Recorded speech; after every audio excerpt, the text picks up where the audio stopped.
Keep on Let's talking. talk about our brand new adamantite weapons that we were Yes. gifted last Tim week. just said metal, so Somehow, that leaves John- it up. Horrible. Yeah. John has pushed the theory that because I said there were metal tipped arrows, it means the players get to choose. But what it means is you guys are so ignorant, you have no idea what it is. Since you are stone technology. Ah, So, very nice try. no, apparently not, because we just got called ignorant before the game started. So No, not you, your characters. small You're distinct. just, John, you were just really good at role playing it. Fair. It's I not will- even- Here we go. I found it. 12 metal arrows. But he gave you 12? Right here. That's what I have written down. Well, what did I send in my email? I emailed everybody. You told me 10. Maybe he's better. So that's Yeah. 22. Oh, you know why? He has a longbow. Yeah. So the arrows they're not interchangeable anyway. I mean, a short bow can fire longbow arrows, but there's going to be a penalty and vice versa. Yeah, that makes a lot of sense, Tim. A longbow with longer range and bigger arrows, and he gets more than the short bow gets. Yes. I'm failing to see the logic. Well, there's a lot fewer longbows, so there's more of it to distribute. I mean, you're distributing a decent amount to just a couple people. It sounds plausible, a bit contrived, but I'll accept it. By the way, you see I have my Tim, He's you coming do it? his ass today. Don't blame me. Yeah. They call me Tim, made me do it. These are a product of the crit tables Tim sent me, and I had this shirt made. Don't blame me. They call me Tim, made me do it. Nice. No, that's You're awesome. welcome. That's awesome. You're Gotta welcome. butter them up early. Yeah. Well, I always say, don't blame me. I'm just an enabler. Right. I also am looking forward to possibly using my spellcasting crit and fumble tables as well today. I love that. Love that. You will not. Why love should it. just the fighters get all the excitement? I've always believed that too. I use spell crit tables. I think that's That's why you cast in the melee, so everyone can have fun. exactly. That's why. Yeah. Well, it's not it's a spell casting crit or a spell casting fumble. So it doesn't automatically guarantee. It's like, oh, you did a fireball, triple damage. No, nothing like that. Yeah, so I use modified tables. I still have the old MERP tables I use for spell crits since, I'm kind of blending different systems. And I don't see why you couldn't maybe take a lightning bolt right to the eyeball. No. I have fire and energy Okay, crits. Yeah. It's just that because you're casting is a critical doesn't mean you automatically get that. But it's possible to get that. Yeah, the way I run in my game, a critical is a function of a fumble on a saving throw when it comes to a spell. So if my mage casts lightning bolt and the player is trying to make a dex or reflex save and they roll a 1, then that becomes a critical for the spellcaster. That's kind of how I do it. Yeah, I do the same That's thing. good. That makes sense. I'm gonna warm up my coffee. I'll be right back. All right. Tim, can I roll hit points for second level? I already did. Oh, okay. Big second level. You have a choice. You can do it, or you can take what I rolled. I'll just say that the chances are that you'll roll on the better side if I roll. But it's up to you. Don't re-roll. I'll Wayne, your take it. word. I'll Take take it, your Wayne. Yeah. So I'll take your roll. You have 14.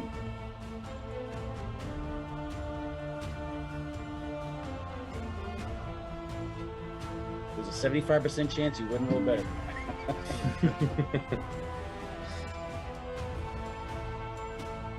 And 8 arrows to start. 10. 10.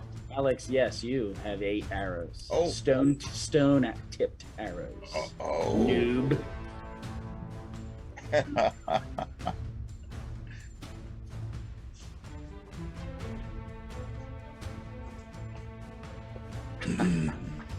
So, you know, in a tribal culture, you know, your possessions are like your wealth, and your ability to fight is part of your, you know, food is really the big one. Who has the most food is the richest. And the most horses, I guess. Who's not afraid to eat people is the richest.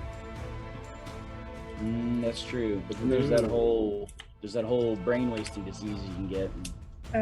Live fast, I am. Kuru. Beginning to feel more like a tribesman of Genghis Khan than I am the Rovers. Why? Note to self, don't go to Mike's house for dinner. Yeah. Why? It's all chicken. Chicken and ham, I promise.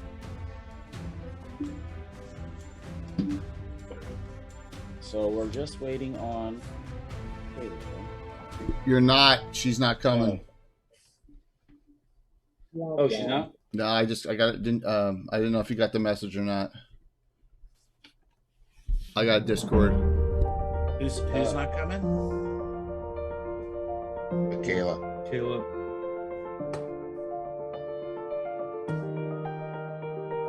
All right. So you only need to kill 6 now. No, yeah. Jay, you're not Less helping. meat shields to hide behind. Oh, I'm just kidding. Down to 6. Seems like that seemed to be the norm.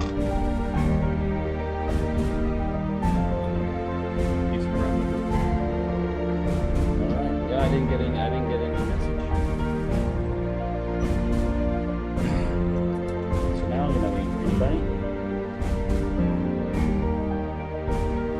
Did anything of importance get discussed last night? I missed that.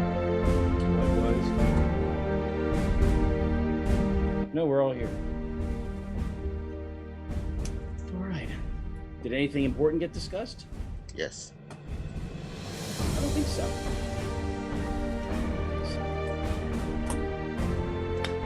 We got to meet our Alright. NPC, right? Yes. This is my guest NPC player. Is my father, John.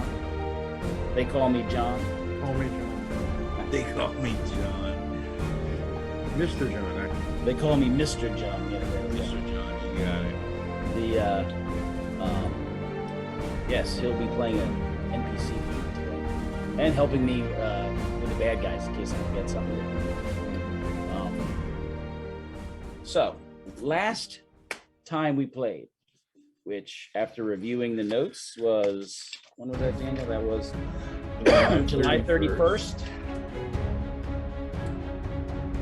You were sent, the members of the Tents of Lament, cast-offs, and the orphans and strangers kind of gathered together and sent on a mission of resupply. And your goal was to safeguard it and bring it back, because you're getting supplied by people from other nations.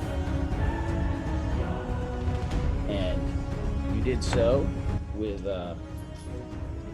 some kind of dancing around with some hobgoblins, managed to fight them off, make it back, and right before you got back, you ran into an Orok and managed to take one down. So, is that ringing a bell for everybody? Remember, you were in a mule train, so you brought all the kids with you because the kids can pull on mules and donkeys and pack horses, and you had barrels of supplies. So that's where you got your arrows from. That's where you got your axe and your knife from. So you have basically what amounts to either mild steel or iron, knife, axe, and arrows. So, and Jaffe will give you 6 sling bullets if you want. When you return, of course, everybody is just ecstatic at the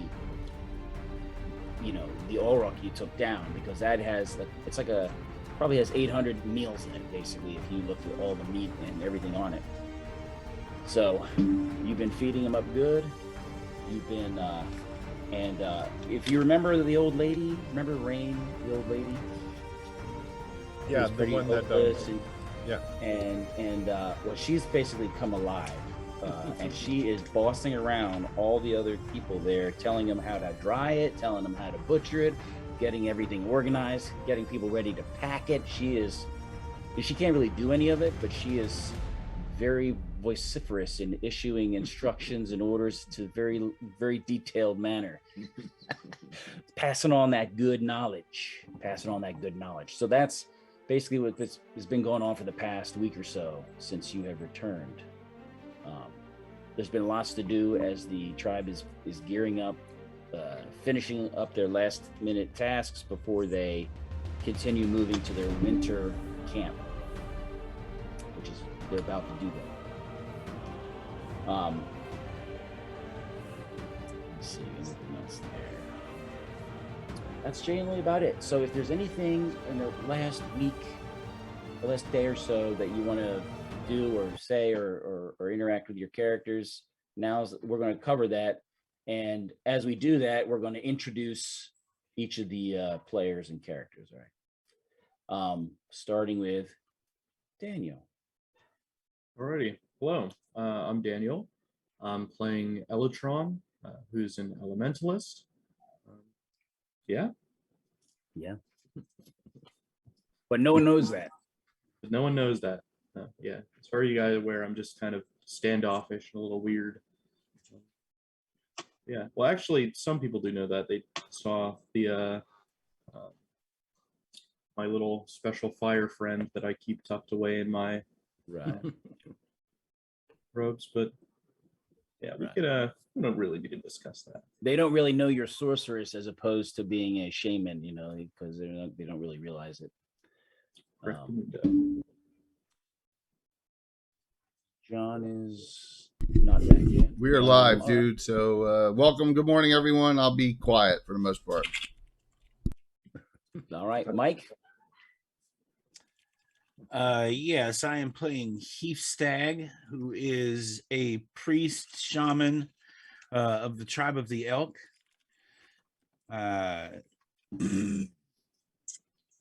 He's been trained as a shaman of Hang.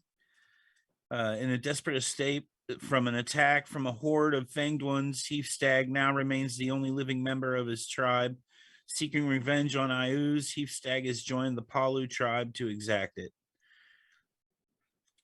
Yes, and Hang is the thunder spirit, so he's a very potent spirit. Dwayne. So I'm Dwayne, also Prometheus in chat. So I'm playing Jothi, who's a druid. He is twice orphaned by the forces of Ayuz in one instance. And the other instance is complicated. So he's kind of small. He wasn't well fed. He was kind of strange growing up. So he hung out with a wise woman, and she taught him the ways of nature and the forest, and he uses mushrooms as his source of power for his spells. That's right. Patrick. Hi, I'm playing Dodd Kraka, or better known as Kraka. He's a barbarian bandit, and favors the bow, but he's also skilled in the hand axe. And he's basically, Dodd Kraka stands for Death Crow. He was found upon a battlefield after the forces of Ayuz basically eliminated his the encampment that his family and himself was located in. A chieftain came across him, thinking him dead, with the crows picking at him. He actually wasn't, and that's how he ended up with it. And it was on his name day too that they attacked. So it just ironically turned into, from the chieftain, his name, Death Crow, or Dodd Kraka. And yeah, he's reserved, and he keeps to himself mostly. But he's a good ally and friend to Jothi. Yes, he's my bro. All right, we're going to go back to John. Just a quick intro. So I am playing Red Fist. Red Fist has been a bit vague about his background. He's a strapping barbarian in true nature and was really prone to violence in combat in the last session. He has revealed very little about his background, but it is clear he has both a sense of entitlement and also a sense of having been robbed of something that he deserved. He was naturally prone to leadership, but also showed a bit of a soft side last time, a follower of Shatak and polytheism. But other than this, nothing has really been uncovered about Red Fist. Right. And a little bit, Alex, just he's the newcomer, so he's going to be, his character hasn't really met everybody yet, but go ahead and give us a little prequel. Hey, my character's name is Amal Haksawe, or Varwul, or Donny Hagal. He's known by many names in the Northern Lands.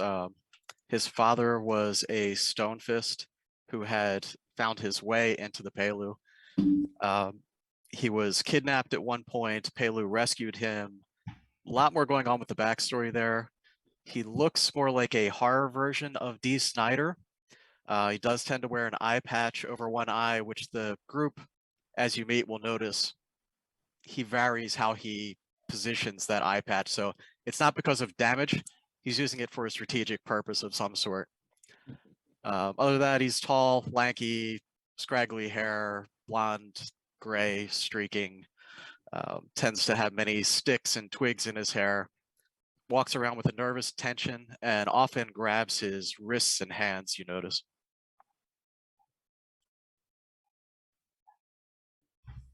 So he's very eccentric. All right. So as I was reviewing earlier, you had gotten back from your last adventure. You had down the Auroch. Everybody's smoking and drying it and getting it ready to be packed. Rain is issuing all those orders to get everything done. Is there anything particular anyone wants to do in the couple days that you have a break? Because you're still helping them secure their horses and do, picket jobs. You're also Death Crow was injured very badly last one, so he's been recovering pretty much. So he needs some care. So anything anyone wants to do or has an interest in saying or talking to somebody prominent in the tribe. Tim also introduced the striking man next to you. Oh, okay. Well, I'll introduce my special NPC player today, and this is my father. My first Right on. DM. Would never have When I was guessed. 9 years old. So Whose favorite one-liner was, "You're dead. What do you do next?"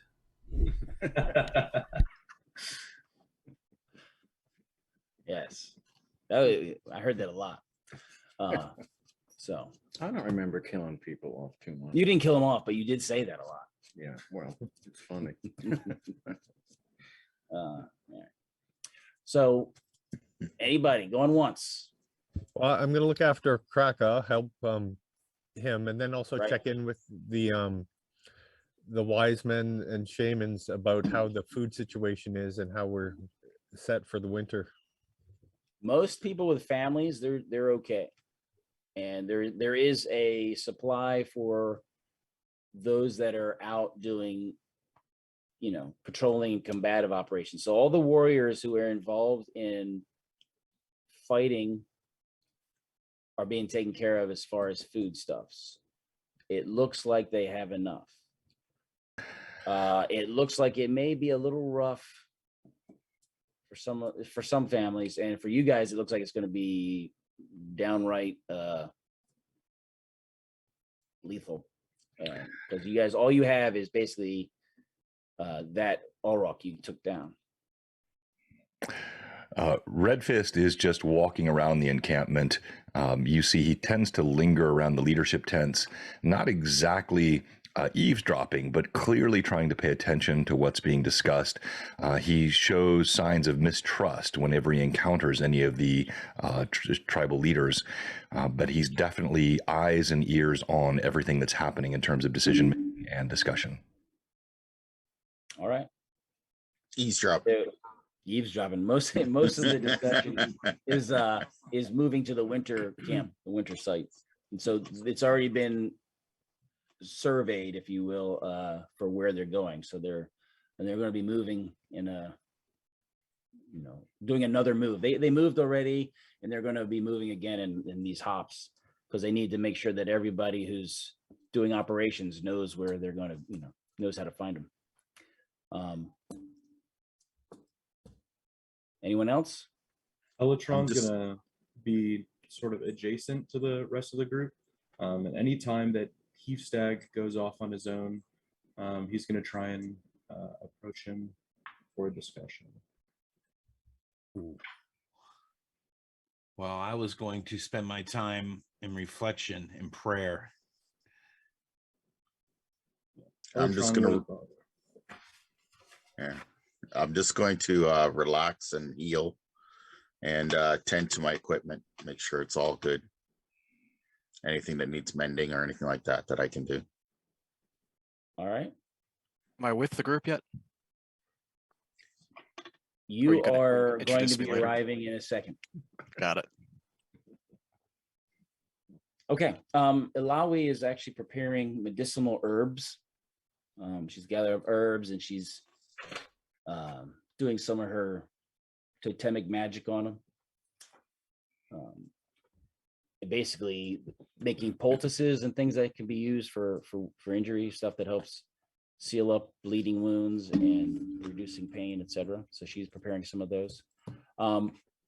While you guys are doing this, you see a newcomer arrive, as Alex had described him.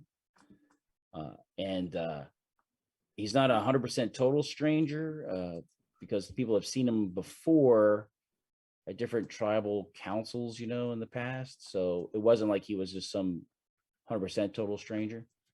But obviously he's not on the in crowd. So he was sent over to the Tents of Lament, and it was, the guy in charge of the watch, Alex, is basically says, if you help the tribe with a job they give you, they feed you that day. Good luck. Because winter is about a week away. Officially, the official start of winter is in about a week. It's been below, it's hitting freezing at night for the past 2 weeks. So right after you got back, it'll touch freezing, and then each night it's been getting a little colder. It seems unseasonably cold. And Red Fist, you hear at the tent, at the main tent, you do hear one of the senior shaman, Wise Owl. He is saying that it's going to be a bad winter. There's a storm brewing in the north already, and it looks like it's going to be harsh and early. We need to move quickly. And shortly thereafter, you see the Tall Bull, the chief that usually comes over and gives tasks to you guys. He comes rushing out of the tent, and he's heading over towards the Tents of Lament. And as he's passing you, he's like, "Hey, come on!" And he runs over to the Tents of Lament. They have a real important job.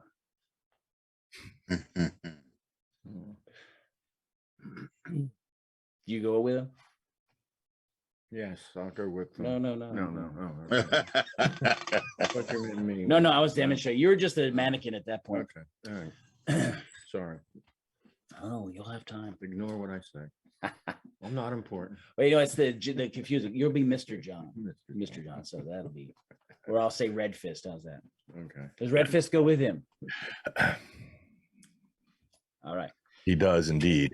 Mulling over these words of an early and bitterly cold winter and shrugging to himself, what is new here? It's all on the spectrum, isn't it? All right. So Tall Bull goes over and he gathers the usual suspects together. Since you guys are so successful last time, he looks at all the smoking, and he's like, seems He seems impressed. Like, oh, maybe half of you will survive half the winter. All right.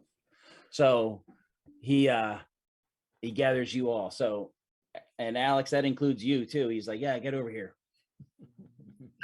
I want you to say his character name, Tim. All. Oh, say Alex's character's name? Amalasque. Is that right, Alex? That works. Amalaxwe. My way is better. Switch that S around. He Switch takes that no up. offense. It means carves fancy. Carves. Carves fancy. Hey, knife man, get over here. Is your particular thing, is that visible, or do you have that hidden? Hidden. All right. The he says, we have need. He goes, I need you. And as he's talking to you, you see the guy. Remember the guy who guided you last time? There was a very experienced tracker and guide, Sleet Man. Sleet Man comes over as well. And he's like, Sleet Man is going to take you to a meeting place. And you're going to secure the people and the supplies to bring back. It's very important. We have to get this done before the winter comes, so speed is important. And as he's talking, you see Mule Skinner 5 kind of limping over to you guys, and he was one of the commando guys who went with you last time, and he has his young muscle monkey boy with him, and he's just standing there listening because he's like basically in charge of logistics. You know, he's like the adult supervision on logistics around the area. And he just nods as Tall Bull is telling you that stuff. And do you have any questions? The guide knows where to go. You just need to make sure that you keep everything safe. Have the scouts reported any activity in that area? None that we're aware of specifically. Coyotes and wolves. Bears are trying to get on their last. The late bears are trying to get their last bit of fat in before they hibernate. So Red Fist walks over, kind of gives a dismissive glance to Monkey Boy and says, there has been no sign of the fanged ones. Not where you're going. You are sure? We don't put our supplies near them if we can help it. No, but they come to your supplies. Yes, that's why speed is important.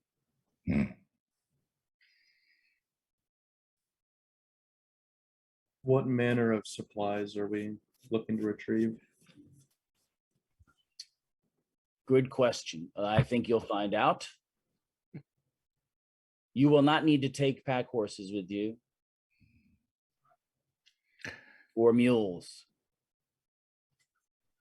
Why are you secret about the supplies? Tell us what we seek. If one of you seek to protect the guide, he goes to the supplies, you secure the supplies on the way back. If you're captured or killed on the way, I do not want you to be forced to talk. Everyone has a breaking point. That is why I don't tell you all the details. And Tall Bull says, good luck, and he leaves. Red Fist looks very suspect. That story is paper thin, doesn't like it at all, but he keeps his mouth shut. Don't judge a story just because it's me. No, I'm not. No. But OC, I'm being told you're going to lead the guide. I know there are supplies. So what would it be that I would reveal if I were caught, if I know what the supplies are? Are they so valuable that just me saying I know there are supplies and that guide knows where they are is somehow less enticing than, it just, the whole thing just to Red Fist, and it's not about you as a DM. I think this might be intentional on your part, which I like. Red Fist is highly suspect. Nobody likes to be in the dark. Okay. As he leaves, Mule Skinner 5 is still there. And he says, I won't be able to go with you this time. and he's just kind of looking at the group, and he kind of looks at Death Crow and kind of goes, and then it walks a little ways away.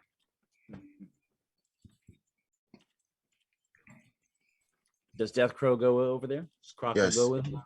Yes. Oh yeah, he says,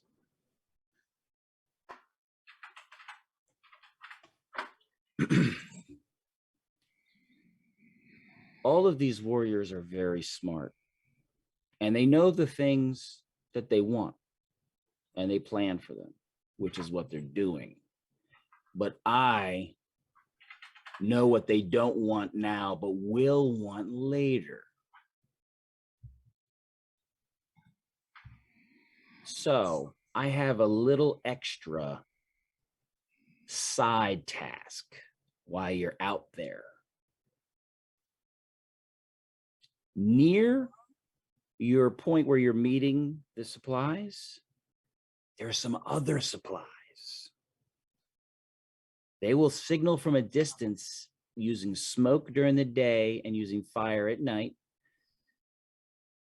And if you can go secure that, also bring that back and break off of the main group and go to the birch grove that's quarter mile, and you know where it is. There's a birch grove about a quarter and a half mile away. Go there, hand off the extra stuff. I can make it worth your while as the chief supply and logistics person for everyone here. Know what I'm saying? I know what This is you're sort saying. of an unsanctioned extra supply mission, if you follow. It could be very beneficial. Now, if the other one was shady, this is really shady. This is shady. But only Croc is hearing this, right?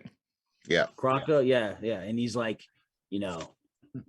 most of your fellows are fairly desperate. They might all support you. They might not. I leave it to you to decide how you know. I lean in close to him.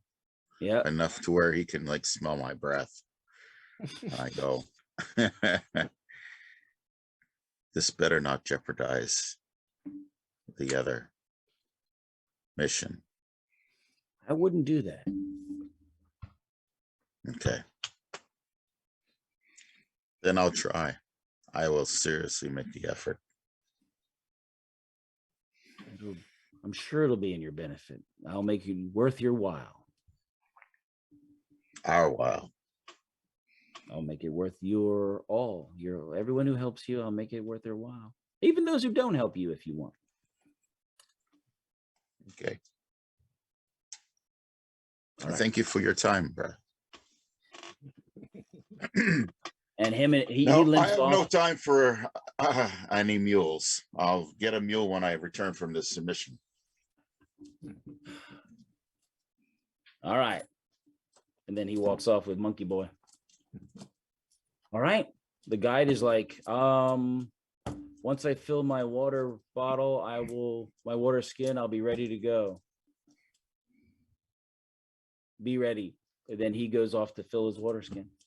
And we do have the horses that we captured in the last combat, correct? No?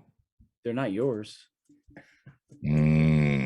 So has someone taken the horse that I captured in combat with my own blood from me? Well, it's kept in the pasture. You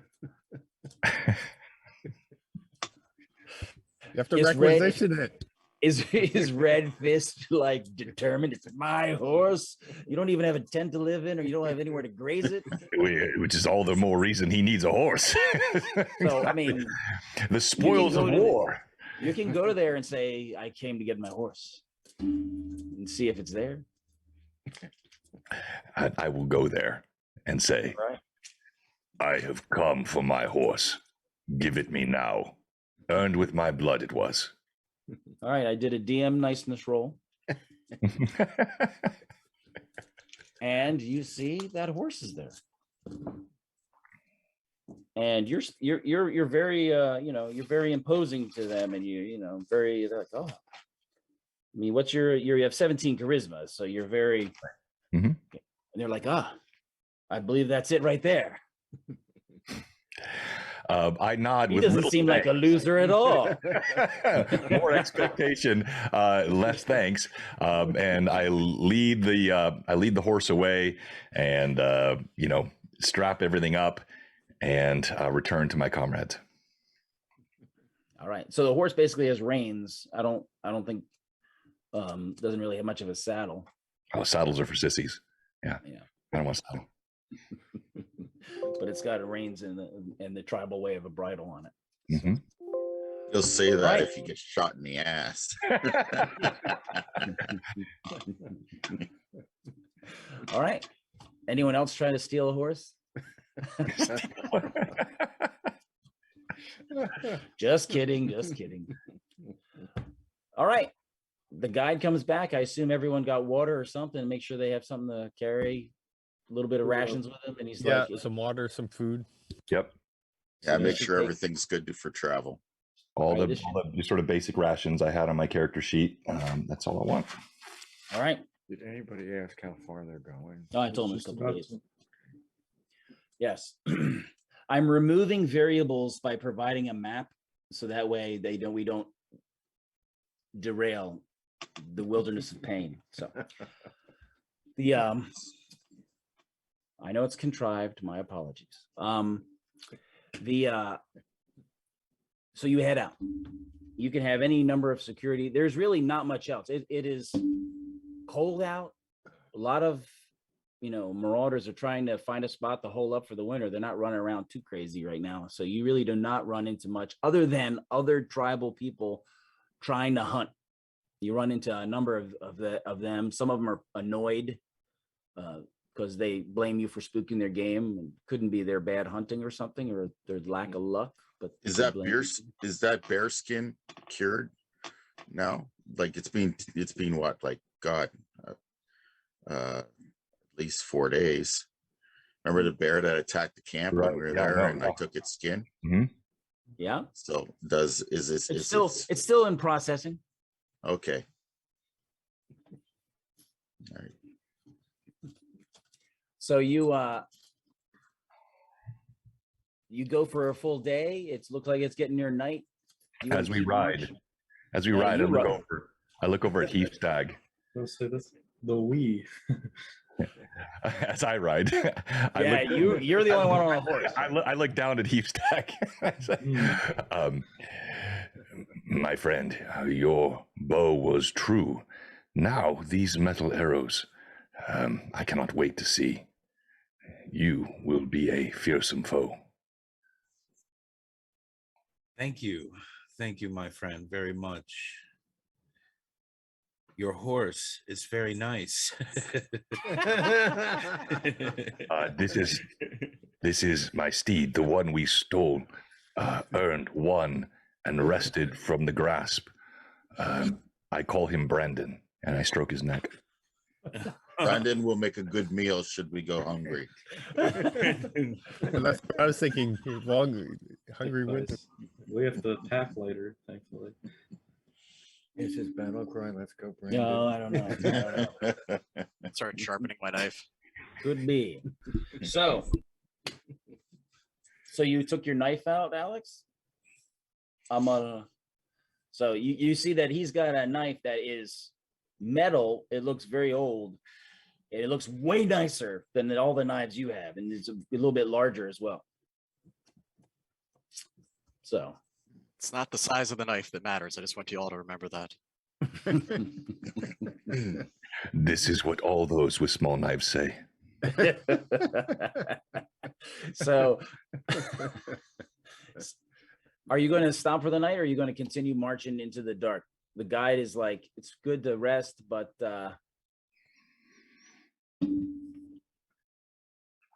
We're on a time limit. they want you to hurry. Yeah, I look at what's the guide. sky like? Is it cloudy, or is there stars to follow by? Is there a moon? It's cloudy. He's like, I don't need stars to get here. Well, then if we haven't overexerted ourselves and we're going at a decent pace, I don't see why not. What's our terrain like? Are we in a grassland, a woodland? It's grass. It's mostly grass and rolling hills. A lot of changing directions because he doesn't want to get wet crossing a stream, crossing water. So that's the biggest factor in his choices for directions, is to avoid getting soaked. And that's the number one thing he's avoiding. There's a If lot you of get random. soaked, you will have to stop, and you will have to get a fire going, and you will have to dry out. Otherwise, you risk possibly losing appendages because it's cold. So he'll continue marching, and then he'll stop and say, "It's a few hours. Let's stop and rest." So he marches through most of the night, and then figures we should get a couple hours of sleep. It'll be harder when the fog comes in the morning. So we'll wait for the fog. Makes sense. Okay. We'll set up camp, I guess, then, and consume a day's rations, and I will brush out Brandon. And Has Kraken informed us about the side mission? Oh, No. Okay. All right. So it waits. Dawn comes. You can tell through the fog. The fog burns off probably around a good number of hours later. So you're starting more mid-morning when you head out when the fog dot, so he can see where he's going. And then he brings you to a rise, and he says, "Okay, over the rise is a small valley. It's very steep around the sides. There's trees around the side, so it's very secretive. You can be in there and you never know what's there. That is where we're going." And he's gonna head straight over the hill. Are you guys gonna just follow? You're gonna run it right ahead? it's and look? okay. I go. It's only 2 days travel by foot. Yeah. Okay. Well, I mean, you're travel by foot by you guys. Yeah. Which is pretty fast. Should we You're not scout it weighed out? down by a lot of belongings. What do you see from up there on the horse? Do I notice anything out of the ordinary from this here vantage point? No, nothing out of the ordinary. It seems getting a little cooler though. No smoke or You don't anything see like any that? smoke right now. No. Okay. as this is being discussed, I look over at the newcomer, Amalaksoe.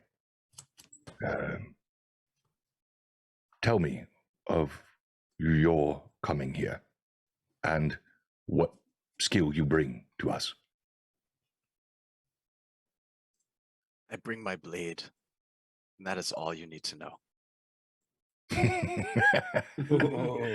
He slaps him on the back. I like you.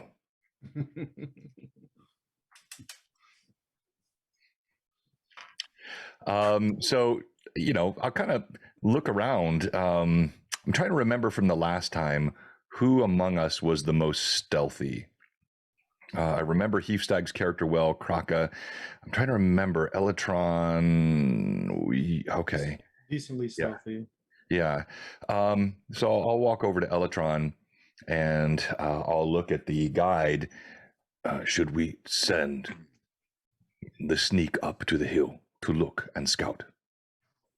Yeah, I'm pretty sure it's okay. As he's asking this, I'm already making my way up to the hill to scout. All right. Well, see, that's why I was asking you. You just said your blade. You didn't say. Very secretive. Yeah, got it. You can see the grass is very dewy. So you can see where the water's been knocked off some of the grass blades as he's gone back and forth and goes over. Amalakswe, Sawe? Is it Sawe or yeah? All right. You see, I'm gonna start calling you by your translated name, Carved. Carves Fancy. Hey, Fancy. What do you see? Oh, you look over you're looking down in the valley and you hear a sound. You hear like, meh. It reminds you of a similar sound to some mountain goat. It reminds you of mountain goat sounds, sort of, but not quite. And you hear a number of them, from down in the valley. You can't see through the trees, but that's what you're hearing. It sounds like there's a lot of animals down there. I hold my hand up behind me so the party can see and imitate something prancing. All right. And you see a little bit of smoke coming through the trees. You see a little bit of smoke, like a little campfire or something. Smoke imitation too. All right.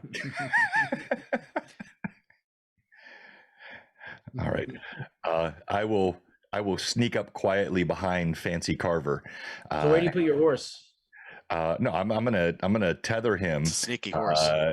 Yeah, I'm gonna tether him to a tree, and I'm gonna sneak up behind, leaving Brandon tethered to a tree, and I will come up behind Fancy Carver. What do you see? Heap stag. Now's the time to get the horse. Yeah. Look, somebody left a horse out here. It's less about what I see and what I hear and smell down below. Oh, you smell something below. All right. I'll describe the sounds to him. All right, so we'll kind of share this among the group and get everybody together so we can talk through it and see if we can come up with a plan. So Red Fist will say, sounds as though these animals are being herded. We see smoke, smell through the trees. Electron or Fancy Carver could circle around, go down into the trees, and see what is in the fire. Enemy or friend? Is there a large enough tree for me to climb to oversee everything? Yeah, the trees are growing on the inside slope of the valley. And the fog is still obscuring a lot, the tops of the trees are kind of even with the top of the hill you're going over, because that protects them from the wind that's blowing. So the trees are growing on that side of the. And we're still the fog is still obfuscating a lot of what's in the valley, right? No, the trees are. Okay, so there's no fog settled in the valley. Okay. Yeah, you waited till the fog lifted to okay, gotcha. So, yeah, so that's the there. Electron, you do see a tree, and the tree has a marking on it that is significant to you. You can tell it's some sort of mystic little scratch on the tree.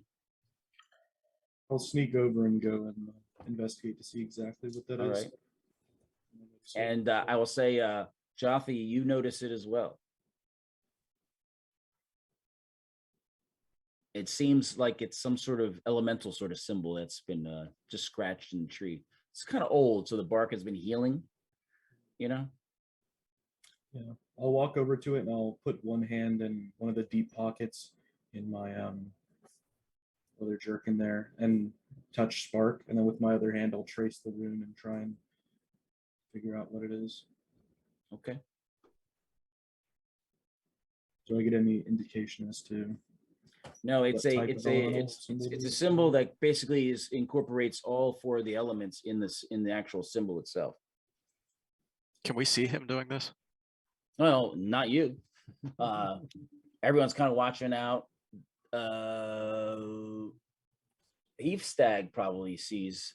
If Jothy, do you walk over as well, or do you just? Yeah, I check it out as well. All right, so Heath Stag sees them, and I think Death Crow is probably paying attention to like the physical world and not worrying about trees so much as what everyone else is doing for security. As soon as Electron sees the symbol, he's been kind of in the background so far and just listening and observing, but he becomes much more alive and curious as soon as he sees this. You can see there's kind of a confused look across Electron's face as he's touching something familiar yet so foreign to him at the same time. Walk over to Electron and put my hand on his shoulder and say, "What worries you, my friend?" Oh, what is there to be worried about? Always the unknown.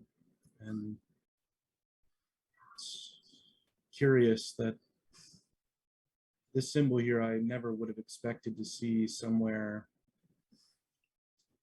in a place like this. Let's see, it's been a while since I've seen something of this nature, and it's very important to me. Don't concern yourself with this. I'll something for me to resolve. Yeah, and Jothi, I mean, if you're there too, you all of you can discern. It's basically a symbol of the elements, just kind of primitive carving signifying the 4 elements. So is it marking this grove out as sacred, do I think, or? No, it looks more like somebody likes the 4 elements and just kind of put it on a tree. Tagging. Maybe they think it's cool. Do I feel any reaction or indication of something being amiss from Spark as I'm in this area? No. Okay. Okay, down at the edge of the valley. Red Fist, Amalakswe. I almost got it. What do you do? And Deathcrow, are you following them? Or are you staying up there wondering why all your wise people are walking over to a tree? Or are you taking the horse? Yeah, I might just, no, I'm not going to take the horse. Actually, I'm going to draw my bow and notch an arrow, and then I'm going to approach the warrior group, not the wise group, who are poking at a tree, and just see if I can get beat on what they're looking at. There was some sort of symbolism of like with the hand motions for possibly smoke or waves or something. I'm interested in confirming that and where it's at. I got you. Yeah, the little bit of smoke you see does not look like a signal smoke. It looks like just from a campfire. Which direction is the wind blowing?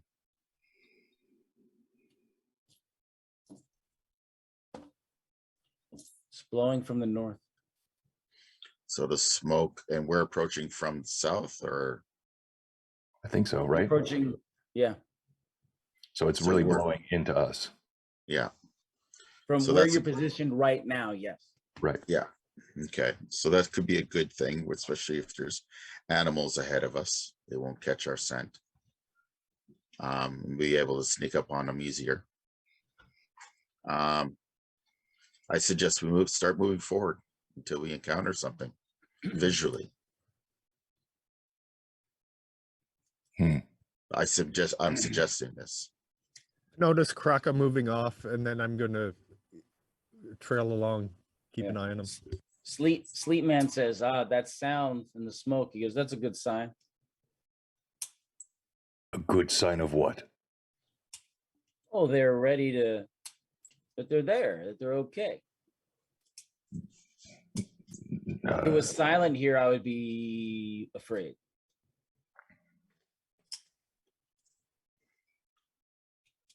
I slowly work my way forward through the trees.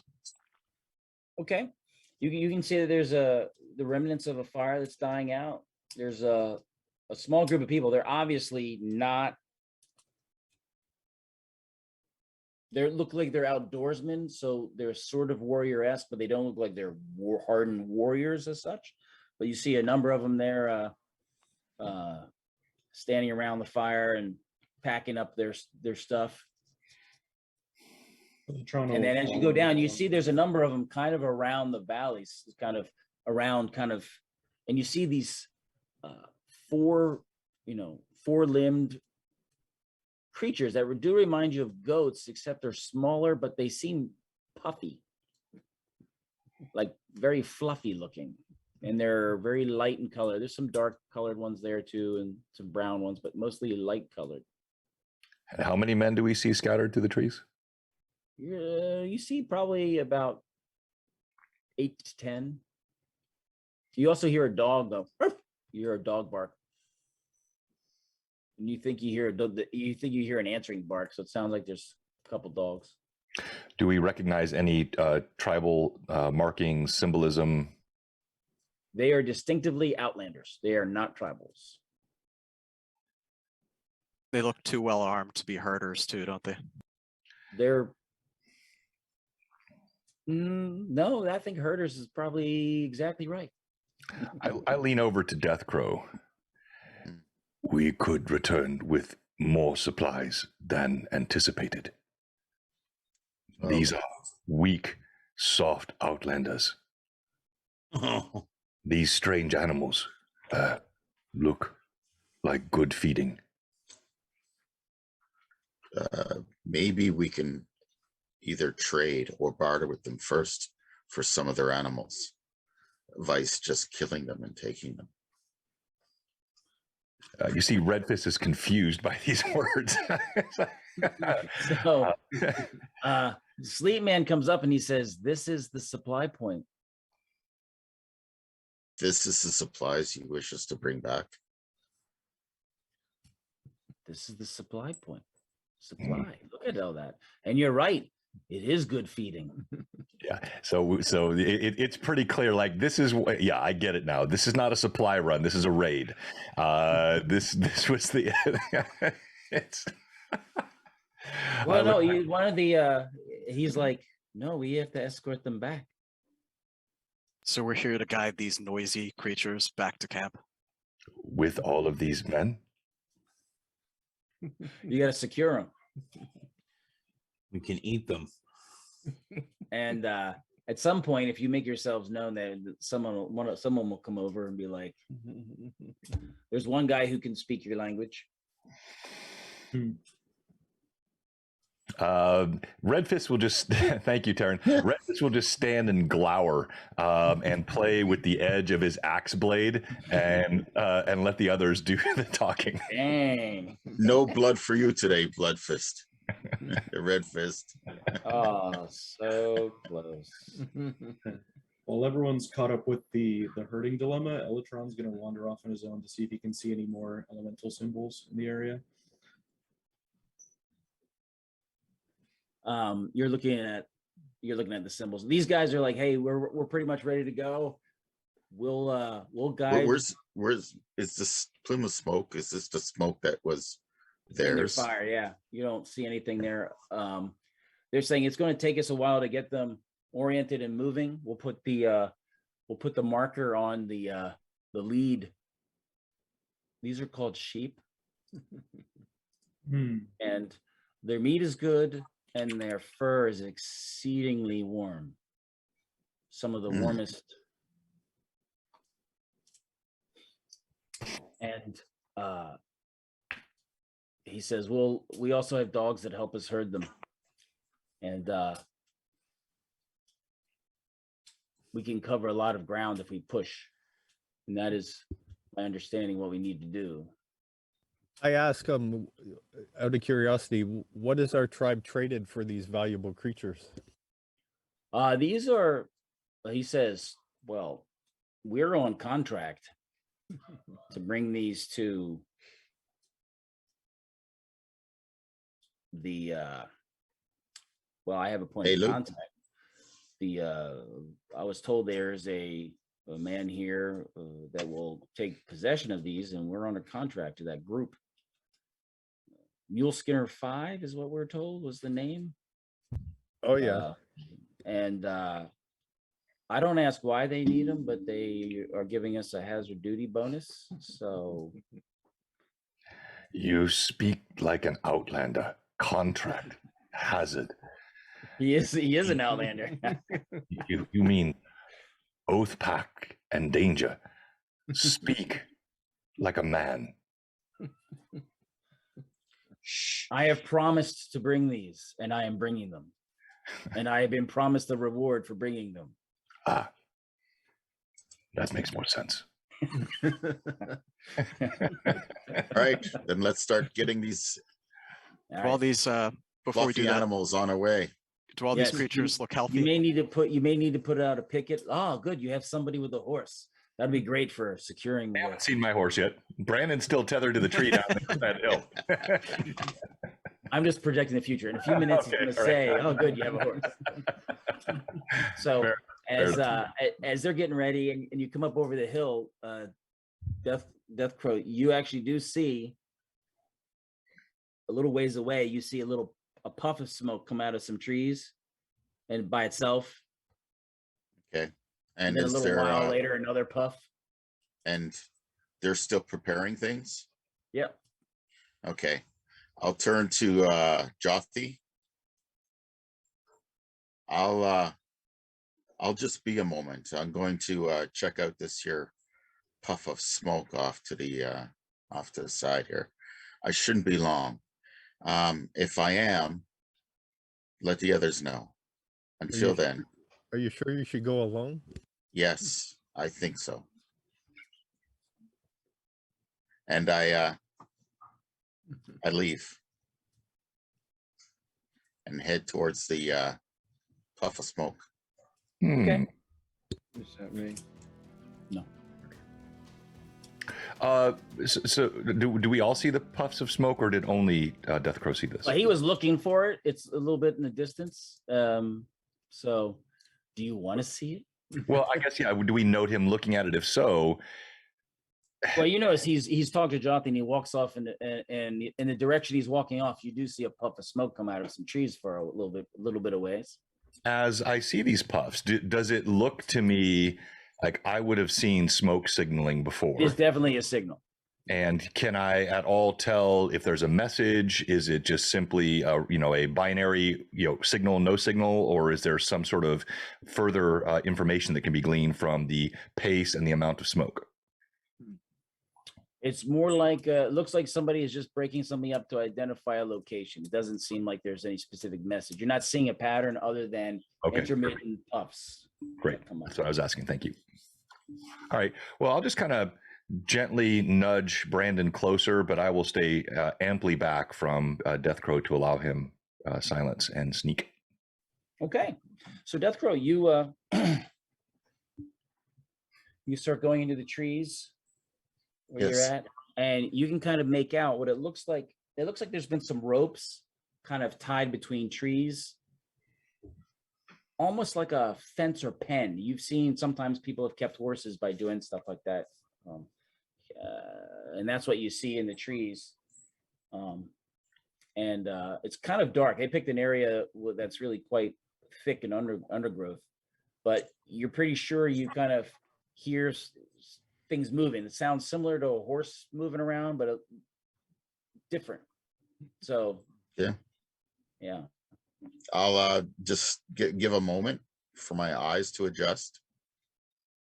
And then where I have a sound, I'm going to move silently towards that sound until I can see it. Okay. You can hear the whoosh as somebody is messing with the fire. Okay. And then you hear someone say, psst, psst, I think he's coming. He's here. Okay. And then you hear like, psst, sounds like the fire's getting put out. A little bit of water, stir getting kicked. So it sounds like someone's putting the fire out. Okay.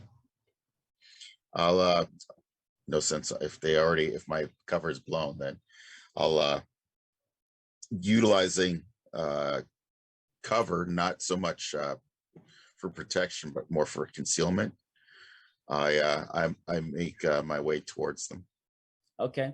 And now you can hear somebody walking towards you. He's like, and you hear a voice saying, Here, good sir, no need to do any violence. I'm coming to speak to you.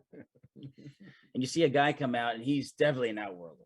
His hair's greased back, and he's wearing a long, looks like a long, like a leather cloak, or jacket, similar to this kind of leather, all real long. And he's so pleased to meet you. I've been asked to bring something here and hand off to a capable man, and you seem like such a man. Neil Skinner has advised me of your Indeed. ability. Yes, of course. That's the gentleman I was been dealing with. Yes. So you are ready to receive property? And I was so Red Fist was standing outside on the horse, rather, and can he see any of this happening? Anyone else see this, or is Death Crow concealed from the rest of us? Oh, he's in the woods, so he's Okay. in the dark part. You might hear like every so often on the wind a little hint of the voices every so often. He's not trying to be quiet. This guy's not being super secret. He's like, Okay. My What is promise it is that kept. what is it that is Oh, they're lovely. They're lovely. are Lovely. they? These will certainly do you well here out in this barren wilderness. Come. And so he takes you around some thickets, whatever, and you come around into like a little area where these things are penned, and you see what looks like what you saw down below, but they're the size of a small horse. Sheep? There's 4 of them. So you 4 see, sheep the size of a small horse. yeah. And they have saddlebags on them that you can say there's some sort of metal locking thing on the saddlebags that are strapped to them. It's like, yeah. Okay. I guess then everything else is being prearranged to where I just take them and bid you Right. Be away. careful of the male. Which one is that? The one with the horns. Don't turn your back on that Right. one. Okay. Gets a little feisty. Can he be ridden? I wouldn't see why not. Okay. Are there saddles on them? No. No. Is there like It a seems bit like and it'd be really bridle? comfortable. It seems like it'd be really fluffy. Yeah. Is there a bit and bridle or anything? Or They have No. like some ropes that are like tied around them so you can kind of pull them along. okay. Yeah, we don't let these wander too much because if they start running, they're Oh, very docile, except for that male. Very docile, but if they start running, they can be hard to catch. right. I'll Certainly for me, it would be very difficult. anything else I should know? They eat grass. Okay. They poop a lot. They do Okay. need water. They do need water. They are stupid. Okay. Although the bigger ones are probably a little smaller than the little ones, but they're still stupid. This mission just got dangerous. Yeah, shit just got real, man. All right. You can tie them together. I'll do that. As I'll he was loop them talking, together and Red Fist has walked into the forest. He tethered Brandon to a tree outside and was just kind of slowly moving forward as he was following the voices. He peeks in, and as he looks through the trees, he looks over at Death Crow. What are these beasts, and who is this woman you speak with?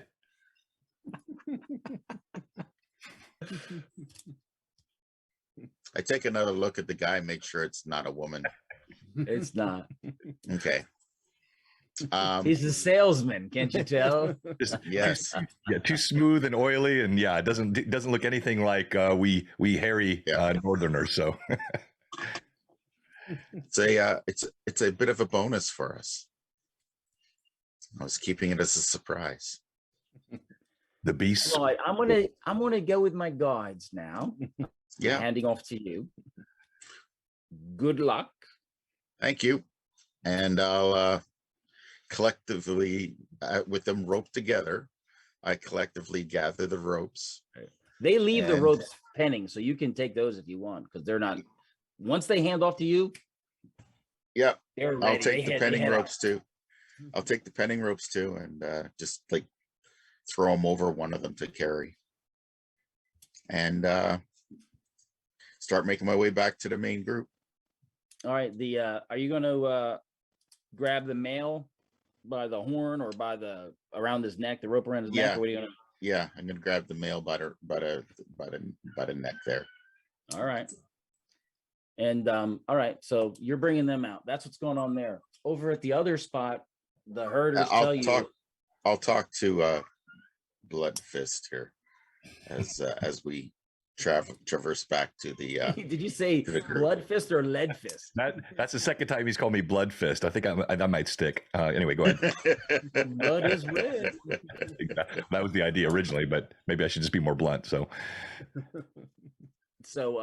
while they're doing that, the herders are starting to bring him up over, and they see the three of you scholarly types looking at the tree, and they're like, "Hey, there's a weird fella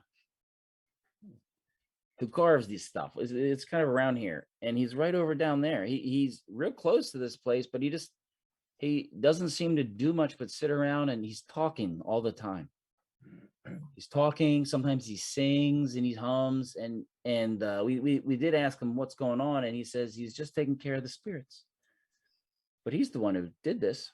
It's right over there. Maybe we should seek his wisdom.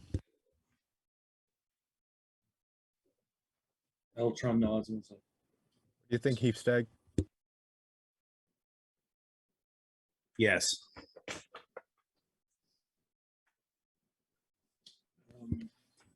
Normally I would want to do this sort of thing alone, but if you would all find with it, I'd appreciate the company. Okay. Newfound friends. Yeah. Now imagine that Patrick's cat's giant, the size of a small pony. Oh my God. That'd be awesome. All right, sorry. So you head down and you do come to an area where you can see that it looks like there's a little shelter, a little tent area, and carvings get fresher and fresher. And then you get into a clearing and you see a man there. And this is what you hear. Ventas piras aguas gea, ventas piras aguas gea, ventas piras aguas gea, ventas piras aguas gea, which will go on until you interrupt me. I'm just enjoying it. Yeah, Elatron will stand at the edge of the clearing kind of nervously when he sees this and just look into it sort of in disbelief. Take a moment to listen, look back at his two comrades and say, if you'll allow me, I'd like to go speak with this man. Yes, let's go join him. Nods, and Elatron will approach, hand on spark, kind of excited but nervous. Jothy walks up and then sits down beside the old man. The spark is a knife. No, just familiar. Familiar. It's a little lizard. Little lizard. Oh, okay. All right. That's an interesting friend you have there. It's well, my mouthpiece for the spirits. Ah. You are followers of the spirits? I am, and we are. Look to the party members, their friends. Welcome to our wood. I'm honored to be here. That's good. I've been waiting for you for 6 moons now. And I've been told that you will need assistance in your adventure. Assistance is always appreciated, and I'm never one to argue with the will of the spirits. We are grateful. That is wise that you don't argue, and even wiser that you're grateful. And he sets 4 objects out in front of him. They're all about the same length, about the length of a longish dagger or short sword. The first one is looks like it's a bunch of sticks. The second one looks like it's a burned stick. The third one looks like a very strange sea creature. And the last one looks like wood, but it also looks like stone. Elotron just kind of quietly nods to himself and thinks, maybe I finally have an opportunity to get closer to the balance I'm trying to achieve. And you'll see his gaze kind of look across all four of the bundles, land and kind of smile familiarly at the burnt stick. And then he sees the small sea creature one and kind of takes a moment and nods to himself, looks at the other party members and slowly points to the little sea creature and says, Would be a wise one, I believe that this is a part of the spirit that I need to be more in touch with. I'm a bit overbalanced in a sense, and I'm need to sorry, I recenter missed that. myself. I was talking to a spirit. They interrupt sometimes. You I were looking understand. at The sea creature water one. creature, the ocean creature. Yes, wise one. Are you closely aligned with Aguas? I can't say so as of yet, but I intend to eventually be in balance with all facets of the spirit. Well, since you picked that out and since you like it, I will make a gift of it to you. This is a special weapon and it will enable you to protect yourself in the spirit world. Its name is Fuath, and it is made from the tail of a creature we call a stingray. And it comes from far, far away, where there is a great expanse of water. Elotron will Accept it. nod, and before he accepts Fuath, he reaches down to his belt and pulls out his recently acquired metal hand axe and puts it back. And you see he pulls out a old weathered stone hatchet that you can see it's been worn down with years of use, and you can see small little runic carvings at the base of the handle, one for each of the elements, with the fire one the most deeply carved. And he'll lay that on the ground in front of you and say, a gift for a gift. He picks up the stone axe and lovingly runs his fingers over it, smells it, tastes it. This is a marvelous gift. I accept it, and you may have the weapon Fuath. That will help you. She will help you in your. I'm sorry. He will help you in your adventuresome life. Do you know of anyone else who would respect the spirits? He looks at the two wise men with him, and Elotron says, there are more of us here, but these two, I believe, are most in touch with the spirits, even if they don't know it yet. And then he'll grab Fuath and put it next to Spark inside his robe. Dorothy's fascinated with the wood but stone looking.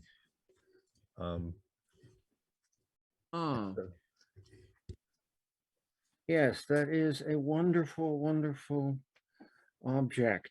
Have you used such objects before? No, I have not, but I'm like to learn.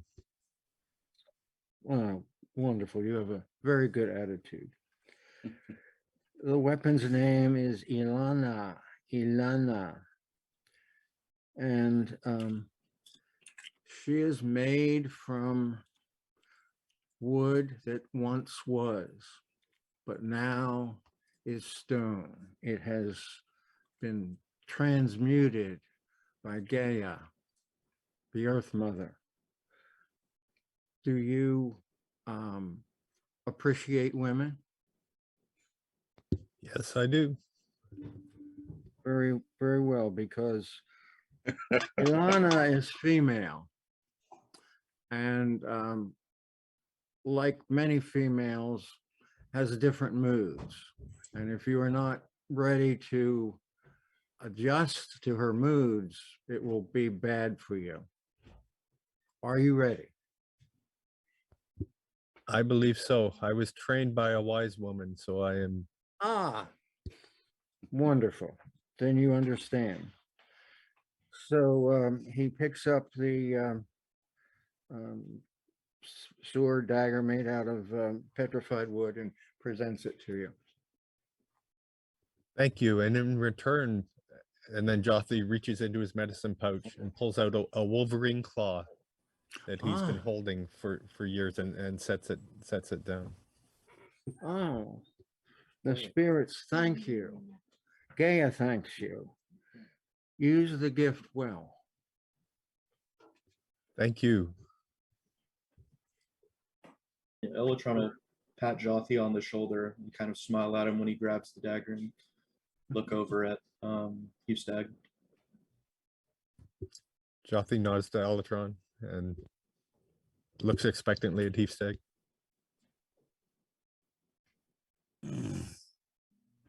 Time to celebrate with some tea there, buddy. First of all, what makes us buddies?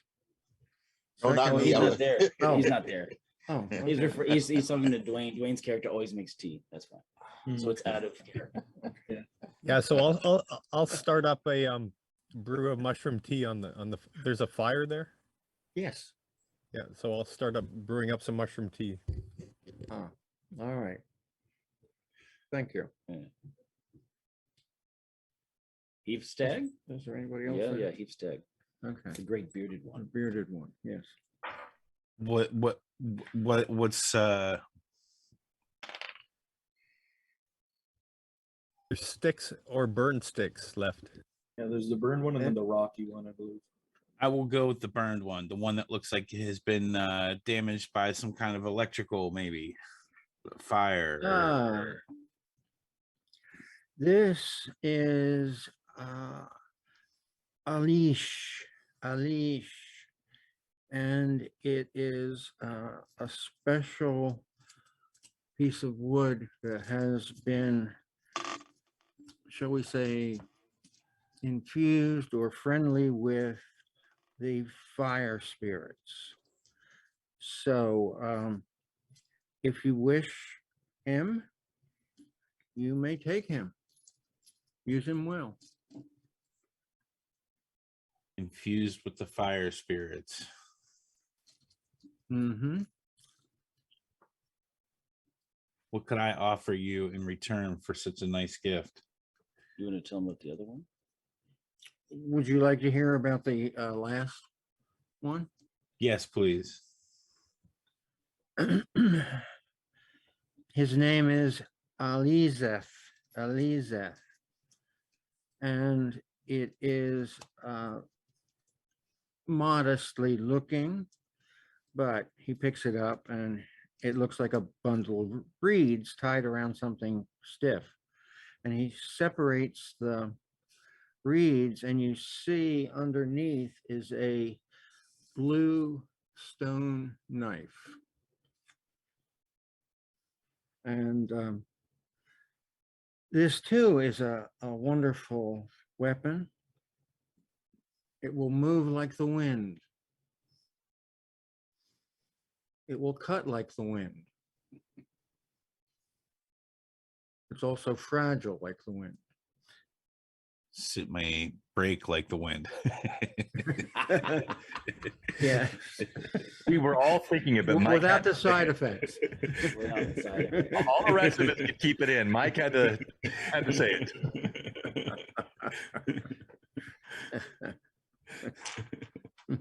So would you prefer Aliza or Alish? Alish, please. Alish. Which one is that one? That is the wooden Wooden stick. with the burned end. So he picks it up and ceremoniously hands it to you. put out my hands and let him rest it right into my hands and Mhm. pull it back to me, and again say, "What can I offer you for such a nice gift? What could I offer you in return?" Whatever you would like to. I pull out my stone axe, my stone hand axe, Mhm. and it has notches all over it from being used for everything. I've had this since I was able to hold it, and I present it out to you. This is a truly marvelous gift, but I fear that I cannot accept it. It is too important to you, and it is entwined with your spirit.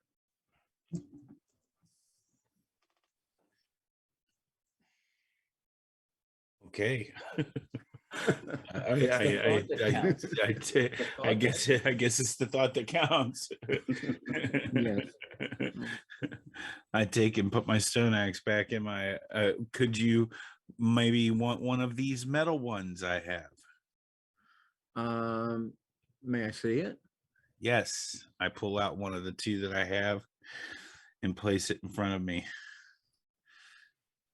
I pick it up, and what do I look at? What do I see when I look at it? It's newish. It came out of a crate.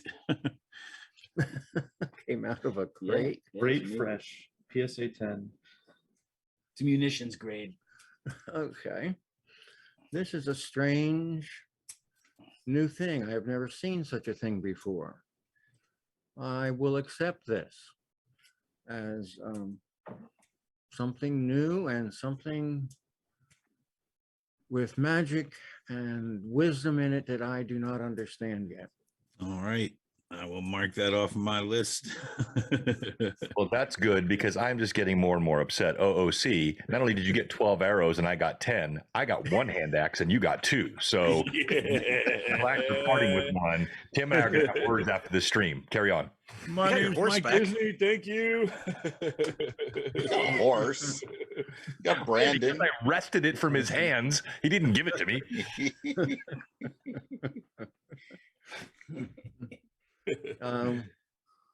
Is that all in your group who would be able to use such weapons? There are more worthy, but not with us. And if you'll allow it, wise one, I could take it with me until we find someone who earns it. I believe I would not like to do that. I must present it personally. If you would like to go and fetch someone, I will wait. I'm not going anywhere for the next 6-8 months anyway. I understand. My travels back to the camp with these huge sheep, I'll inform Bloodfist, aka Red Fist, everything that like on how I was approached by Mule Skinner, what he told me, and then all the events up to now. All right. You held this from us. Why? I wanted to make sure it was safe. Didn't want to involve you in any danger. We are one tribe, and safety is always in numbers. This was not wise. I would ask next time, Deathcrow, if we are to be brothers, we must share as brothers and be open. I needed to know that I could trust Mule Skinner. You should not trust Mule Skinner.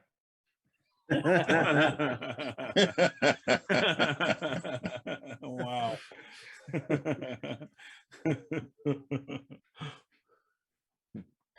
I'll just stay atop the horse, you know, kind of as I'm speaking with him, and I'll use my mount to herd these massive, hairy, furry beasts, kind of help him as he's leading them by the pen lines until we get to the rest of our party.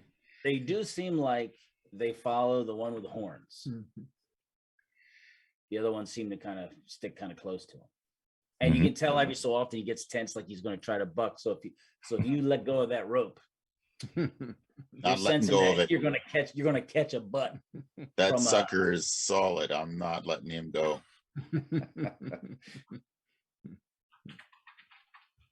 So the herders are like looking like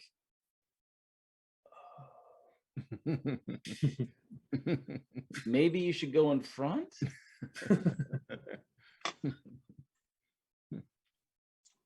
And I guess the other if you sheep when they come figure- up, the other sheep see these other big sheep and they're just kind of like they seem a little confused, but sheep are really dumb. So if you figure the other sheep will follow this buck, Yeah, So- take them out front. it's less likely to step on the other sheep too if yeah. I let him and like anybody within earshot too know is that I've been informed that he's very feisty. You got to maintain a strong, a firm hand on him, and that not to get in front of him because he'll buck you with his horns. every so often you see he kind of looks at you, you can see he's like looking at you, and if you stare at him you'll stare for a little while and then he'll give, and so Okay. you have a lot of presence there with that charisma you got, so he'll follow Cool. you Animal magnetism. Yeah. as long as you Says the talking head. All right, so are you going to tell the rest of your group after you drink some mushroom tea? He sings a few songs about spirits, and does anyone you going to tell the other fellas about it, or just move on? Eltron looks over at Jothi and Heapstag and says, I believe there are others worthy in our party of receiving this spirit's blessing, but so we can head back and assess and see who is most worthy. I'll stay here for a while, and it's been a while since I've been able to be this in touch with the spirits, so if you'll allow me, I'll wait here while you guys inform the party of what happened here, and then when they come back, we can see who is most worthy of the blessing. Yeah, maybe get a sense of what dangers might lie on our path going forward. What was the name of that burnt branch again? Burnt branch. Leash. A leash. AALISH. A AALISH. a leash. A leash. Which is Persian for flame.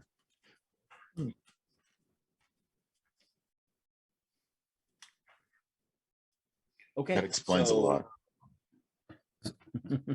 So I'll head back to the main group and inform them of our encounter with the wise man.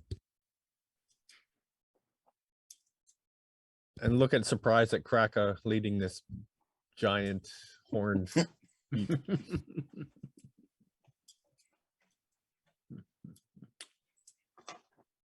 They're huge. There's 4 of them.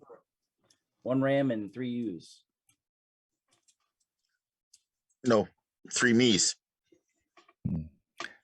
You see Amal Takwe pacing nervously, and he looks aggravated that the others took so long coming back to the group. We're moving targets here. Listen to these beasts. We have to get them back across the open plains. We have 2 days, 3 days. This is wise. We should move quickly. I'm glad you met an old man and got a nice stick, but we should move on. Okay, I will get Elatron. So I go back and Was anyone worthy? Certainly not Red Fist. I think that's pretty obvious, yes. Pretty clear, he's not worthy. our other companion hasn't accompanied us on this journey, but she may come back here. at a later date, I think. And then I believe she was in tune with the spirits. Very well. I'm trying to stand, we'll nod deeply and say, until we meet again. All right. All right. Thank you for the tea. you're most You got- welcome. You have Cheers. a hallucinogenic episode. Yeah. Those Okay. spirits. So Hey, can we give a hand to Mr. John? Such a well-played NPC. I love that. You were definitely the that's VIP of the awesome. stream. what Everybody, I like, said. the chat was blowing up. You were amazing. Well done. excellent choice by the DM. Yes, indeed. So, you may not say that later when he's helping me play the bad guys. So, I probably will again. Yes. So we're gonna try to move this herd, and we still have the herders, the shepherds, with us, correct? yes, the shepherds are going to keep the sheep moving in the And right we have direction. dogs as well. The dogs are with us. And the dogs, they basically tell the dogs, they go like they say these little words, and the dogs will do different things to keep the sheep all bundled together and moving. All of which is making a racket. The dogs are doing things which include barking. The sheep are bleeding. The dogs are they're very controlled. They're not like loud. They're very when they're targeting something, it's very specific. Usually nipping and Right. and just kind of threatening. Time for coffee resupply. Coffee Be back. resupply ongoing right now. All right. So then I will use my steed to range out a little bit ahead and to the sides, just realizing we're making a lot of racket and I have the most mobile capability here with this horse. So I'm going to go, I'll get no further than a half mile in any direction, but I'm going to kind of zigzag back and forth and just scout around. All right. You see, there's not tons. You see the traces of, coyotes here and there, some wolves here and there, and you actually see some. They don't seem like they're willing to take on a horse that's moving quickly, and they do eye what's going on, and they start kind of shadowing the herd. But there's a lot of people. They're not. You can tell the coyotes, they don't like the dogs, the sound of the dogs, and they don't like all those humans that are all around. And you notice the guys who are with the sheep, they have a device very much like Jothi carries. It's like a strap of leather, and they put stones in it. And so they tag a couple coyotes here and there, and they just basically are shadowing, waiting for that sick, lame, and lazy one to wander off. Are these the same coyotes that were shadowing us when we had the pack train? Well, actually, you're the only one who would probably be able to tell. You're not. Oh yes, yeah. Actually, some of them are. So I'm going to throw out a bit of food for them, but away from where the sheep are. So I'll go off and You're All right. chumming the waters. Dumbing the You throw a water little is food. exactly what he's doing. You throw a little food, and they start, fighting over it. So, and some of them snatch it up real quick because you don't have that much food, right? You just have some dried meat. yeah, just a little bit. So the fastest one gets there, and he's like, seems real proud of himself, happy. And then he looks for the next morsel. No more. No. But I get out my sling and just show. Yeah, he seems more interested in coming over, and when you pull the sling out, he kind of goes. It just kind of goes in a different direction. So Okay. And then I go back and join the group. the shepherds say the shepherds are like, moving at night is difficult to keep them all together because we can't see if they wander. It's better to kind of keep them penned up in an area, and we'll surround them and keep them from wandering. It's easier staying motionless at night.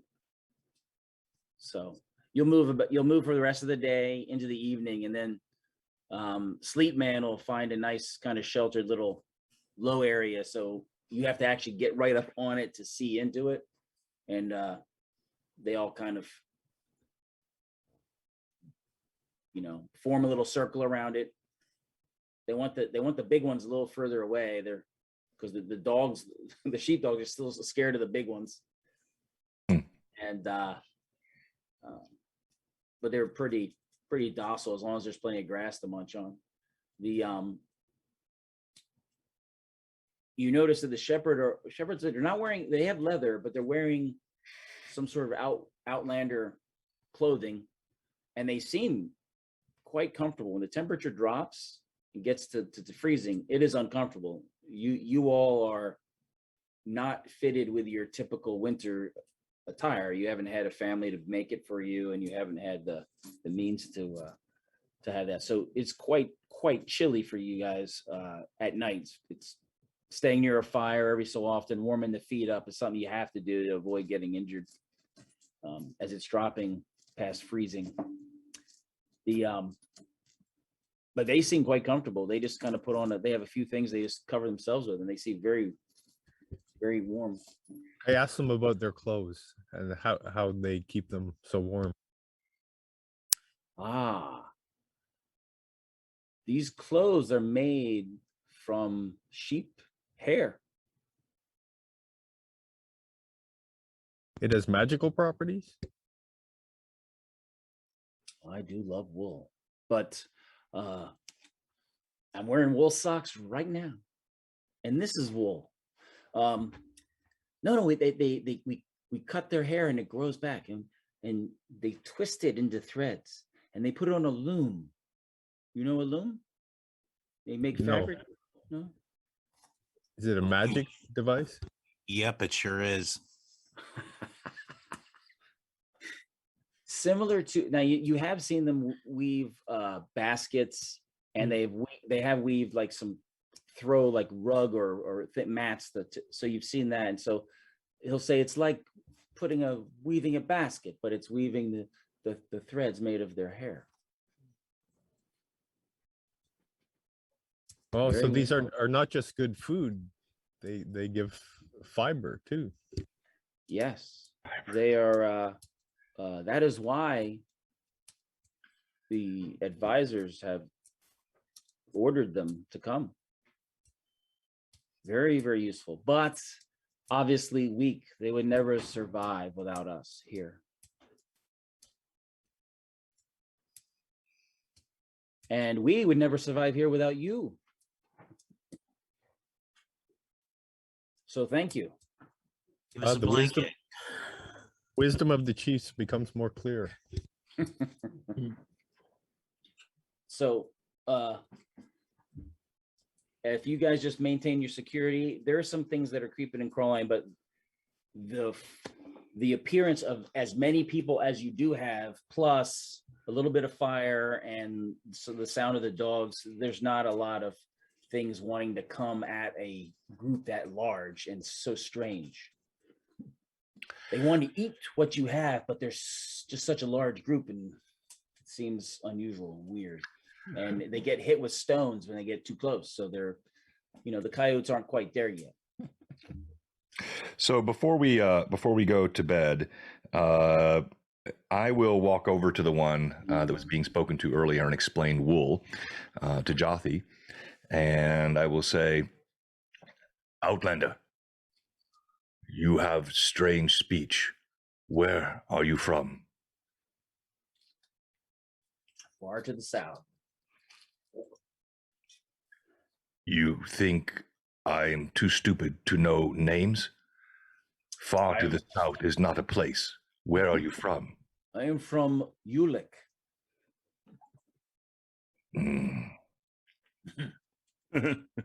He nods. He clearly he's trying to pretend he knows where that is, but he doesn't know. You have more of this wool. You can trade. Yes, beautiful, beautiful country. It's like this country, but gentler, kinder. It's like this country, but kinder. I am sorry. It It is a burden. He says it is a burden as he shakes, and he's got a little bit of fat right here. He says it's a terrible burden, but we manage. Such lands make men weak. But this is not your fault. You have wool that you can trade. I am bringing the wool to those that have paid for it. You have no more of these woven garments. Oh, I do. What do you ask for them? Right now, it's all I have for the winter. So I do not want to sell them. However, I will keep you in mind. I prefer that you don't. And he turns and walks away. He probably doesn't even know what that means. I'll keep you in mind. He's probably like, oh, some spell. He didn't like the sound of that at all. Don't want to be kept in mind. Whatever that meant, he didn't like it. So he walked away. Jothy's curious what's in the saddlebags on the giant sheep. That's not our business. They have some sort of lock on them. Aha, stumped. How closely do you examine? I'll Or how- feel if how- I can get a sense of what's in them, even without opening it. How closely does Death Crow let you get to them? Just ask him, what are you doing, Jothy? I'm curious what we're carrying here. It's not our business, is it? Well, we are protecting it, so isn't it our business? I It hate when you feels make like a good something argument. relative. It feels like there's things in there that are like squarish. At least the bag you feel they're squarish and hard. So you have seen amongst the advisors boxes and crates. You've seen those, and it feels hard like that. Like it's hard, you know. It seems to be kind of well padded, or maybe it's inside another bag or something. But that's what one of the ones that you feels like it has something like that, and it's quite Jothy. Yeah. Neil Skinner said that we can all profit well from this. So I think just to let it be. We'll find out when we get back to him. And You know if best. Mule Skinner's intent is the tribe's profit or his own? I think it's for the tribe. All I'd like to believe it's for the tribe.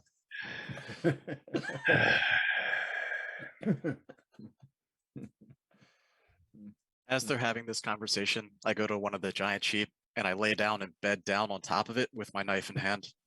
You can Camp out for the climb night. up there. At first, it doesn't kind of like it, but then it's like just starts eating some grass and kind of seems to hang out. Very fluffy. Very warm, I bet, too. It's super warm. All right, I think we'll set up camp for the evening and do our rounds, our standing watch.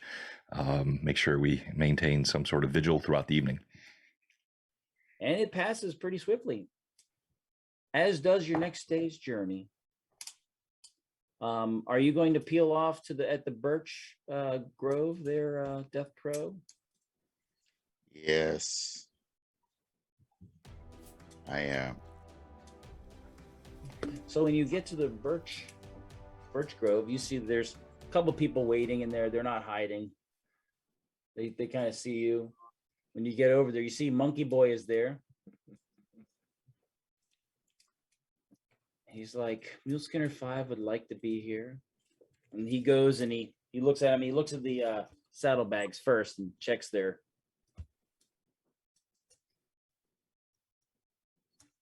Too bad, Elytron. Checks the locks on those, and he sees they seem satisfied the way they look, and he says, You've done a great service. I'm sure that whatever arrangement Mule Skinner 5 had with you will satisfy. Where's Mule Skinner 5? He was kept on business right now. But I will take these and secure them for him as I. That's not the deal. That's not the agreement that I had. It's to be delivered to Mule Skinner.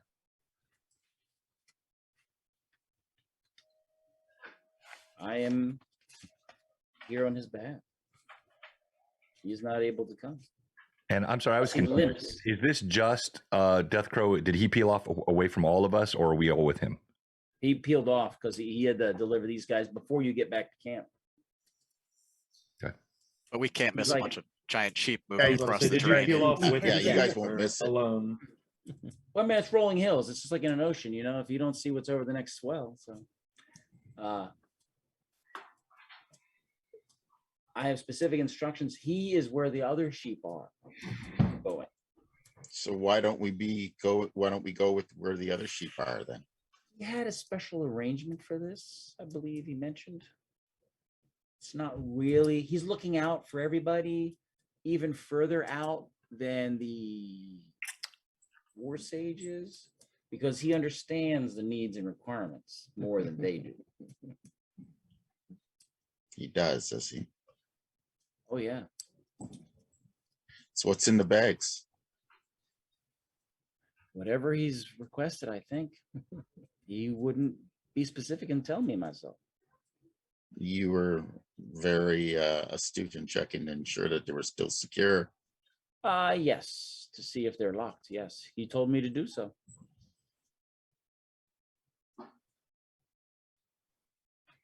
I'd feel better if I saw Mule Skinner and handed these over to him.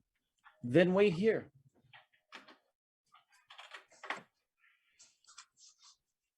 Will he be long? He's receiving all the other ones. He's meeting the sheep.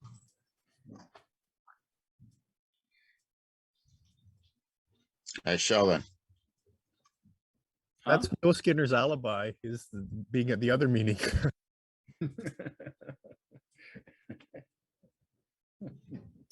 So you're gonna wait, or you're gonna? I'm gonna wait. Okay. So the rest of you continue on. You're only a quarter mile away, and you get to an area kind of near the camp, and you see there's a number of people there. It's kind of near where your horses are. And Mule Skinner 5 is there, and he's like, excellent. He meets with the shepherd, and the shepherds, they start doing numbers.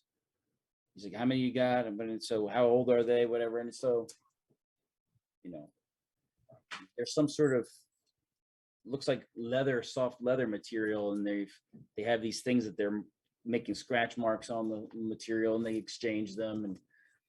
And Sleepman says, excellent, I'm going to find my wife. And he leaves, heads back into the main camp. And the shepherds basically kind of stake out the area and start settling down. They're like, great. And Mule Skinner's like, we'll be leaving tomorrow.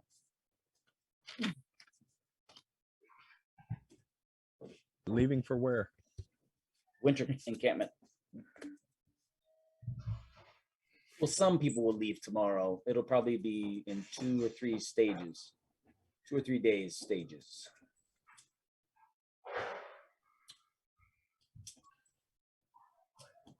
Well done. Why don't you go and grab some food? And he's, you know, there's a kind of central area where there's a lot of general food prep for warriors, guards, people that work for the tribe, and he is inviting you over there. I'll go grab some food and also get some for Rain as well, the older lady. And then he's looking around. He's like, "Where is Death Crow?" I think I know where he might be. He's okay, right? He is fine. The Death So- Crow likes to fly by himself at times. So he'll go over and meet Death Crow when he gets a chance to peel off. He limps over and he's like, "Why are you making me walk this far on my foot?" Who, to me? Yeah, he's like, "Is everything okay? They look great. Bags secure." Monkey What's Boy's in the like, bags? "Ah, important things." I'd like to know. You want to see what's in the bags? Yes. He goes over, he pulls a key out, he opens a lock, he opens a bag, and he pulls something out. And you're like, it looks a little bit like a box. The edges, one side's kind of rounded, and the other one's edges flare out. And he holds it open, and it has stuff on the front of it, and he takes the lid of it and opens it, and it looks like it has another lid, but the lid is made of leather, soft leather, and there's all sorts of stuff scratched on it in different colors, like tattoos, sort of reminds you. And he flips the page and it has more of the same, and he flips the page and it has more of the same, and different colors. He flips the page, it has more of the same. Okay. And he shuts it and he puts it back in there, and you can see there's a number of, it looks like books basically, but you don't know what a book is really. No. Things like Okay. that. So he shuts it. And what is that? Something that the war sage uses. Sages from far away use things like this where I'm from. And people that can read. So It is like you make Demon a magic. thought, you make a thought and you scratch on the page. So you And empty then your brain. other people can look at the page and they can know your thought because of what you scratched. sort of like the Reading. runes that we write. Yes, but more details sometimes, less symbolism, less. Yes. Okay. So I've decided I want everyone of my group to benefit from this. Of course.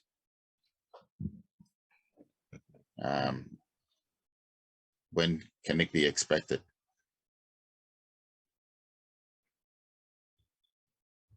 Three days. Okay. I thank you. All right. You shake on it, you do whatever. And Yeah. so he's like, very good. Lovely.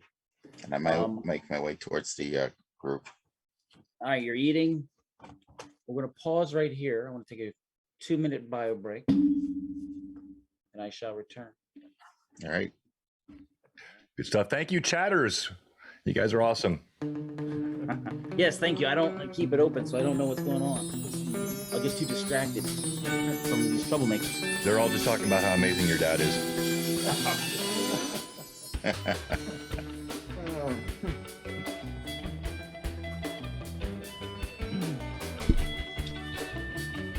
Sit out, relax, hang. 2 minutes. Yeah.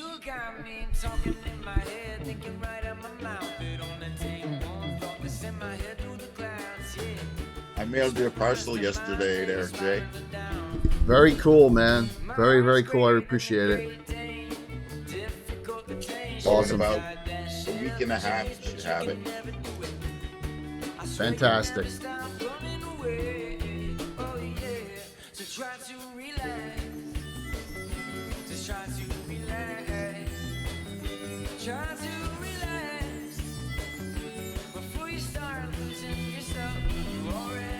If you can do me a favor though, Jay, Yeah, sure.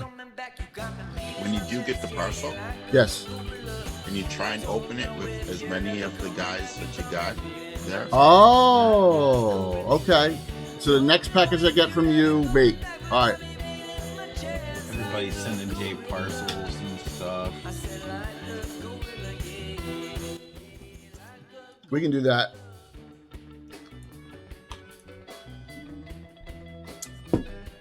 Cool. Mike, you're stating character in this instead of going into the dwarf character so far. That's good. Oh yeah, That's I know how to play. I know, man. I'm just kidding. You were giving away a $25 gift certificate to Choller Games. Tonight's multiple Titan dice sets. Well, Wiz dice. I got a bag of plenty. It looks like a huge bag of holding. I think it has 140 dice in it. We're giving one of them away too tonight during the Ed Greenwood game, Secrets in the Darkness. Wow.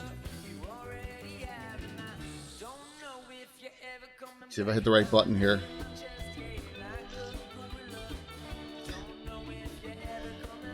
That's all right, Rob. If you can just lurk, if you can lurk, that would be appreciated.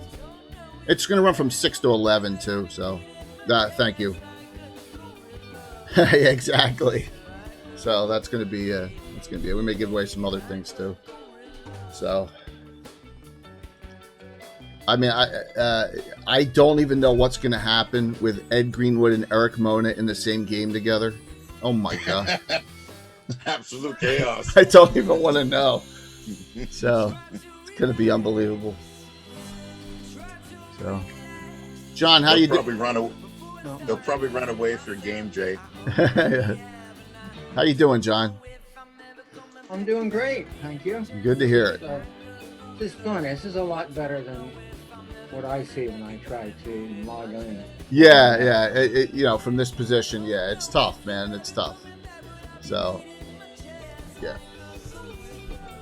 We're getting our act together, trying to do a lot of, trying to keep. That's pretty great. Are you ready to quit your day job? No, John, 8 years, man. I've already calculated I just told everyone my age because when I turned 62 that day, I am done. Done. All right. Yeah, I got 8 years still. Actually, less than that now. It's 7.5 or 7 and 4 months or whatever it is. So, yeah. Good for you. Yeah. Well, Tina, that's good, man. That's good because you're in the service, right? Or you're in an area where you got So, if I hit the lottery first, I got to play the lottery, Will, in order to hit the lottery. So let me go back here real quick. So, as we're waiting for everyone else here, so watch, I can do this magic. I don't even have a Lord Gazumba shirt on this morning. Beep. There he is. Yeah. So, yeah. But I'm looking for, just having fun with this, and things are moving along. Is that comfortable or uncomfortable? No, it's fine. So, Yeah, he's wearing cold. He's wearing a coat of plates, and I was like, "Yeah, you can." This actually is real. It has real plates in it. sounds like it. And It I does. asked him if he wanted to take it off. He's like, "Oh no, I'm fine." So, He has a cold basement, so this is pretty warm. It's not very cumbersome, actually. Considering. Nope. So a word to everyone out there: if you're going to PAX Unplugged in Philly, tell me, okay? So I'm DMing twice, and I got something going on one night. Alex knows about it, so I got Stella and her crew coming as well to PAX Unplugged, so we'll have some fun. Give Stella a shout out, yeah. So, what's up, Lo? Good to see you, man. All right, I'm gonna hide out back here as we get going again. So, When is PAX Unplugged? Sure. 10th, 11th, and 12th of December in Philly. It's Friday, Saturday, Sunday. So, Okay. yep. Show up, bring moose milk. Couple barrels. Is it fermented moose milk? Always.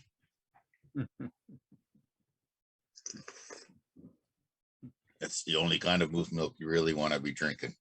All right. Your video's off, Patrick. I don't know if you're aware. Yeah. I was forking nourishment down my throat. I didn't think anybody wanted to see that. Oh man, I did. We wanted to judge you based on what you're eating. Mhm. My little mug of from Man, Scotland. you guys have accomplished something fantastic. Yes, this is a very peaceful adventure. It's been fun. Hey, just a You've been heads away. up.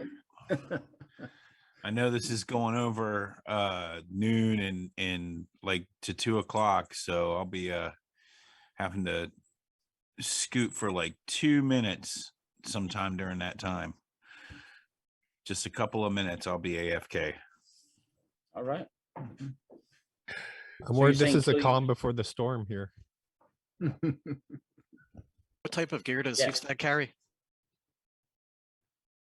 Just for saying he's I had exactly the same thought. Well played, Alex. I had exactly the same thought. Game mechanics wise, those knives are spirit knives. So a minor spirit has been bound to that tool. It is most effective against spirits, other spirits, non-corporeal things. It's but having that spirit bound to it makes that thing atypical. It's not a normal mundane item.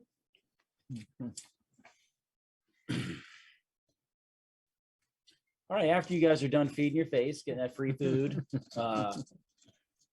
you get back to the tents of lament, and you can see that things have changed radically. It looks like tons of the young people that were there are missing. They're not there. And you can see Rain is quasi hysterical. They're all gone. They all left. I bring her the food that I took from, Oh yeah, that'll replace the children. and then I don't ask her have what's time to going on. I run Well, over you know, to her. everybody eats their own, John. Yeah, right. So Where have they gone? What they happened? ate each other. That's why they're all gone. They ate one another down to. So she's like, they left. They were acting strangely, and then they started disappearing. And I slept in a little later, and no one woke me up. And when I woke up, they were all gone. This was yesterday. What do you mean they were acting strangely? They were shirking their responsibilities when I was telling them what to do. That's not strange. And so, You beat them? no, she's old. She's really old. Now, there were some other guys in the Tents of Lament. There were some people, other characters there. Other personalities there that were adults. Dull and knife. Yeah, dull Yeah. knife. Dull Knife is a young adult or old kid.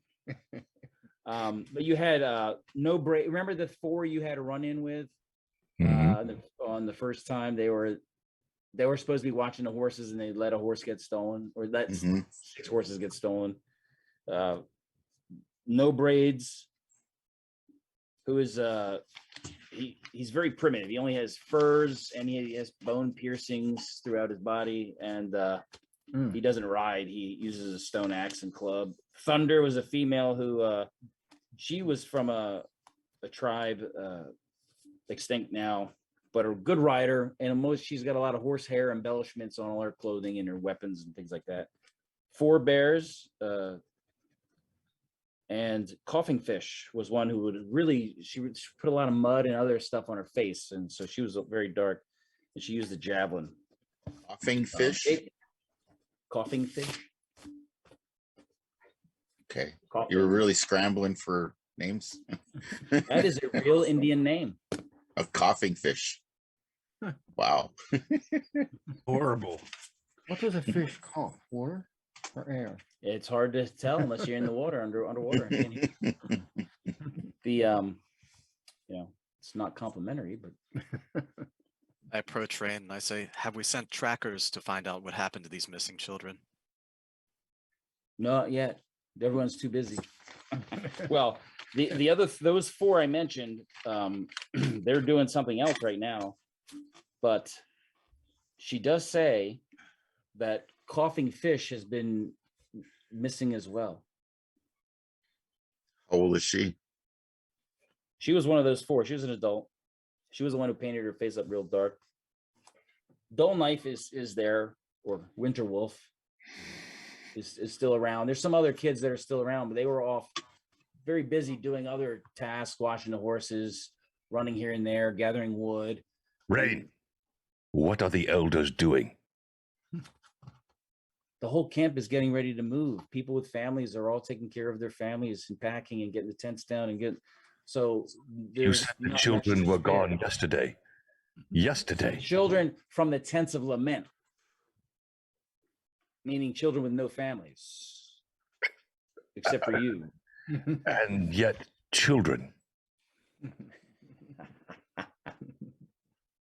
He just We're the shakes. same children. He shakes his head. He spits in the ground and walks away. These were the same children that were working on our last mission. Right. Yep. Yeah.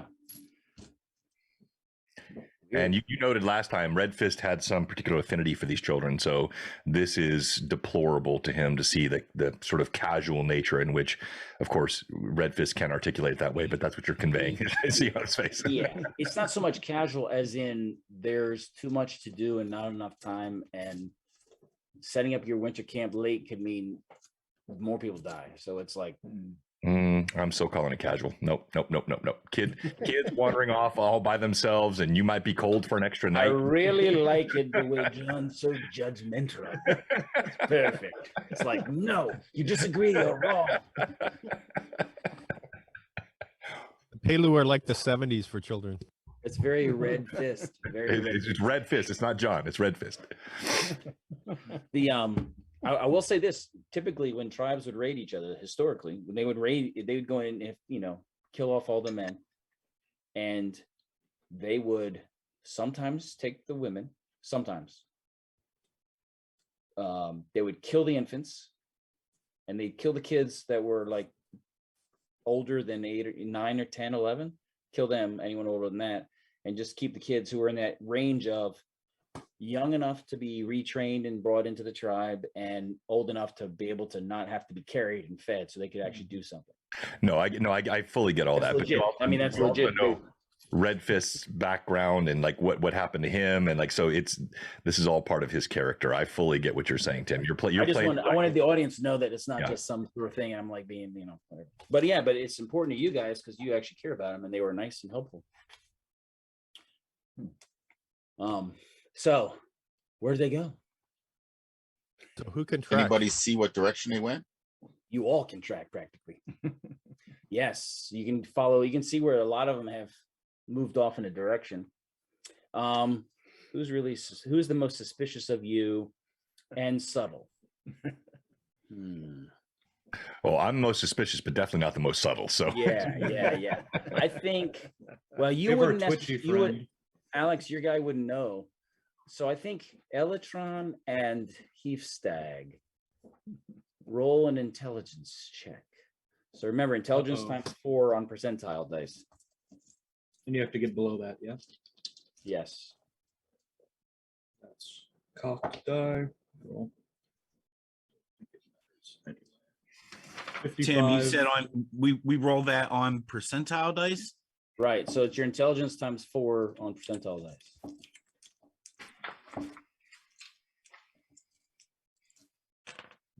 I actually just make it. I needed a 56 and I got a 55. All right. Oh. Mike? I got a 12. Oh, you made it. So you want to roll. You want to roll low. So Oh, okay. you super made it. And I have As- no idea what I'm doing. Well, as you are looking around and trying to make sense of all these people disappear and not, you catch Dull Knife kind of avoiding eye contact. He seems like he's looking around for every noise he hears, and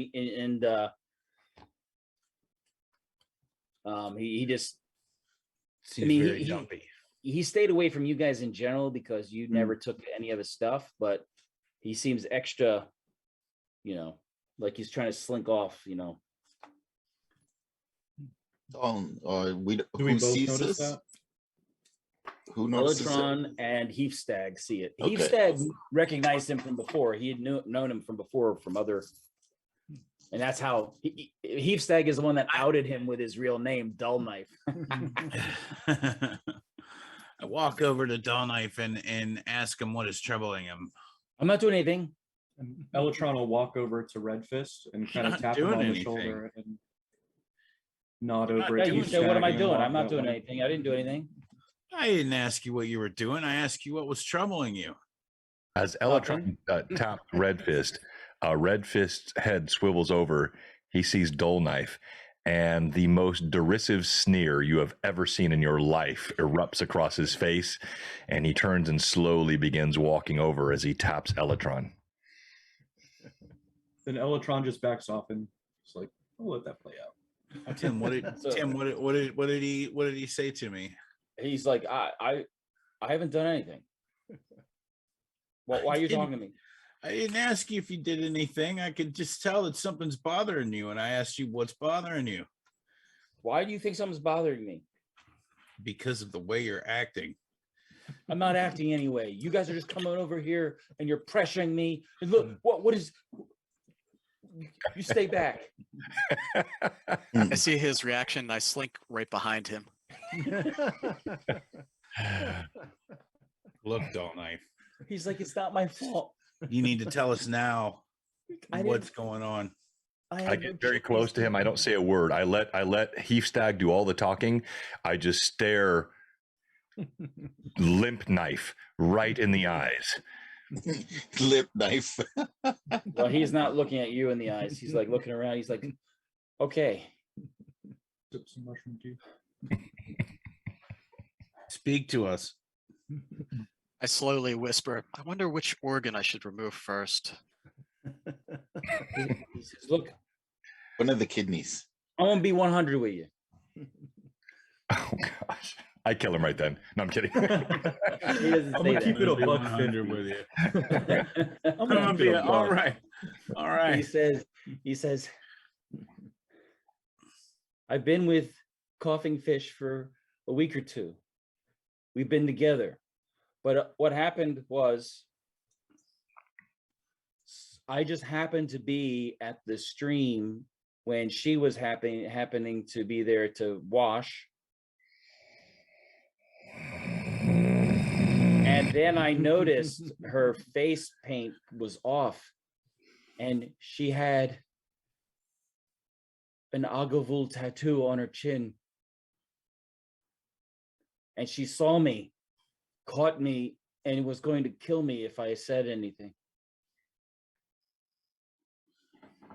So we were together because she wouldn't let me go anywhere, and she was constantly threatening to kill me. And she is, Agavul has a red. They tattoo their face red and embellish here because Agavul means blood drinkers. They're one of the Cannibals. fanged hearts tribes that sided with Ayus. And so she would cover her face up with this heavy black mud and paint and all this stuff. Or so we he saw says. it. So he says. I have no reason to believe this.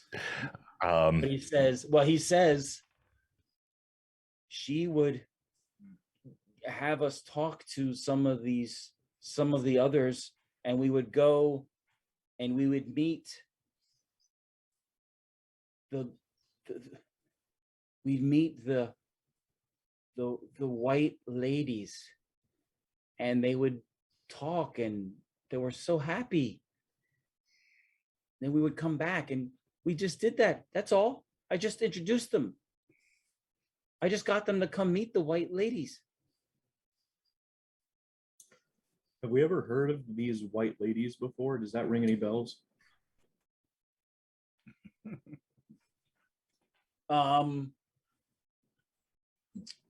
Red Fist, make an intel check.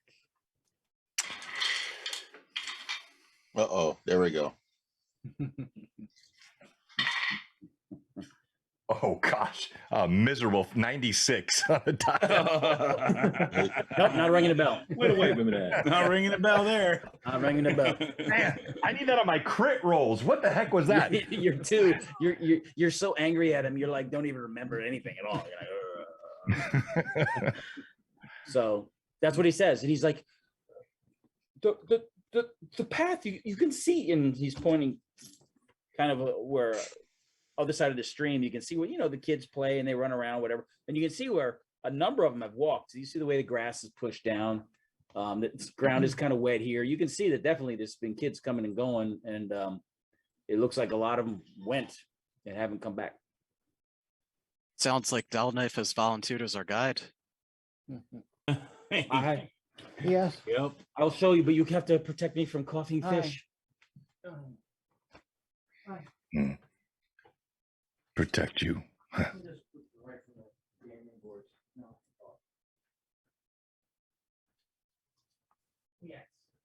Your good luck charm is gone. All right. So where do you go? You're gonna get him to. I can take you to where we would meet the white ladies.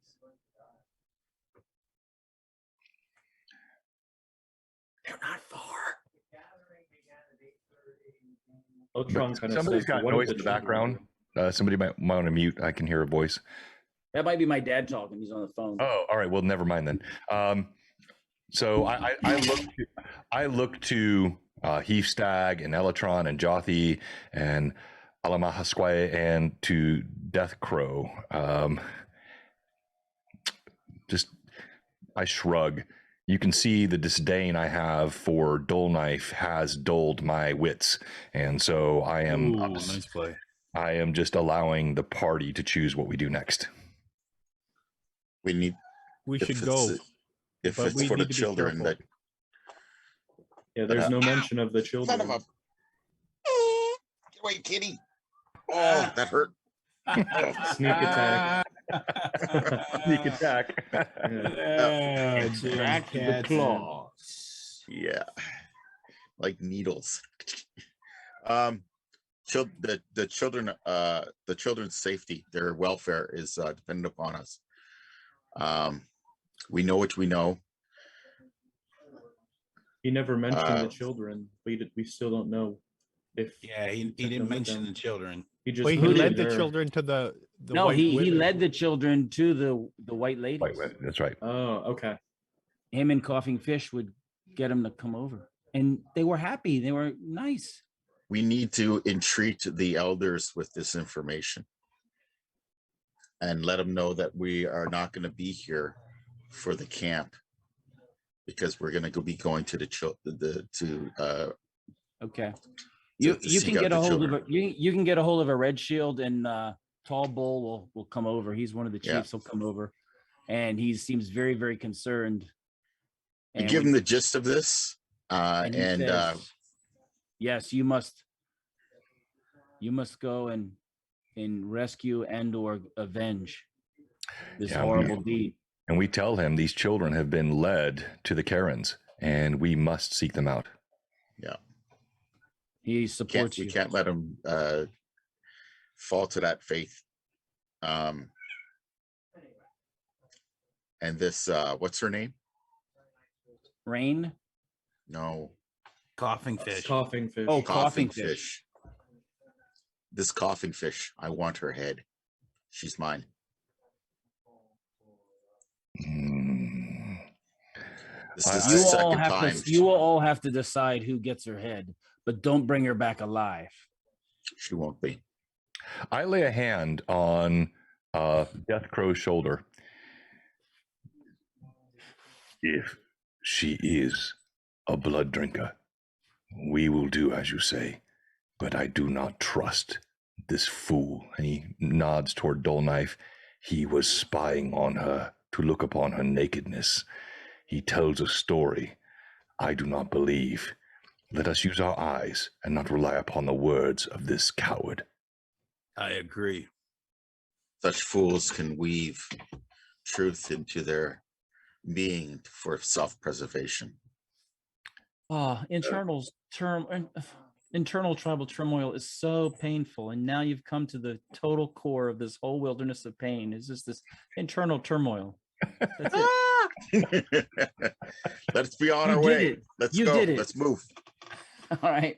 Onwards. Is there any lore about the blood drinkers and them treating with spirits, or that would inform about these white ladies? Well, they sided with Ayus. Some could argue they had little choice other than being totally annihilated and going fully extinct, or siding with them. I mean, tribes that fought each other all the time, killing each other all the time. It's like you want to be on the winning side, and that's the way it looked. Some could just say they're evil and they've turned their back on the rest of us, and so they should all die. That's also the other argument. Most people here feel the latter. Don't. I loop a rope over Dull Knife's neck and hand the other end to Red Fist and say to Dull Knife, "This is so you don't get lost." I take the rope from his hand, and I slide my other hand.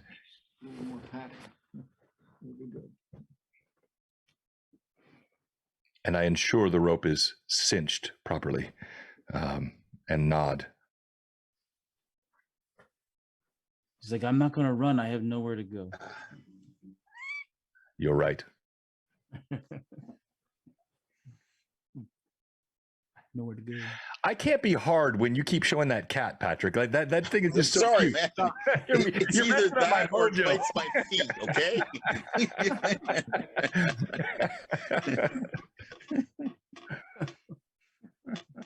Onwards. So maybe if the camera zooms in enough, it'll look like a lion. But Yeah. all right, so he's going to take you, and he's like, look, you see all these paths, and you see where fairly recently a group of them all went, but you can see where there's been a path in the grass that's been cut through a number of times. It's the same. People have walked on the same exact direction numerous times in the past, let's say 5-6 days. Okay. And it goes it branches off from where the majority of the recent tracks go. The recent tracks continue on, and this path you can see continues to the side. And he's like, that is where I would introduce. That's where we'd meet the white ladies. I come up to Dull Knife, and I like with him staring forward, and I sort of approach from behind where his ear is, from behind him. How long has this been going on for? 5-6 days. You will answer for this. I had no choice. She was going to kill me. She is very dangerous. Coughing fish is dangerous. I stumble and accidentally yank the rope. She's very. Okay, continue forward. With my bow now drawn, then I'll not notch an arrow, but carry an arrow in hand, in the same hand as the bow, so it's easy to draw. And I suggest that once we get to more of the meeting place, we spread out and silently approach it. That's what I'm suggesting. So he gets to a small area. It's a small little dip in the ground, like a wadi. It's like a little mini valley, I'd say, or a draw. And he's like, we'd meet here. And it looks fairly empty, although you can kind of see some footprints that go up to what looks like a stone. You see there's grass growing, and it looks like you can see through the grass like a white stone, like a paving stone. If you knew what a paving stone was, is what it kind of looks like. So if you get up closer to it, is it stained? No, it looks like it's like grayish, whitish. Make an intelligence roll. You're the closest one, right? I guess I was taking point. Roll better than mine, please. Oh, it's percentage or Yeah, just a percentage. So you take intelligence times 4, and then you want to roll a percentile die that goes underneath that roll. Okay. No, sir. 88. All right. It looks like it might be a little wet. Mm. No. Continue forward. I mean, so you just see this. Are you gonna examine it? You're gonna test it? You're gonna see if it wobbles? You're gonna do anything like that, or are you just? Well, how big is it? It's probably about between 2 to 2.5 feet wide.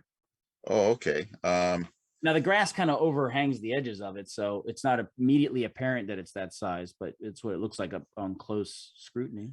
Okay, yeah, definitely. Then I'll take a better look at it then, and use the arrow tip to sort of feel around the edges, and Okay, then you can see where it seems it kind of goes into the ground. It's fairly substantially.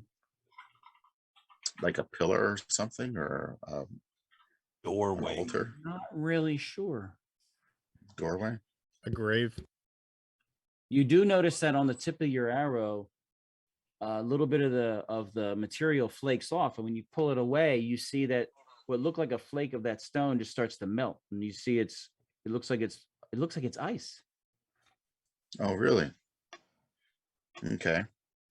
I'll look back and I'll wave the others forward and point this out to them. Okay. I can't make heads or tails of what this could possibly be, but it's odd. It's not natural. Maybe you'll have better luck than I. I'll just let you guys handle it. I'll step back and maintain basically a sentry as a sentry, and see what these guys, if they'll have better luck with it than I did. John will ask Limp Knife, what exactly would you do with these white women here? I would just come here with my friends, and they would meet, and they would talk, and sometimes they would sing, sometimes they would dance. It's beautiful music, and Does that stone mean anything to you? I did not notice it before. They were always waiting here. Yeah. While I examine it, I'm going to be also holding the knife from the wise man, so the Alana, and just trying to see if there's. I'm gonna have to pause here 1 quick second. I'm sorry. I'm gonna have to pause. I gotta take this phone call. No worries. Sorry. Someone's criminals. Talk amongst yourselves. Criminals are crime spree. Yeah, I put it in the chat. I want everyone to know that's watching today. I hope you saw it in the chat. Like, you don't think we're being unkind to Dull Knife. Dull Knife was a very cruel bully. We met in the last session. He was striding right. He was very unkind to children, was threatening to them. And so he has been a villain from the beginning. Now we hear this story where he admits basically that he was spying on Coughing Fish as she was bathing. And whether or not this, blood drinker tattoo is real, we don't know. But this guy has zero credibility. And so we're not just bullying anyone. This is a guy who has already shown he's a cruel bully and now has spied on bathing women. Not a good guy. Yeah, Coughing Fish too. She has some history with the game too, and she was not a trustworthy If you NPC. don't mind a comment, he still has all his fingers and toes, doesn't he? Only for the moment. Yes, but That's you so haven't been harsh. too hard. Just spoke harsh words. Fair enough. Let me mute this guy. Who is this guy? I like that. Well said. That sounds like Tim's dad. Mr. John. I was about to say, you see where he gets it. It's not Pardon bullying. me. You have all of your appendages. The apple doesn't fall far from the tree. He says that they brought him over and they would just sing and dance and they had instruments sometimes. They play music sometimes. They're beautiful. They were nice. The kids were happy. Yeah, do I feel any spiritual presence in the area? What's your wisdom? 14. Hit me with a roll. Alrighty. And I'm looking too. 31. Yes. Hey, Joelith, maybe there's some markings on those trees like you saw before, or something similar on the trees or rocks around here. I will try to kind of look at Kraka. I'm not sure if that was an insult or not, but I smile. Okay. Also, I made the whiz check, by the way. You have If he looks at Check. feeling. Yeah, you have a feeling that there's something spiritual.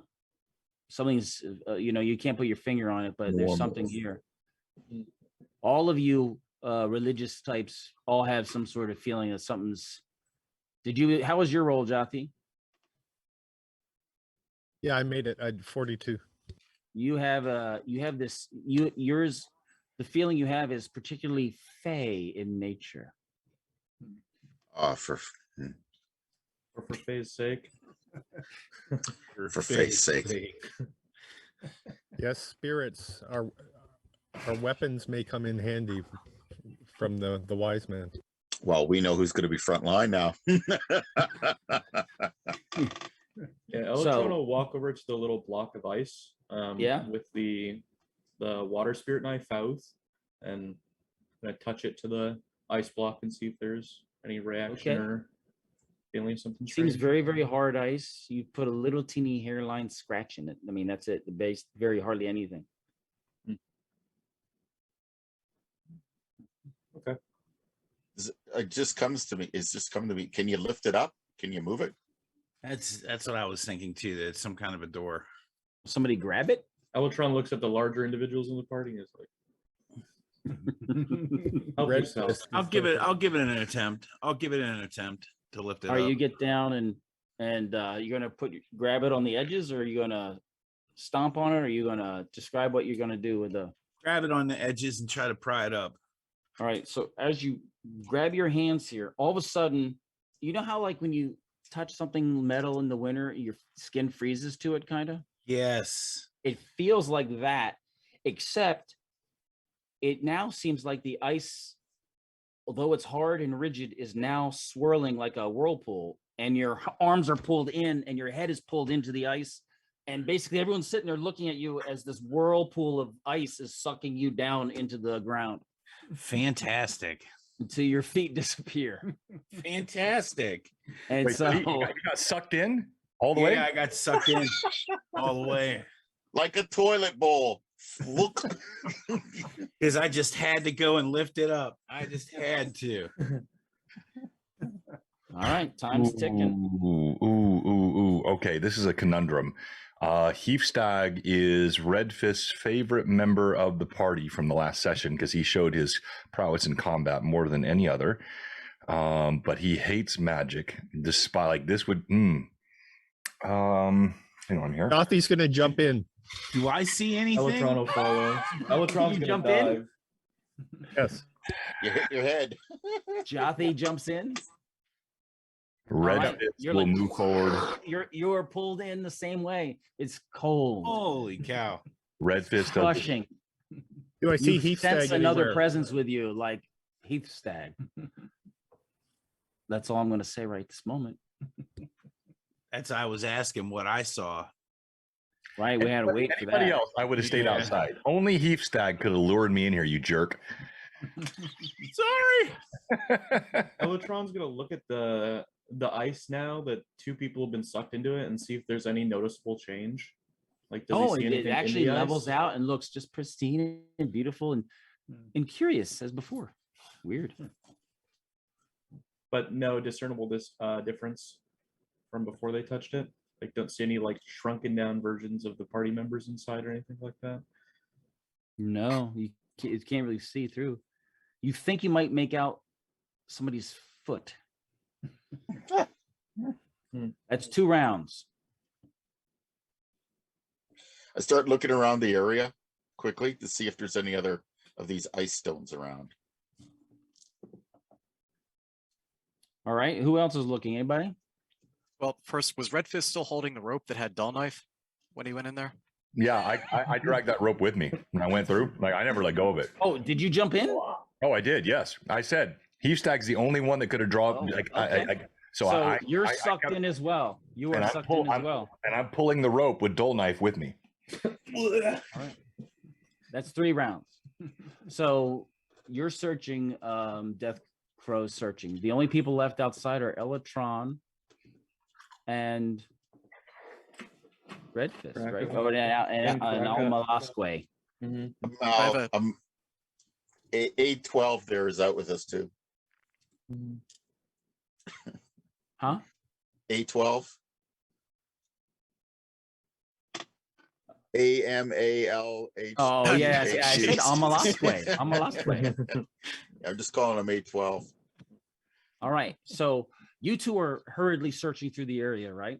Do I have a Um, chance to grab Dull Knife before he goes flying in after Red Fist? Well, actually, for that one, the rope stays there and pulls into the ice, but then stops. And so Dull Knife is attached by like 5 feet of rope to the ice right now. There's a rope coming out of the ice. Okay, I'm going to try to pull on the rope, not the end that's going to pull Dull Knife, but the end that's going Okay. to pull Red Fist. You're like, it is not budging. That's 4 rounds. Death Crow, you notice under a lee of a tree, and there's some shrubs and bushes. You find what looks to be a hole, and you can pull some of the brush away, and you see it's quite a large hole that a human could fit in, and it opens up and looks like a cave of some sort into the side of the. I found a cave over here. Electron will rush over. I hurry over as well. Okay, are you gonna bring Dull Knife? You're gonna cut the rope, or you're gonna free him, or are you gonna Push him what are you into gonna the ice. Do not thwart the will of Red Fist. do you run over and push him into the ice? I do. Before I All right.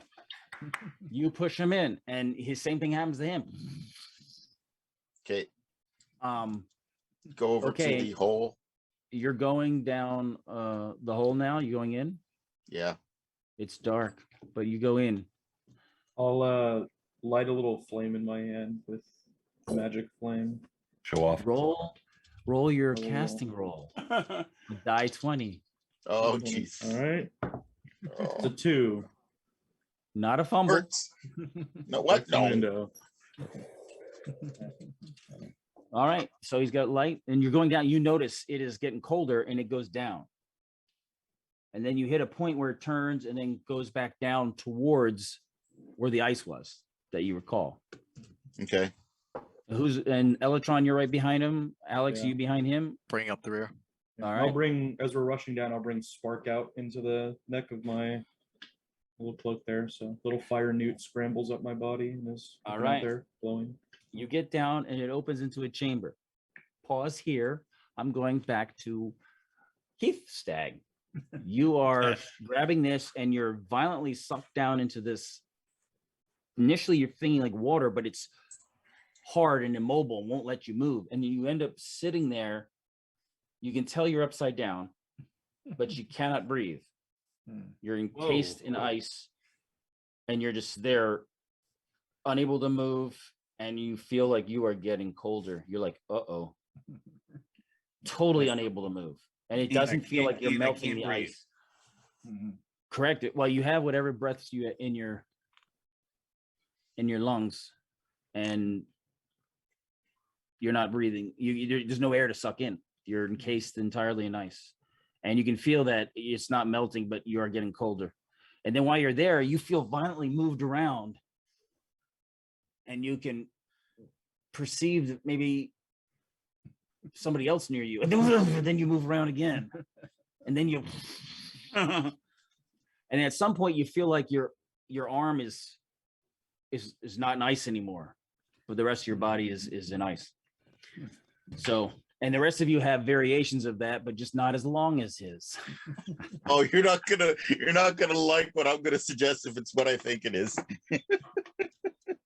So, you get down to the bottom, and you can see that there's a chamber. It's very, very cold. It is Right. cold in here. It's definitely below freezing in here. Okay. And the chamber is shaped like if you had like a big bag of water and set it down, the water would take on this sort of tulip bulb shape, right? Yeah, like a tear. Well, right from the very top of it is where there's this giant stalactite of ice, a giant one hanging down. And you can see that it looks like an arm hanging out of one. And you think you see figures in the midst of it with a little bit of this light. Okay. Below it on the floor, about 8 feet down, you can see a large mound of what looks like ice, but it looks like there's skeletal parts and stuff in the ice. It seems less perfect than that ice up there. There's also little icicles coming down from the ceiling around this. And the icicles have like a little round bead at the end of these icicles. And Deathcrow, what the DM failed to mention is that one of these figures that you see moving the ice appears to be very heroic and powerful. You're not going to want to know how I'm going to free That was you guys. part of the whole giant stalactite. It's extra giant and one part that seems extra giant. Yeah, exactly. Extra strong and giant on that side. Is there a way to reach it, to crack it? Yes, you'd say the ceiling is maybe, the bottom of the stalactite is probably 5-6 feet off the floor. I'm going to try and crack it. I'm going to try it like. So you're like, chink. Yeah. Chink. What are you using? I'm going to use the axe. All right. The metal chink, axe. Chink. You're chipping away at it. Actually, metal axe and stone axe. I still kept my stone axe. So I turned to Elytron. The stone axe is getting chipped. Elytron's gonna look over at you guys and say, "You step back a sec, Kraka," and then he's gonna use Spark to cast a firebolt at the stalagmite, not near where the arm is standing at. I back up a lot more than I should. Wait. Now do you know what this is? Like, because you called it out there, but does your character know what it is? Called what out? Oh, I'm sorry. This is stalagmite, stalactite. Like you know these terms. Well, just to refer to the large object of ice hanging from the ceiling. He didn't say stalactite. No. The red fist shaped ice. How's that? Is that better? The cold thing with people in it. Right. So you're gonna hit it at the base, and you see, a lot of it melts and there's pours down, and then it starts forming a stalagmite at the bottom where the ice is dripping. It's freezing as soon as it hits the next one below it, and you can keep chipping at it. Yeah, and is the weight eventually from the bottom of it gonna like start assisting in the right? You're getting more of Heath Stag's arm free. Is there anything around in this cave that stands out besides the two large ice structures? Like, are there any symbols or interesting pieces of? You see off in one corner. It looks like there's a wooden box, big chest over in one corner, one side of the room. Elytron will keep casting, but look over to the two companions. Say, that box might help. Go check it. Right. Continue blasting. Well, so Deathcrow, you're still chopping. Alex, what are you doing? After seeing party members disappear as they did, I'm going to casually work over to that box and try to tap it with my knife first before I do anything else. And then try to pry the lid. You can open it. What is there to be afraid of? Oh no, yeah, nothing to be afraid of at all. I casually it's not even locked. Extremely careful now, lift that lid up. Well played, Alexander. It looks like there's a bunch of leather bags in there that seem full. I let Elytron and the others know what I'm looking at right now. What's in the bags? Chip, chip, chip. What's in them? Right, I lance one of the bags with my dagger at the top and see if I can lift it out. Heapstag, you are now struggling with consciousness. Your Yeah, I eyesight's kinda starting to figured. go, you're starting to whatever, and then there's a crack in the ice, and you get like you can get a little airflow, a little teeny tiny little of air in there that seems to be keeping you from passing out, but it's not optimal. It's not enough to survive on for long, but it'll keep you from passing out. That's good. While I'm in the ice, I'm holding the dagger and I'm seeing if I can call on any power of that dagger from the wise man to assist. I don't remember you saying that you had the dagger in your hand when you went in. Yeah, I I was think- holding it when we were examining things around the area. Okay, all right. Yeah, I Fair think I enough. remember that. Yeah. John is suspect. I cannot. I'm not sure about that. So yeah, so you're thinking about it, and it's keeping your mind calm as you contemplate suffocating encased in ice. You chip away, and finally a big chunk falls off of Heapstag's face, and he's like, and if Thank you. keep working Thank at you. it. Keep working at it Luckily- again. Too. Luckily, you went in head first, so it's easier to get the ice away from people's faces first, so they can live. Yeah.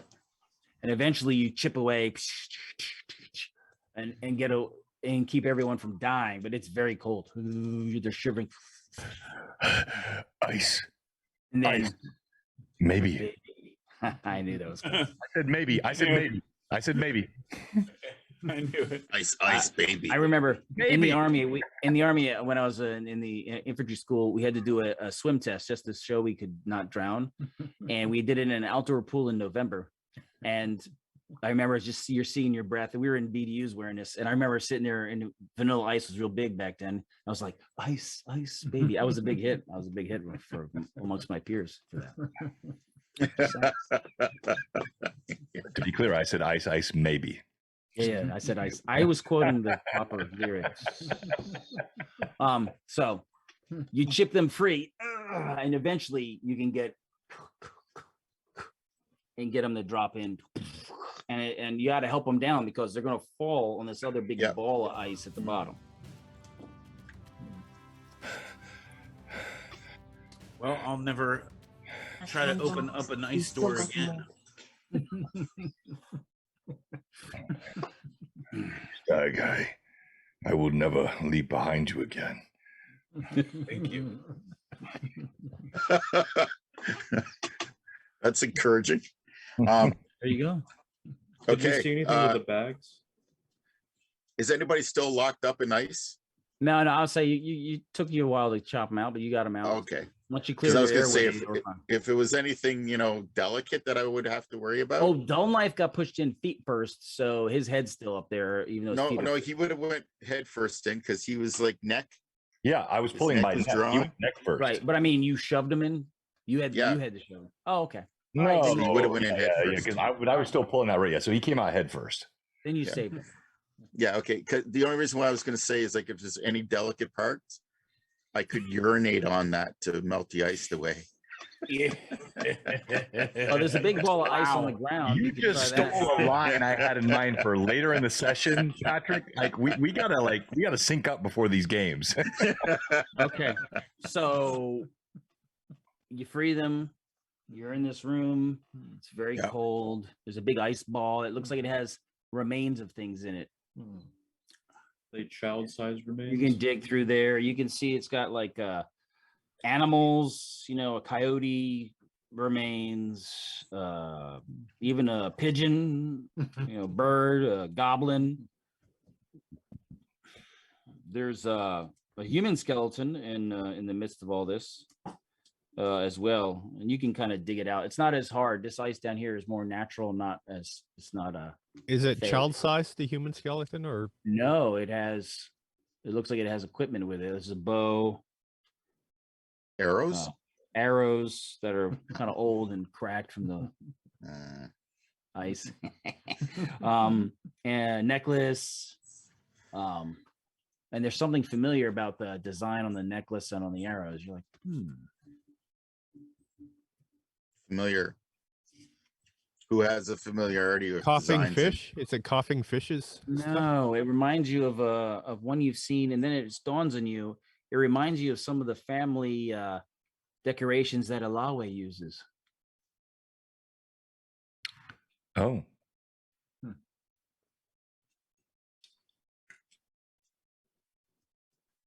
I called Isn't- Dull Knife over and I said, I need some help opening these bags. I drag him over, and I present him to you, frigid and shivering. Speak, boy. But he's shivering too. For No, more is- than one reason. No, I was Is there describing any- him shivering. I'm not shivering. I'm done shivering.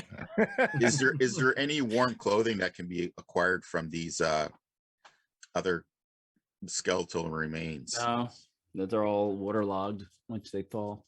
The bags are heavy. When you open them, it looks like there's gold coins in there. You've hardly ever seen gold coins. I'll make sure that these are put safely away. However, once you get one out into a little bit of light, you see it's got the stamp of Ayus on it. I immediately spit on the ground. Gold is gold, though. It can be melted. Gold is gold and it can be melted correctly. We don't know that though. Ooh, it's so much gold you could never all carry it. Well, I'll take 20 pieces if I can. 20 or 30 pieces. Okay. I'll take as much as you I can can count to 20. Take 20 pieces then. I will also take a sackful as I mutter, that which is rendered to evil can be melted down and brought to good. Yes. Yes, it can. You As I'm greedy, filling my sack. greedy adventures with so much lives on the line. You're just lining your pockets. You're just as bad as the Iusians. Just as bad. All right, so everyone's going to grab some gold. Everyone's going to do a grab. I'm just doing a little bit, yeah. No part of the gold. No, I don't want any part of the gold either. You're going to take the necklace from the body of Alawe's father. You're going to take that back for her. Yeah. I'll get it.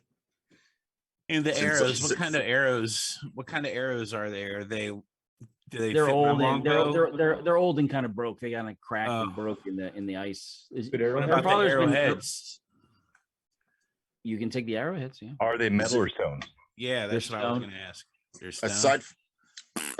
Aside from the necklace, is there anything else like rings or anything like that her father may have had?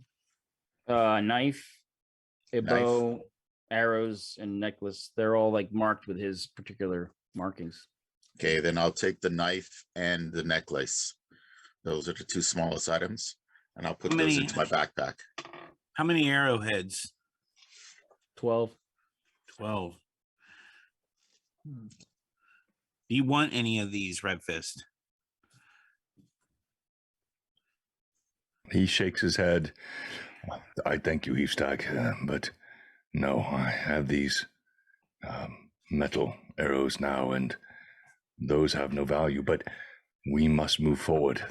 There were still no signs of the children. The children are in there somewhere, I'm sure. Let's move forward then. Is everybody warmed up relatively now? It's like dried out. It's iced hard to off? warm up down there, but once they get outside, they can kind of shake off the deep and frightening chill that they almost froze to death in case. Death Crow, we are warm when we die. Move on. Okay. All right. Oh. Red Fist, make an intel check. One Oh more. gosh, may this be better than my last one.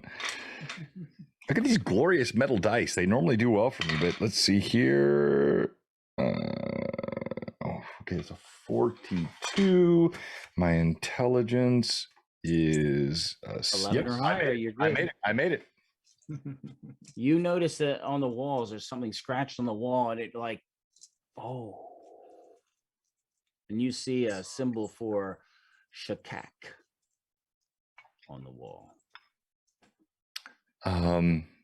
You see Redfist stop, and it's not a rejoicing reaction. It's a conflicted reaction. While he worships Shatak, he has also felt failed by the gods. And he stops in this conflicted moment and looks up and touches his hand to the runes carved on the wall. All right. If anyone's paying attention, they can see him do that. And What are you doing there, Leadfist? Do you not recognize? This is the name of Shatak. I don't. The winter spirit, the deity, the winter spirit. She carries the spirit of cold and snow and ice, which was entombing my mother's heart. But she is here. And he pulls his hand away. And he says a quiet prayer. You have betrayed me many times, Shatak, and yet I worship you. If you still have any kindness, any warmth in the midst of your ice, I beg it of you. He sniffs, spits. Let's move on. All right. You're done here. You ransacked the place and you're leaving. You're gonna follow the kids, try to save them. Yep. Yep. Okay. Because it's been 2 days. So you got a head start. So 2 days, you take still off 2 days. following it. It's easy to follow the trail. It's easy to follow the trail. Question: when we were down there, were there any signs of like how much like foot traffic was down in that cave? Like, had people been there recently besides us? There seems to be only one barefoot in there. A small barefoot. It looked like a very dainty, very beautiful footprint. So pretty. So dainty. We get the point, Tim. Okay. You head out. Dun, dun, dun, dun, dun. Are you walking? Are you running on the trail? Are you jogging on the trail? How are you doing this? I'm riding Brandon. You're bringing your horse. Dun, dun, dun, dun, dun, dun, dun, dun, dun, dun, dun, dun. All right. You're going to ride ahead of the group? I slap my steed upon the flanks. Let's go. I guess then we'll be following behind at a decent pace. Yeah. Again, you had a group of like 20 or so kids. So it's like not hard to follow where they're all going. And it looks like sometimes it looks like they're dancing at some point, from the way the Big 12 side. You know?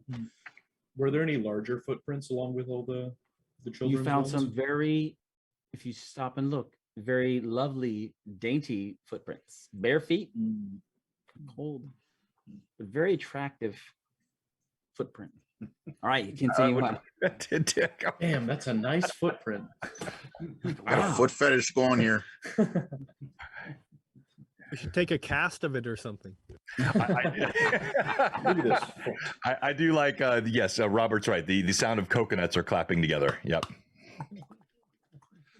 All right, so you continue on. And as you're moving on your horse, you can kind of see, you see a bear that's moving, and you can tell a bear is quite fattened up from its, it's getting ready to hibernate. And you see dragging in its mouth, you see, it looks like a body of a small person. Wow, really, Tim? Really? Bear's hungry. On the trail. What do you do? Deep Stag lines up Bear meat. and prepares to fire at the bear. All right. So you see, Bear's same. obviously not coming towards you. It seems to be moseying on his own. That's all right. He's got a child in its mouth. Yeah, and he's got a child in his mouth, and he looks like good meat. So I'm pulling the arrow. Exactly, and that bear coat would be very nice for one of us. Yep. In Tim's game, it's 4 months to the bear coat. So that's the hierarchy of needs dominates.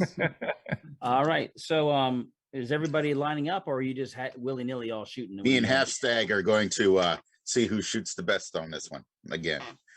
All right. Well, he can shoot further than you. When are you going to engage? And Red Fist is out. Well, make it sporting, like, you know, when I can engage it equally as well as he. You want me to roll, Tim? How long do you want to wait? How far away you want to No. The moment I see this, I'm pulling out my short bow and firing. Yeah, so you're firing. So the moment I say Red Fist is not. He's not waiting for some silly competition. He's killing.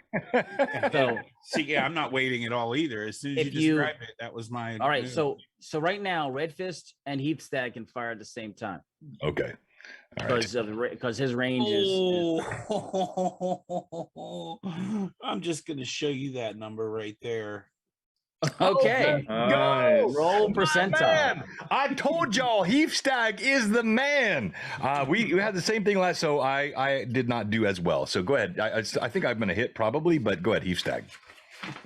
My percentile is a 58.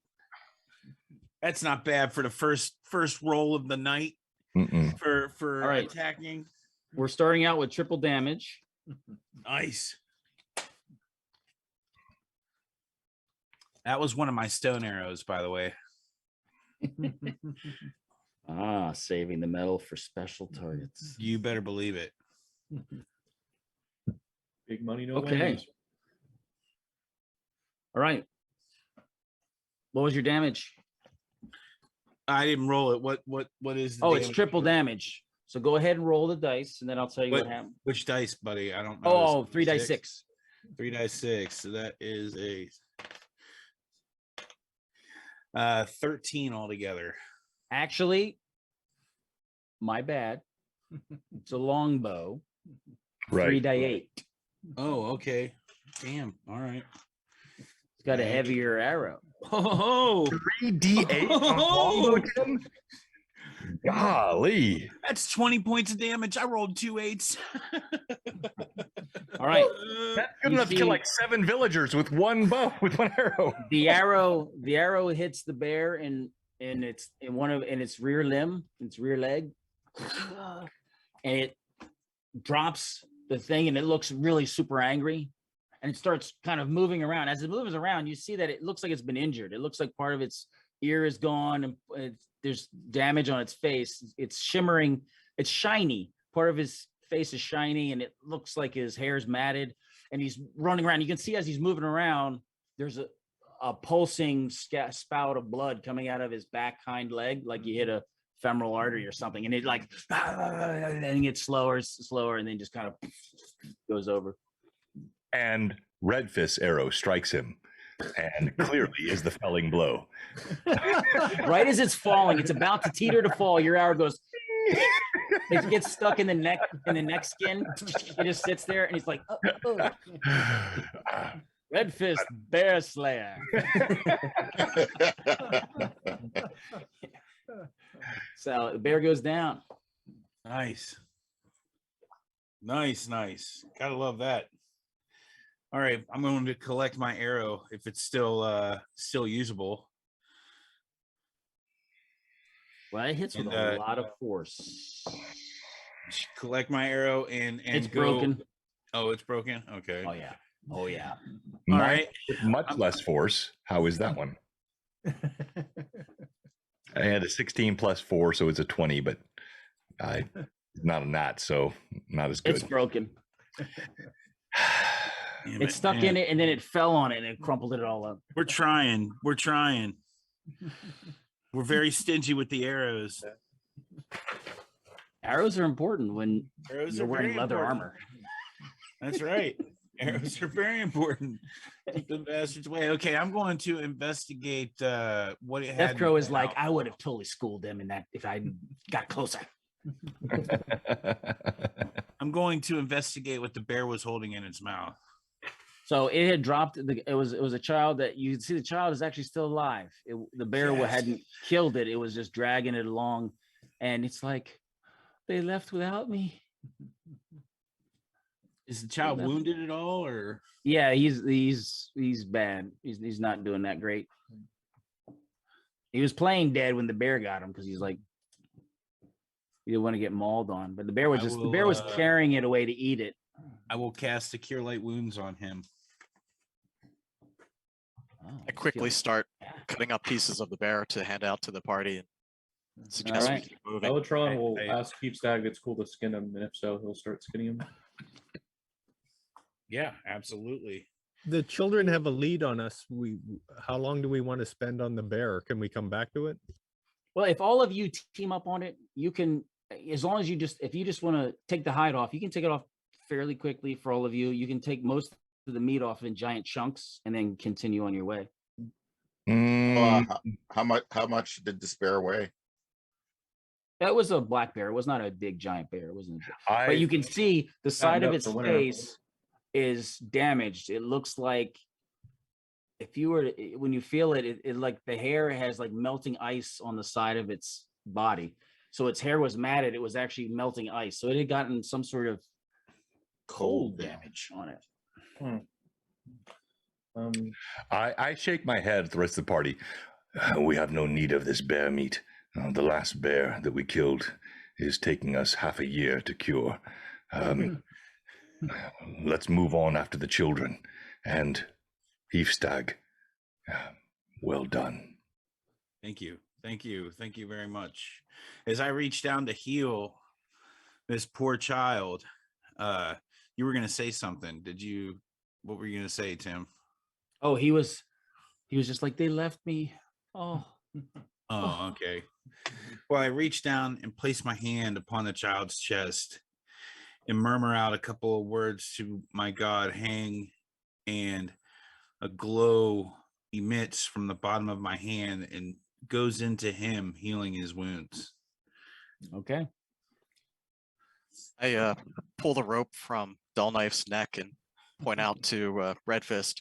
Poor little guy was chasing your horse for about 20 feet before his legs gave out. I suggest we send him back to the village with the bear meat and the boy. Give him a chance to redeem himself. Oh. All right. So what's Dull Knife's current condition, Tim? He seems like he's in a state of shock and horror. I don't know about that. What do you mean, Deathcrow? I think Dull Knife should be coming with us. Then we have to bring the child with us too. Ask the child where the others are. I do not trust a child in the hands of the knife Dull. You could put him on the horse with the meat and send the child back. Maybe the child could ride back. Yeah, you can keep making suggestions, Tim. Thank you. That's right. Give up that horse. Or I can do what my character would do. Good luck, kid. Kick him and then Yeah. We take the child with us. That's exactly what we do. We take the child with us. We provide blankets and we keep him protected. Who has a blanket? I do. Thank you. Right here in my inventory list. I have a bedroll. I have also have a deerskin sack. Ooh, I could cut that sucker open. That would make a great All one. right, so fine. He's on the horse and you're riding. Right. Continuing forward, moving along. Forward. Well, could we ask the kid what just happened over the past 2 days? Yes, we absolutely yes, please. Like I'll let you do that, Elatron. The beautiful white princess, she would sing to us. She was so nice. And she was beautiful. They have music and stories. And I just loved them. I just wanted to go with them. We all did. Some people had doubts, but they still stuck with the group. Who brought you to them? My friend Dull Knife. At first, I didn't like it, but she said he was a good friend, so I believe her. Have you seen the one they call coughing fish? Yeah, she was around too with us. She liked the party as well. She liked to dance, and she laughed a lot. And it wasn't really a nice laugh. But the White Princess says she was a good friend. And I believe her.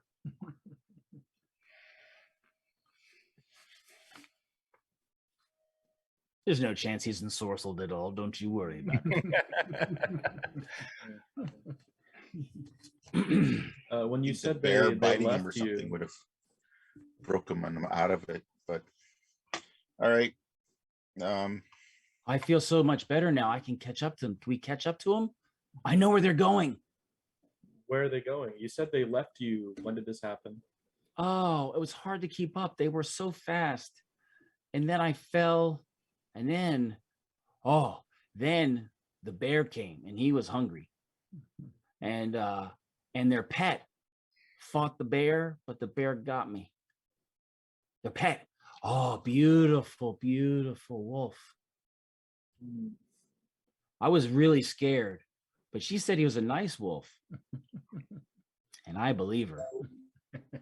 But he breathed. The wolf howled, and this like cloud of shimmering was on the bear. The bear did not like it. The bear ran away from the wolf, and the bear grabbed me. And I said, help me. And they said, we can't, we have to go on. And I believe her. But now I can catch up. I know where they're going. Where are they going? He's like, north. And he points, and you can see in the What is distance. your name, boy? You see in the distance, very dark clouds off in the distance. Very, very dark. It reminds you of one of those storms that you see in the winter. With high winds and lots of precipitation and lots of cold weather and lots of wind chill and lots of lower temperatures. I asked his name, by the way. Sounds like Canada. We're heading to Patrick's house right now. Ontario. His name is Toenail. Toenail. Toenail. You are running out of names. He's missing the tips of toes, and he has one big toe on one foot. It's the only one with a nail on it. That's why he tripped. Coming together. Well played. He hasn't got his adult name yet. He's so young. Well, as I think Grendolf suggested, he is slightly duller knife. Slightly duller knife. What Okay, what do you do? with the bear? Continue moving. It's getting colder. You can tell now as you're moving, it's normal weather, and you can feel like the temperature has just dropped. I tell the party, this wolf sounds dangerous, so let me try and deal with it if we encounter it. I can try something to see if I can bring it on our side. I saw that comment, Alex. Duly noted. All right. I'm sorry, say that again. Oh yeah, you were telling everybody to be careful, right? Yeah, the wolf, and I have something I could try to see if I can bring it to our side because it sounds dangerous. Okay. Yeah. Oh yeah. Okay. Red Fist. I'd suggest that you try and not ride too far ahead of us.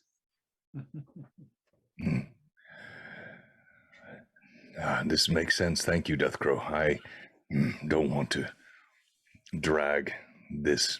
And he kind of yanks again at Dull Knife's rope too quickly anyway. Oh. Okay.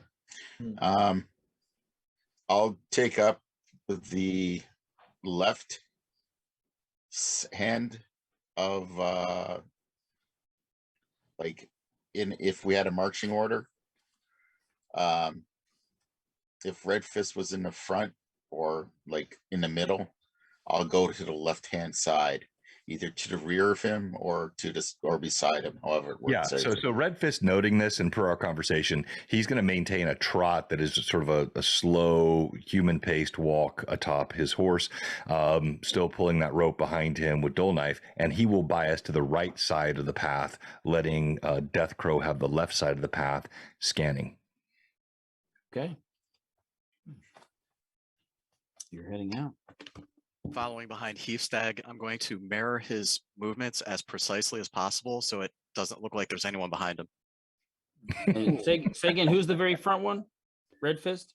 Well, so I'm fine with that, but I think what Patrick and I are saying is that we're almost parallel on opposite sides of the path. So Okay. we're both in the lead, and we're just Front. watching from either. Right, exactly. Yep. Left and right wing on the front. Precisely. And who's following after that? That would probably be me. All right. And then Mr. A is right behind you. Yep. A12, yeah. Jothy, where are you? Behind A. You're taking up the rear? Yep. And I'll where be is next to Jothy.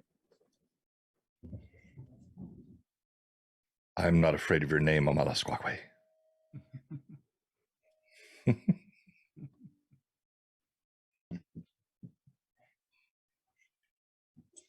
Oh, there we go. I got so used to calling you Elatron, I forgot my my other name for you. All right, I'm just keeping a track of where you're at in relation to each other, so I know who dies first. Okay, how far ahead are the wings? How far ahead are you? I don't know. What do you think, Patrick? I'd say not too far, maybe 50 yards. That sounds good. So you're on horseback, Red Fist? Correct. All right, and so Death Crow, you're just running because you're a man that way. You don't need a horse. All right, so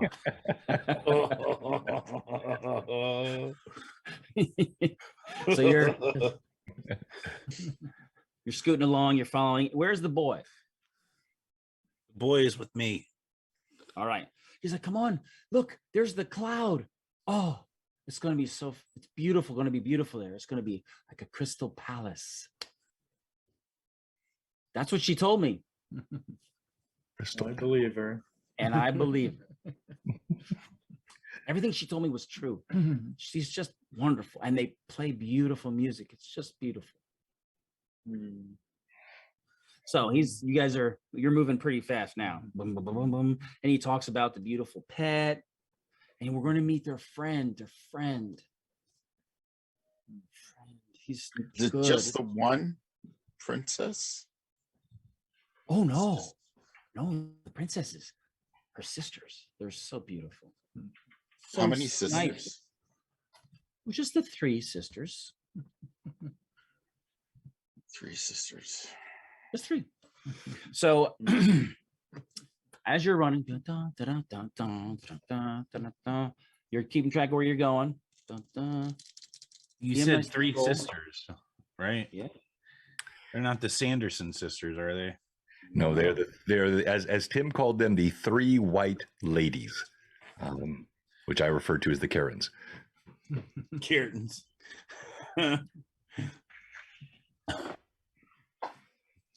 They're just so nice. I don't know why you wouldn't like them. Why would you not like them? Why? Oh, I'm sure we will. I'm sure we're going to do lots of dancing when we see them. All right.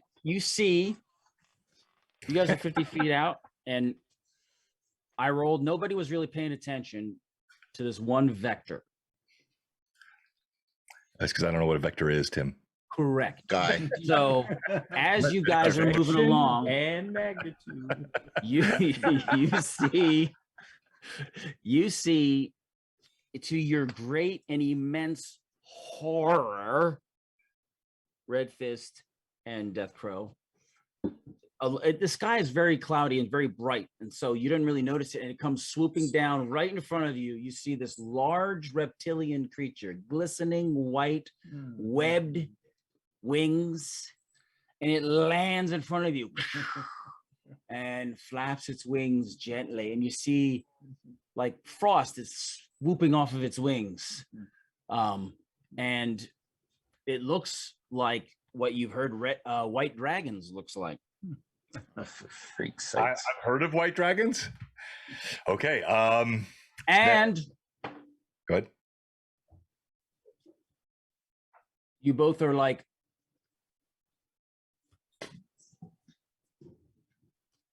and you both fall down on the ground and fall asleep. Weird. You fall off your horse. Does the horse go to sleep? I'm still The clutching the horse rope. doesn't Though. go to sleep. The horse runs away. No, Brandon, no. But I'm still I'm still clutching the rope though. I still have dull knife's rope as I collapse on the ground. All right. Oh, dull knife goes And he No falls saving asleep. throw? No, he made the saving throw for us. Oh, It's a first level spell.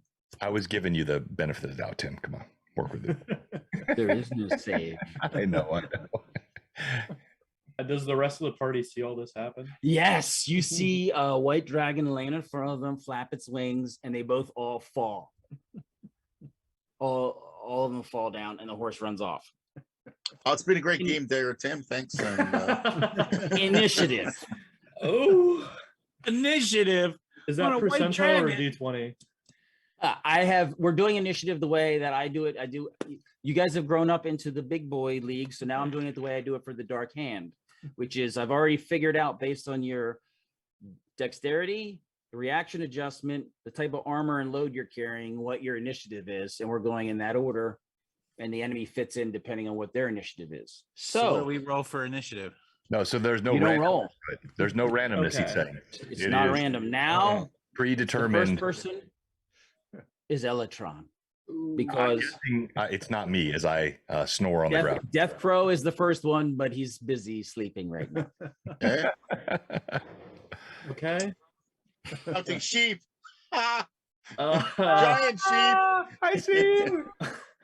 um. Now remember, just so you can know, this is how I'm keeping track of you. This is the rest of the party right here. These are the two wingers, and that's what you know what that is. Yeah.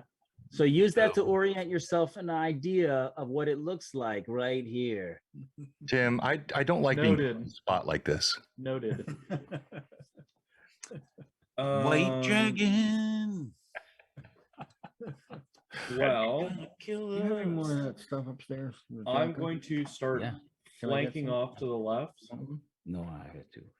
I'm sorry, say again. I'm going to start flanking to the left side, and kind of break away from the path. Are you gonna run at And, maximum? Are you gonna run at maximum speed for one round? No.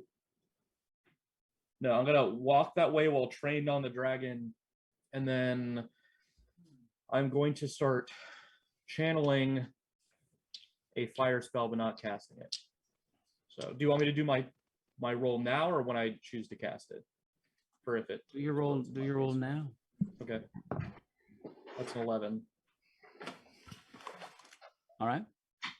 You made it. Awesome. So I will start channeling and waiting for the dragon to. Red Fist would be next, but he's busy sleeping. Heath Stag.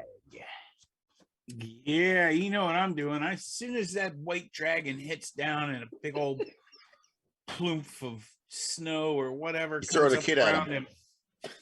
That's it. I throw the kid, the child first, and then I take I draw back my longbow and take aim and fire.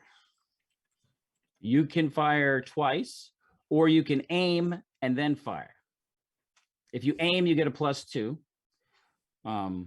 He is within medium range for you. So Yeah, that's he's over 60 feet away. He's in medium range.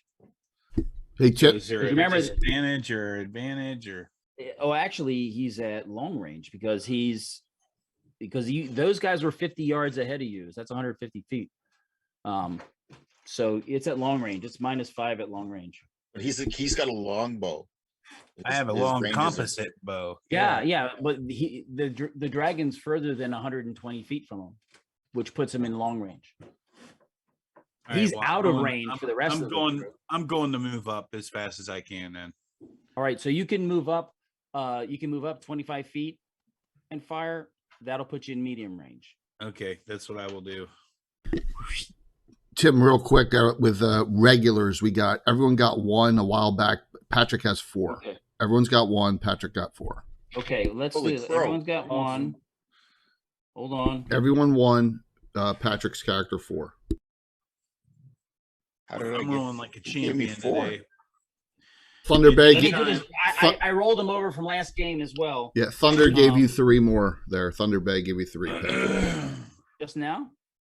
Yeah, so 1 for everyone else, 4 for Patrick. All right. So Patrick, you're at 8. Elatron, Okay. you're at 4. Red Fist, you're at 2. Heavstag, 19. Joffy, you're at 5. Because I rolled him over from last game. Yeah, I was gonna say you must have rolled him over from last game because I had 18 from last game. Yeah, I saw a little bit of blatant favoritism going on in that whole distribution of points. No doubt. Right. That's right, Mike. But hey, if you cash in 10 regulars, you can get a fortune point, which is, so just remember you can do that. You can also take your hero points and add it to your roll. But you have to declare them ahead of time. So if you want to have a +10, you can say, I had 10. All right. Well, I will definitely take that hero point that I was just awarded and add it to my 19 that I just rolled to hit that dragon. No, you have to say you're going to use the hero point. ahead of time. Oh, okay. Well, then anyway, I rolled a 19.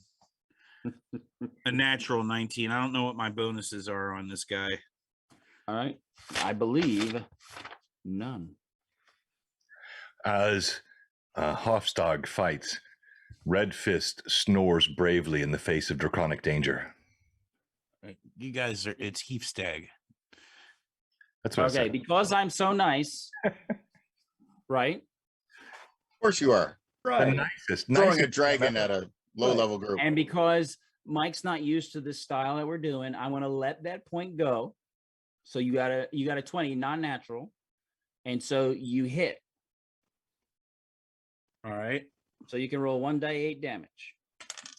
That's 7 points of damage.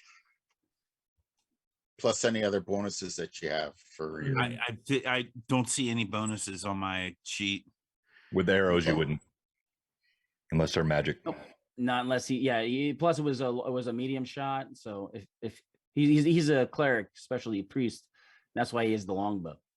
Because the god of thunder, the spirit of thunder uses a bow that shoots 30 miles. So One you day hit my bow you will- hit it, your arrow goes, and it seems way out of proportion upset than you would expect. You were like, oh, I hope this works. And it was like, it seems very, very, very, very upset. Wait, Good. Tim, my stream froze. Could you show me again what it looked like? Oh, that was fantastic. You got a capture on that, right? Yeah. Not everyone can Yeah. role play Someone what a get the dragon log. looks like when it's pissed. Exactly. You just did it perfectly. Perfectly. Well done. Flip it and ship it. Exactly. Alex, you're next. All right. As my cover has charged in the battle, I dive off to the side and try to race around what's going on to see if I can get behind this dragon. Okay, so you're going to run side and forwards as fast as you can. Correct. All right. There, it's going to be hard to catch you guys in a breath weapon. What are you gonna Joffy, I do, would like- Lane? I would like to say, Joffy, it's your turn, but it is not your turn. Oh, It's now the dragon's turn. ugh. Oh, nice knowing you guys.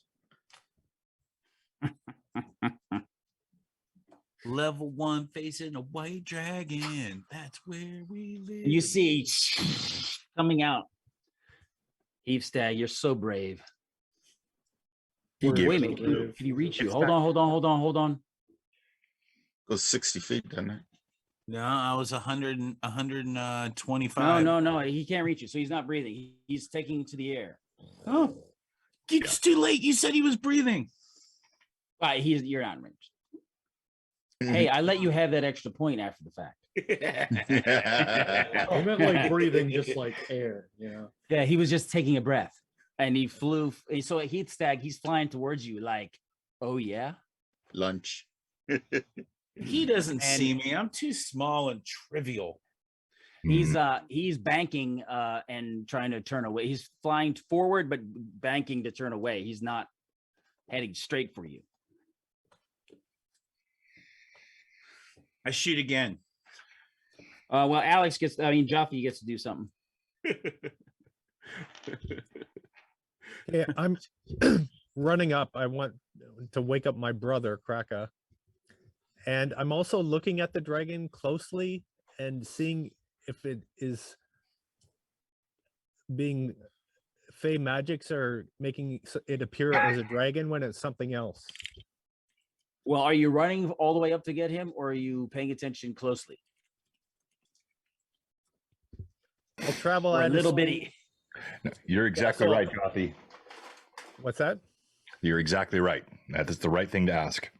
So Didn't give I'm us a clue. traveling at a speed that I can discern whether the dragon is truly a dragon or not.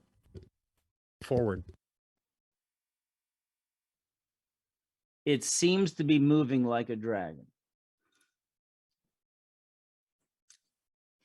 You're not sure about its actions, but what it's doing as it's flying seems to be. Taryn did she imitated your dragon, or she clipped it. It better be good. So Love I'm it, not gonna Taryn. metagame Well here. done. Thank you. Flipped and shipped. Wonderful. Whipped and shipped. Nice. Make bookmark. Anyway. Where is it? I don't even see where it is. It's in the Discord. It's in the chat. Chat. It's chat. Sorry. Yeah. I'll pop it in the Discord. Oh, I see the chat. I don't see it. It's on Twitch John, chat. You okay, John? That's Twitch the chat. twice I've heard you cough. No, I Doesn't got matter. a chip in my throat. Sorry. Oh, That's what I get for snacking. So Carry on. the dragon is flying to the side. That's what he does. Jaffe, you run. You can see that its movement looks like a large reptile flying. And you're almost to Kraka at the end of the round. Okay. New round. Kraka sleeping. yes. Elytron, the thing seems to be flying and turning generally to your side. What are you trying to do? Now that I've channeled, I'm going to finish casting Produce Flame through Spark, and I'm going to chuck it at the Flying Dragon. It's a 17 on the dice. I'm not sure what the bonus is. Apologies. We're going to see if you're in range. Okay. Range was my question. Probably should have asked that. Banking dragon.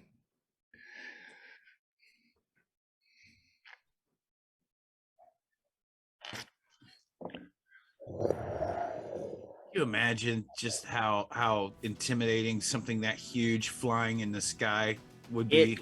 No, absolutely. It doesn't matter what the range is. Well, I'm going to set the scene. It's flying and it goes, and it just seems like it doesn't even like touch it. That magical sort of flame doesn't seem to affect it. Well, Does it fizz out That or does it go sucks. through it? It seems like for the sorcerer, it might be resistant to some sort of magic. If you're picking up what Interesting. I'm dropping. I'm picking up what you're dropping. Red Fist is Um, sleeping on the job again. Heath Stag.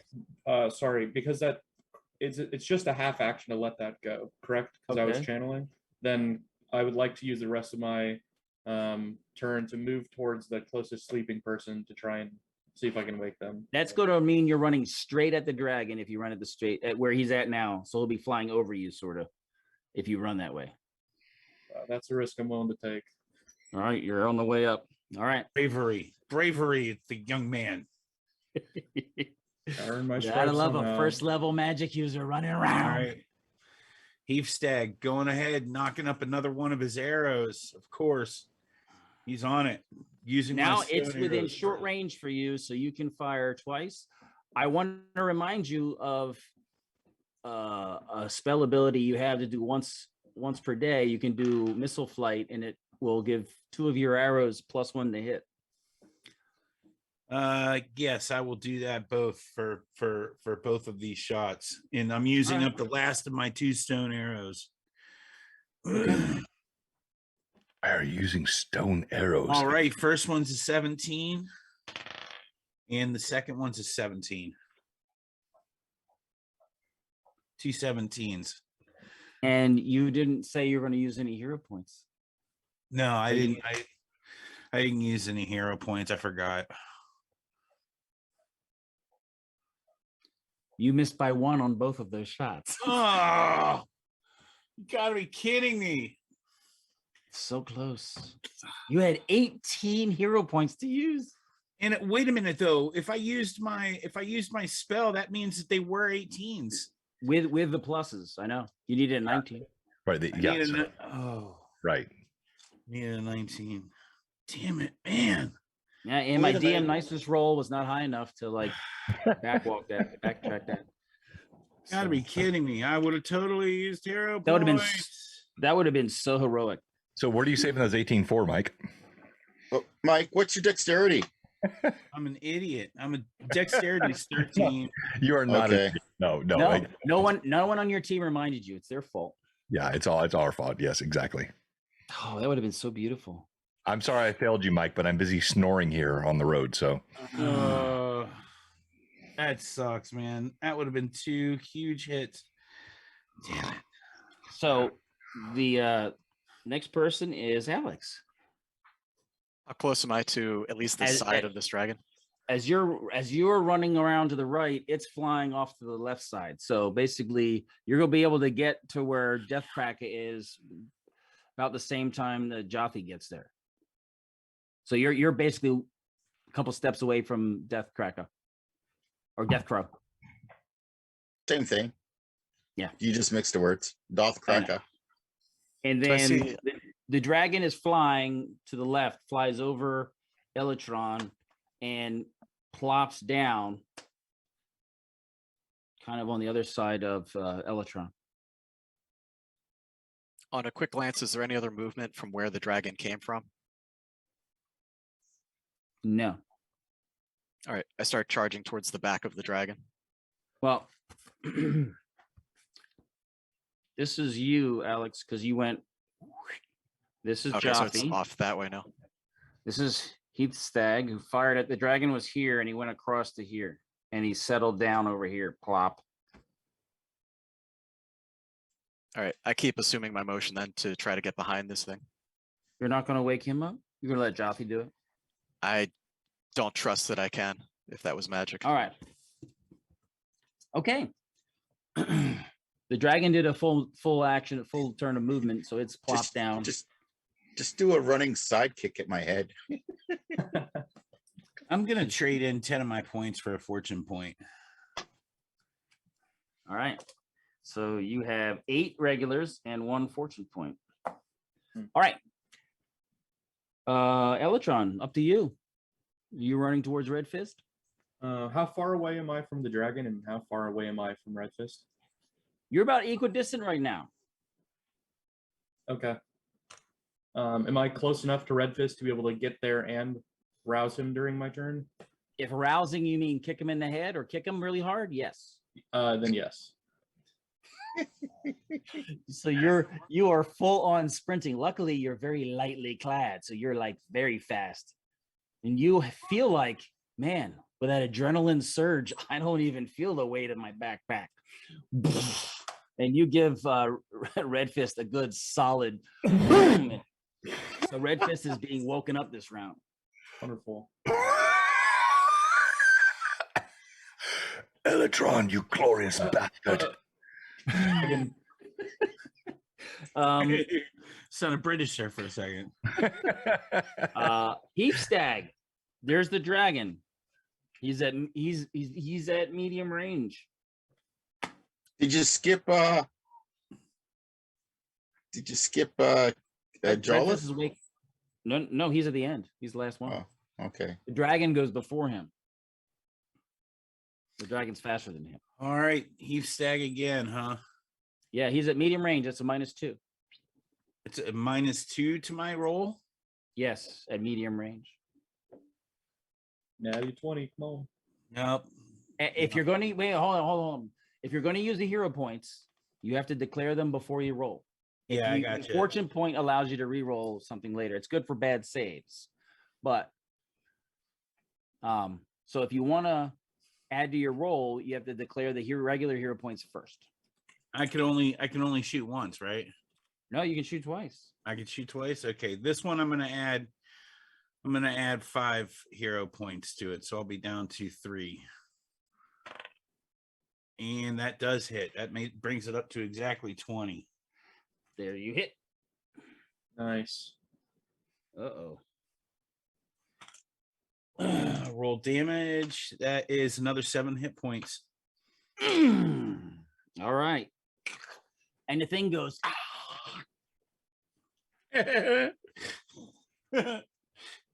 Alex, are you sprinting around again, trying to do a bold flanking maneuver? Still sprinting.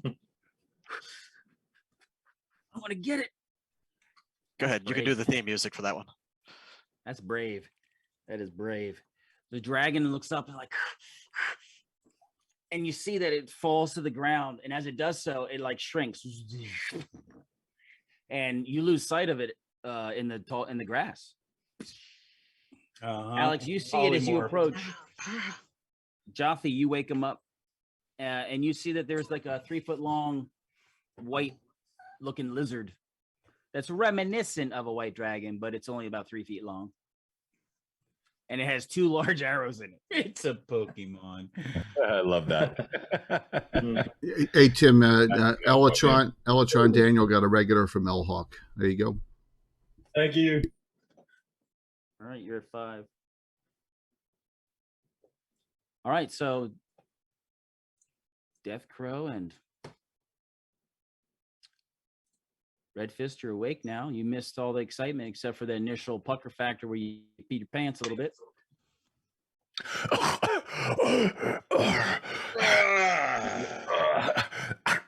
I make sure I still have the rope, and I yank on Dull Knife's neck, and I look around.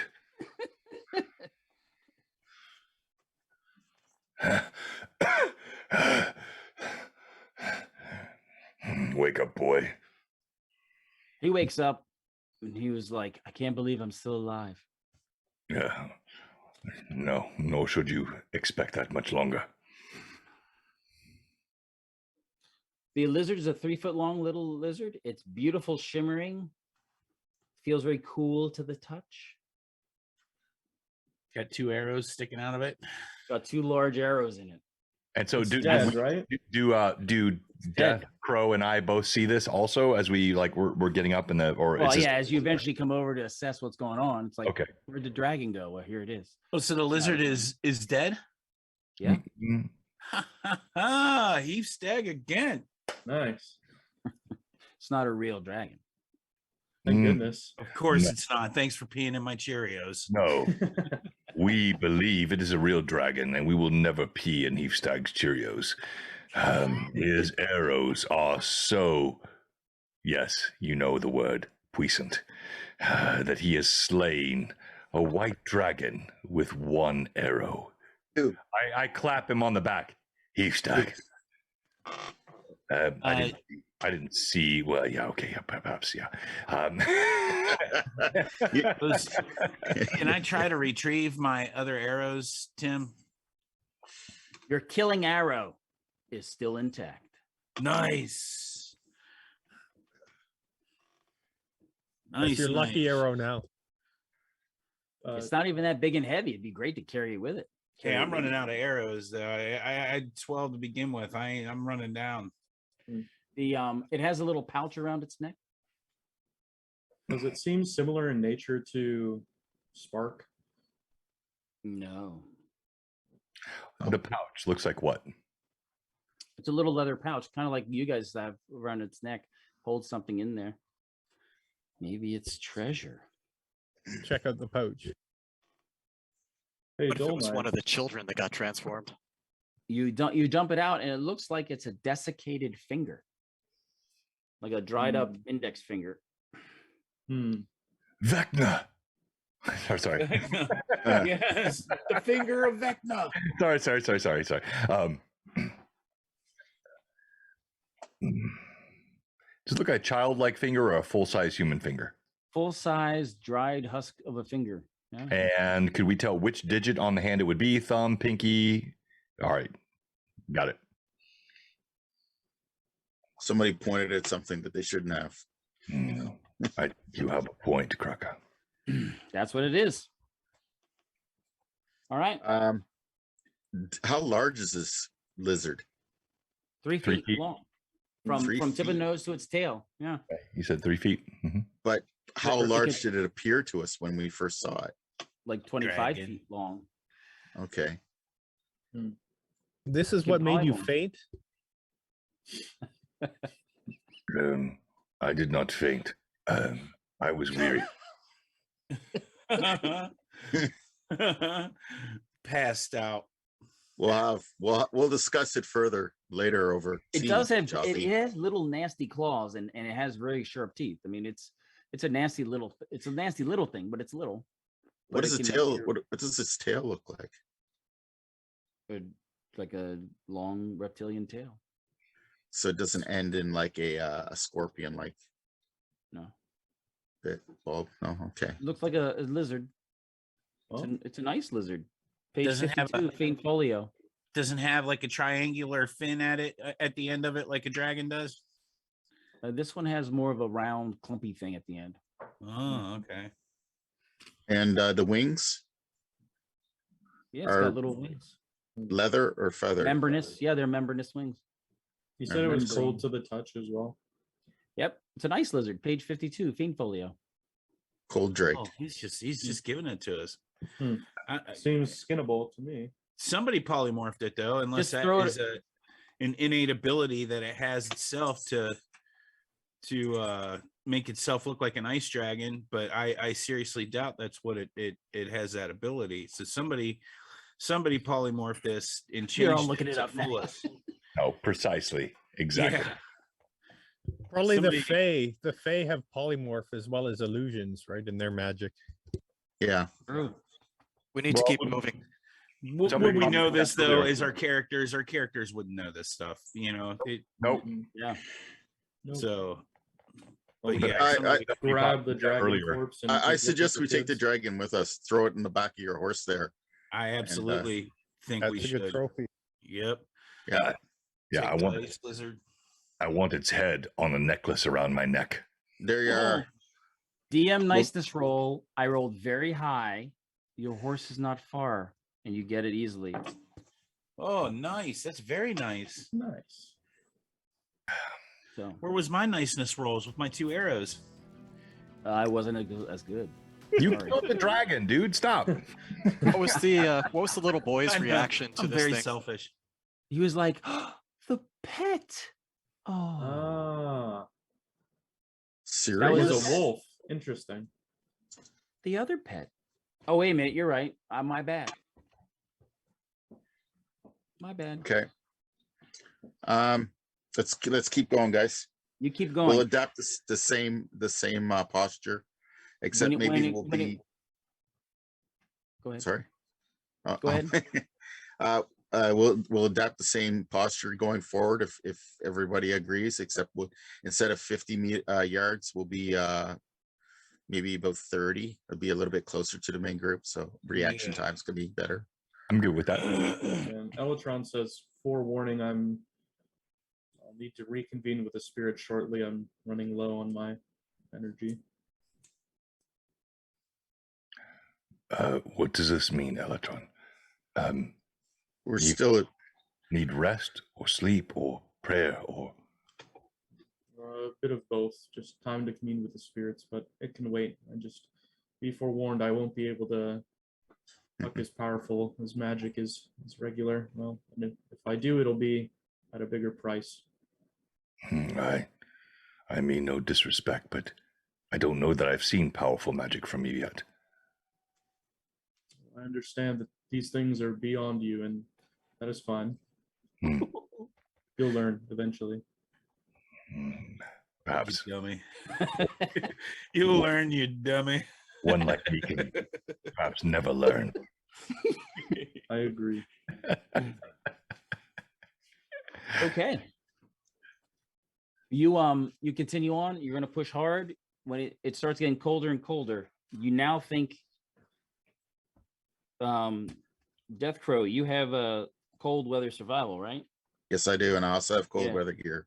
You're like, it's getting down there. It's almost 20 degrees out. Mm-hmm. If there's anything I can do to help the others, like They're okay make sure in what they're wearing. They're okay, but as it drops, at some point, it gets to where it's possibly damaging. Yeah. And as you move forward towards that storm coming, it's getting colder and colder. And the boy's like, that's where we gotta go. second here. Cat's chewing on the power cord. Uh-oh. There we go. Big spag to the head. Yeah. We should Sorry maybe about that interruption. camp and start a fire, and Where's the so Elatron can rest. in the Yeah, fridge or on well, the fridge in the kitchen or on the counter? It's You have to look on the counter next to the stove. don't feel the need to stop for me. The children have priority. I just no, it's best that we take the time to rest in the cold. You move slower and you move lesser in colder extremes at times until you get used to it. Are you going to look for shelter, get a fire going, and bed down and try to catch a quick one? Indeed. Definitely Indeed. for shelter. That is what Yeah. we will. Yep. And collect firewood as we're looking. Everybody collect pieces of wood. Tim, did you see my message? No. Put in the Zoom. In the chat on Zoom? Yeah, on Zoom. Everybody keeps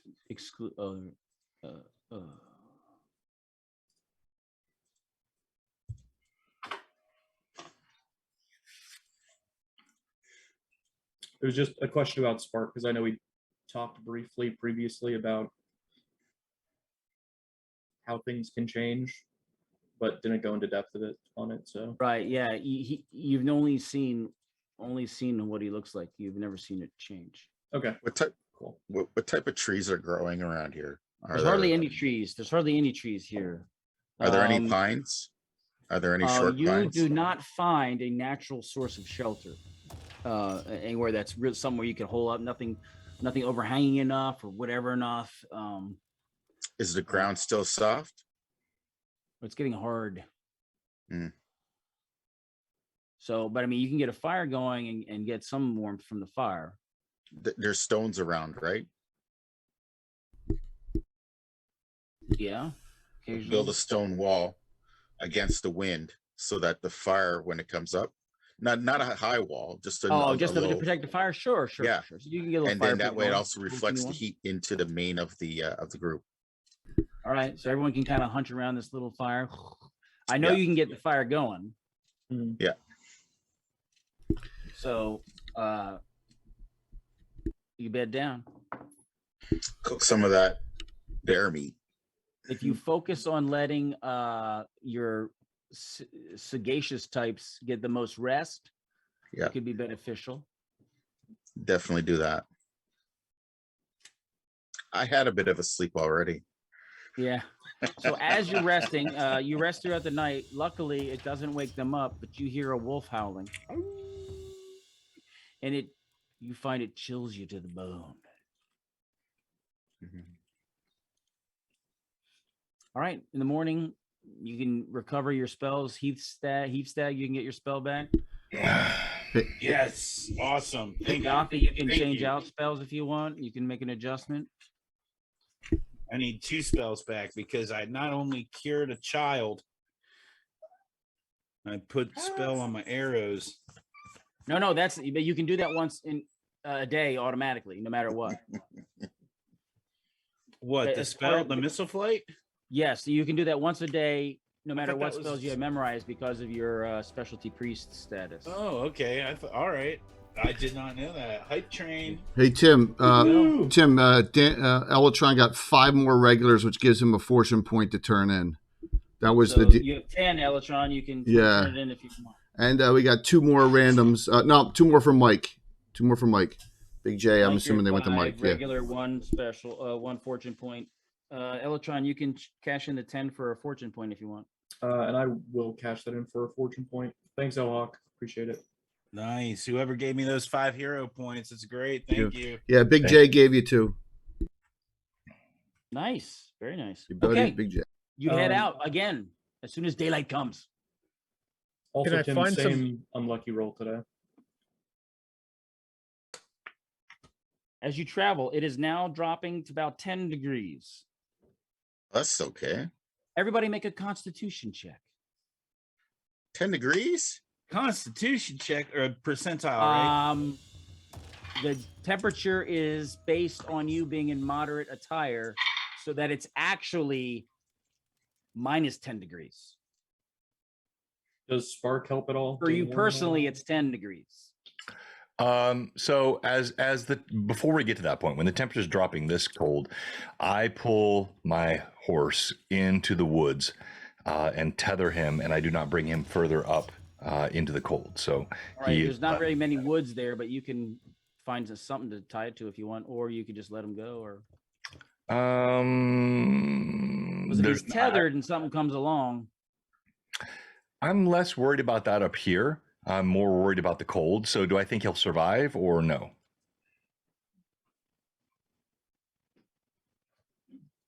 horses have been in cold before, but obviously, like anything, if it's too long, too prolonged. I He's don't gonna know. die. I don't intend to be long. So I'll tether him to a tree or a rock or something, but I won't carry him up. As it's colder and colder and colder, I'll leave him behind. Okay. All right. So you continue on. Dun, dun, dun, dun, dun. Everybody make your constitution check. I'm Failed. fine. I made Fail. All right. So I made mine. all right, Death Crow. Did you make it? I got 51 and percent What's your constitution? 10. You failed. Yeah, so it's 40. So 50. Yeah, you failed. You take a point of damage. Elatron, I failed. you take a point of damage. Red Fist. I had a 39 against a 58. 68, sorry. So I got a 17 Not times take 4, damage. 68. Stag. I got a 10 against the 44, so I You're won. good, Heap Stag. Yeah, Mark, you got to go open the door. Close the door. Alex, I take a point of damage. Jothy. Made it. Rolled a 7 against a 44. Holy smokes. All right. Yes, it's cold, bitter. Ooh, after so many of those, you might start getting frostbite. Okay. Tim, are you ready for this? Everyone gets 1 except Red Fist and Heath Stag each get 4. Everyone else gets Okay. 1. Red Fist and Heath Stag get 4. Woo! Man, I'm right back up to freaking 11. How many do I have in total now? You have 6, John. I have 9 for you, Heap Stag. Oh, okay. 9? Yeah. Okay. All right. I must have miscounted somewhere. Still, that's pretty bad. It may have been just in translation back and forth doing numbers. Might have. Remember, you converted 10 already to a fortune. And right? here's my Yeah, yep. familiar.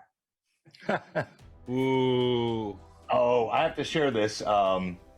Fraley, who's been in our chat today, he 3D printed this guy, which is kind of similar to what you just showed there. Oh yeah, it looks like Nice. Pan's Labyrinth, right? That's awesome. Yeah, it does. Yeah, that is Like awesome. Pan's Labyrinth. I still haven't put this on a party yet, but I will someday. Okay. Corey, what's up? All right. So when you are traveling, it's getting colder and colder. You get over a hill and the wind is blowing in your face. You can actually see a group of people moving in the distance. They're very far away. They're slowing down. You can see some straggling back quarter mile. You can see definitely there's a group of people. You see some very light colored figures amongst them. And you see you hear a howl, and you see what looks like a wolf, a big wolf running towards you. A big white, Towards us? Yes. It's like you're Who's- about a half mile away. You can still tell it's a wolf. You said white wolf?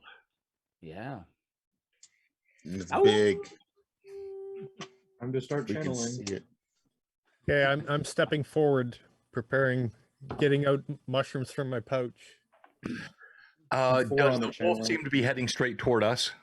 Oh yeah. All right, then I'm going to start running forward and to the left. Try to flank around it and see if it diverts toward me or if it continues toward the main body of the party. Okay. How fast can Dull Knife run Dull Knife. Are you to dragging keep him up with along? Red Fist? Dull Knife I dropped Dull Knife's rope and handed to. cannot keep up with you. Yeah. No. I hand the rope to Amalasakwe and let him handle Dull Knife now. Okay. Get over here. All right. Death Crow, what are you doing? I'm going to notch an arrow and walk towards the wolf to where once I figure it's within my long range, I'll stop and shoot 2 arrows.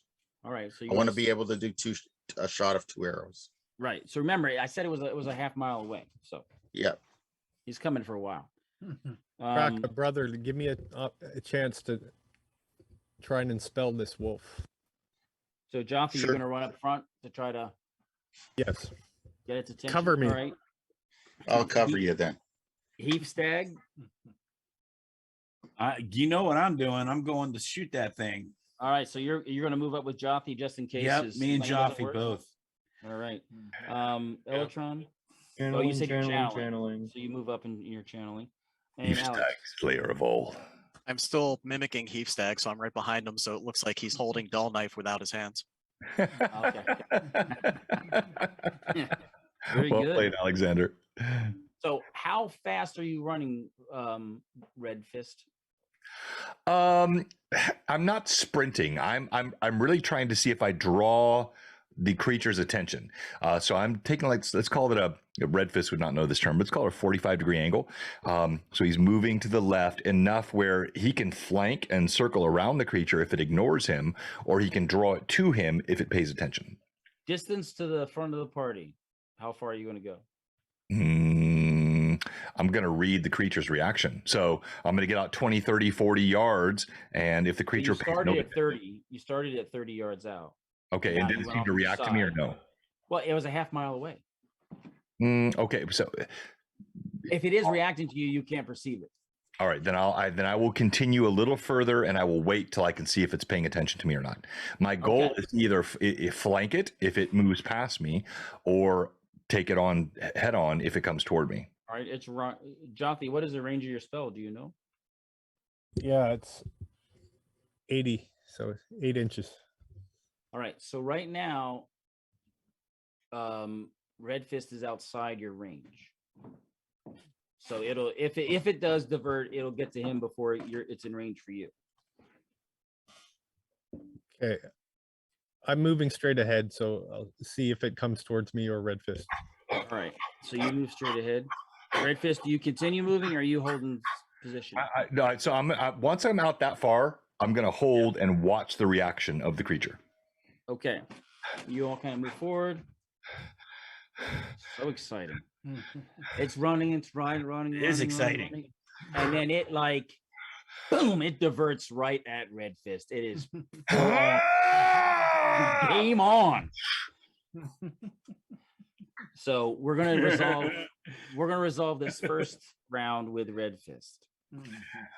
All right. And then we'll do a normal round after. And I don't get to roll initiative. That stinks. All right. You go first. Real quick, Rob did a cheer so that 5 more for Heath Stag and 5 more for Red Fist in regulars. Okay, Red Fist, you're at 11. Heath Stag, you're at 14. So 14. John, you could cash that in for Fortune point and have 1 hero point left. Yes, but I will not. So I see the All right, creature you just want those rushing. pluses. I see the creature rushing toward me. I pull out my short bow, so I should be able to get a shot off when it hits short bow range before it actually gets into melee range. Is that fair or no? Yes. Yeah, that's what I'll do. Should be able to get a couple shots off. Well, it's pretty close. He's pulling back. I'll let you decide, Tim. Like, do I get one shot or more than one? Or He would have his. because my point is like I want to get the shot off. What did you have out before? Well, I have the short bow in my hands, but I have All the right, so you can get 2 shots off. 2 shots. You get two shots. All right, I'm going to use a hero point on this one, which will 1 take point. 10. That is a 16 on the die, so 17 plus dex is 1, 18, and then so 19 total. You hit. All right, and then the second one I will not use a hero point because I can save those 10 if I need a special at some point. And that is a not bad 15 on the die, so drop all that, so it's 18 total. You hit again. All right, and I'm a D6 on these mithril arrows, right? On these metal arrows. Iron, soft iron. Oh, that's a Adamantium, weren't they? 1 on the first one. That's fantastic. Yay. And the second one is a 5, so total of 6. That's exciting. All right, so not what you wanted. You wanted to be like Heapstag. Who doesn't want to be like Heapstag, right? I could never. I know I can't be Heapstag. That's why he's my favorite guy here. But so I drop the bow in the snow and I pull out that axe as the creature gets closer. There's snow? Oh, the ground is frosty and frozen now. Yeah, and it's going to snow any moment now. All right.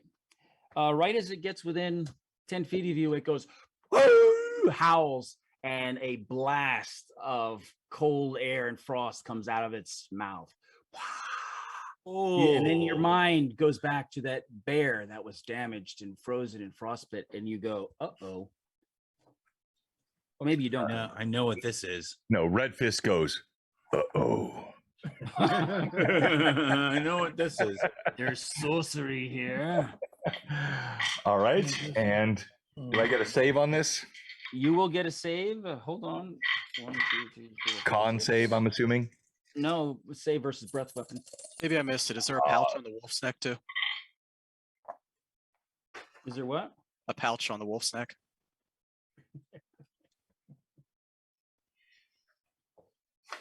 Perfect. I love it when there's even numbers. Thank you, Thunder Bay, for coming in. Okay. And Zump. You get a did you make your save? I haven't rolled yet. Hang on here. So my save versus breath weapon. My character sheet here. Where is it, golly? Sorry, guys. Hang on. It's a base of 17, and Should be on the front page of your character. Well, your, I've got a different character sheet, Mike. I print out, but yes. Hang on. So no, not there, not there. No. Oh, I got it. Here we go. So let's go. That's a +2. No, yeah, +2 on breath weapon. All right. So I'm still gonna not use a hero point. So a natural roll here. Oh my gosh, it's a 5 +2, 7. all right. I think I'm in trouble. Red Fist, you are down to 2 hit points. He made it. That was No, 16 points of damage. Yeah. That's all right. I'm coming for you. Didn't you see the bear? What if he had hit the dirt? Would it have missed him? No. Thanks, Yeah, John. that's cold. Oh, that's cold, man. That's cold. Ice. It's about a flesh wound. Okay. I'm coming Now. to It's ice, baby. Ice, I think ice, maybe- ice. Ding, ding, ding, ding, ding, ding. Okay, let's go. Death Crow, what do you do? Are you gonna wait for you're gonna delay action for Jothy? Yes. Jothy, what are we doing? I'm getting into range and then casting Charm Person or Mammal on it.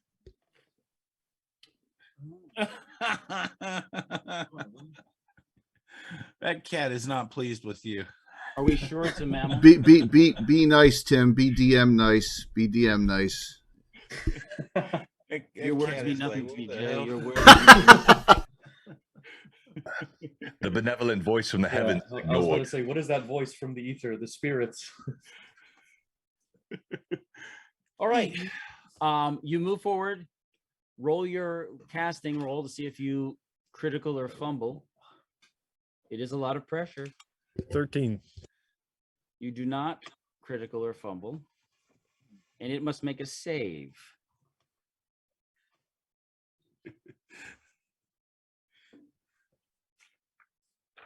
What is that number right there?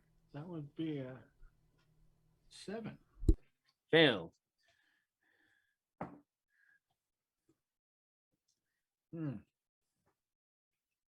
So as the thing turned to you and it growled, it kind of like drops its snarls. And it snarls at Red Fist, but like stops moving and attacking. I hold my hands out in an appeasing gesture, and then as I'm face to face with it, I cast Speak with Animals so I can converse with it. It's like, what do you want? We want our children back.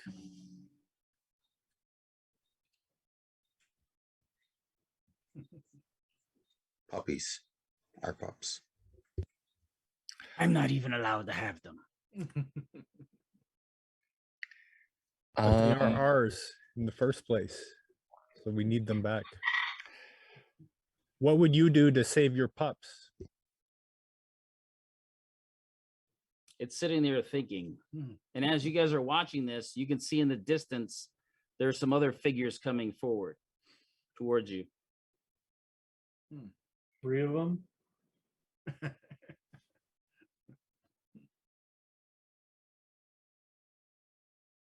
8 of them. 3 are real pretty looking, bright. 4 are shimmering and huge, and 1 looks just like a man.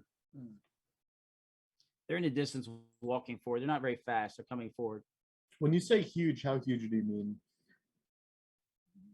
Who's the biggest one here? Taller than him? About half again as tall as Red Fist. And shiny. It'll be like 9 feet tall. Yeah. Right. 9 feet. Yep. Okay. So the wolf, it doesn't like anybody around it. It will hang out next to you, Jothy. Red Fist, barely conscious, shivering. But I don't know what's happening, right? So I don't hear these. I don't know the communication that's happening back and forth. You do look up. You do look up and you see Jothy going and the things back and forth. He's Growling talking and barking, yeah. But so I just walk forward slowly with my axe out. I'm not lunging, but I'm trying to get closer and closer to the creature, even as I look. It turns and like it bares its fangs at you. It does not like you. I say, no, Red Fist, stay back, please. Boy, its hide is so beautiful. Think of all the cool points you'd get from that hide. All right. Tim, you Ager, you. Stoking it.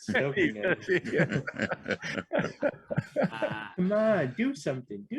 I don't make the rules, do I? All right. It's very cold out. It is cold. Okay. Still channeling for what it's worth. So these things are approaching. They're going to approach. You're estimating based on their speed about 15 minutes. All right.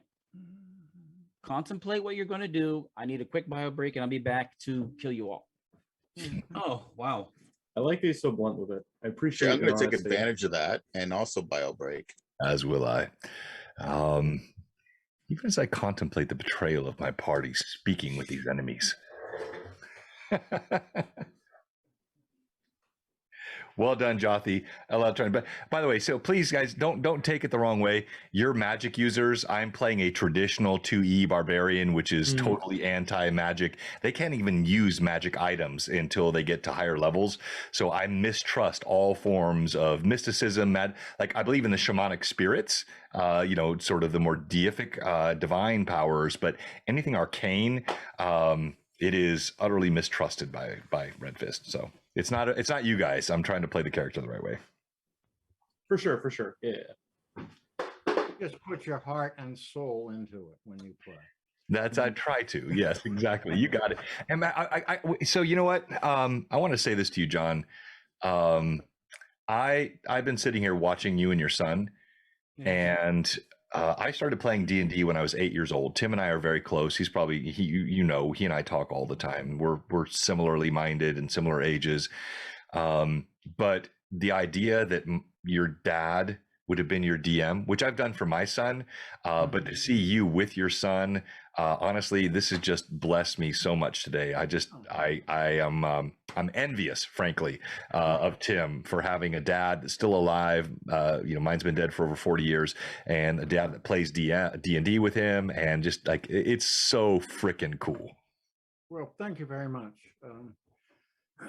As I am approaching 80 in about 4 days, I find it harder and harder to keep up with all the incidents in D&D. But anyway, it's a lot of fun. You guys are great players too, all of you. Well, I mean, a lot of times we play with people and it's, why did we invite him? Our DM is all right. So it's so true. It's so true. But like, I just honestly, man, I beg the heavens for your mental acuity at 80. You are sharp as a whip. Your role play was fantastic. And I'm not blowing smoke, man. I'm honestly jealous of Tim right now. It is so cool to have your dad play your game with you. Don't play nice with them. Don't play nice with them. I'll be right back. So, John left. I was gonna relate, Tim. I was gonna relate to your. Sorry, Jay. Sorry, go ahead, Jay. I was gonna relate to Tim's dad. I don't know if I should. Only with John's permission. The trophy he took off of a character once that made us laugh for 3 days. Right, John? Junior. Remember Junior? Junior. Remember Junior? What you did with the tobacco? You made a tobacco bag out of something. Yeah. Go ahead. Oh, Go I ahead. can guess. Did he really? Yes. He made a tobacco bag out of his something sack. Yes. However, Jay took that as a way to resurrect him later. Yes, I did. That is Super hardcore musty. gangster. Oh my gosh, this man, Tim. Yeah, I used to think you were cool. Now I see you're a shadow. Yes. You gotta always have something to build up to. I'll be right back. Well, the character was neutral. It didn't, Yeah. It was Druid Thief Halfling. It was a halfling. Yeah, Petronius did it to Junior. He was half orc, half halfling.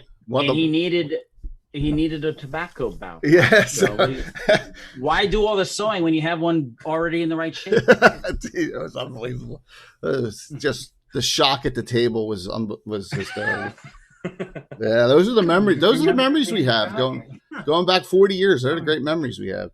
I remember I was shocked, Jay, with when we were doing the solo adventure in Highport when Ski was interrogating someone and was so afraid he was going to say something. I'm like, I jump across the table and cut his tongue out. Yeah, I was like, oh my god. And he was like, I'm like, well, he scared me.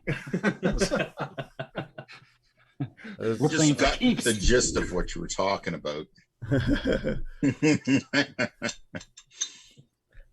Yeah, see, look, even Bill's on there. It was a great moment. We still talk about it all the time, and that's so true.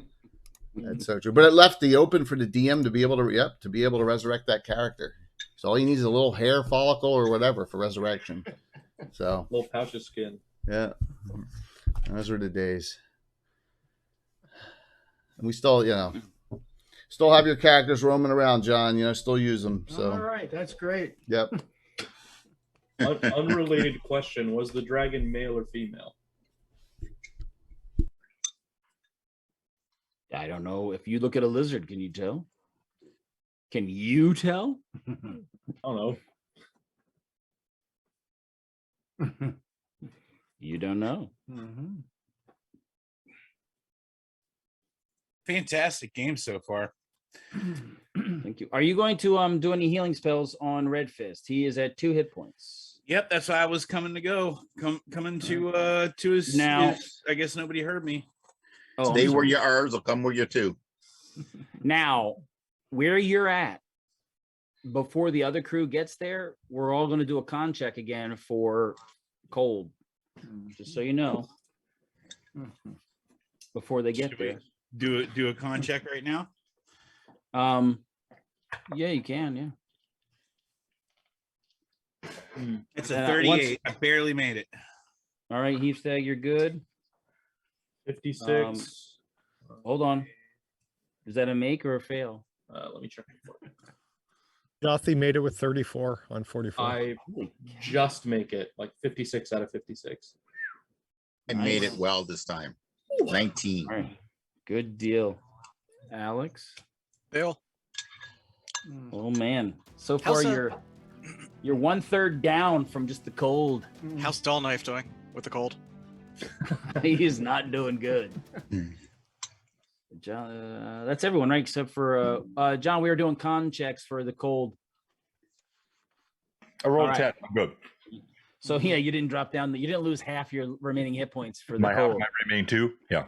Yeah. And the All little right. boy. Heapstag, you have a choice. You can roll or I can roll. I'll let you roll. Can't believe I said that, but All right.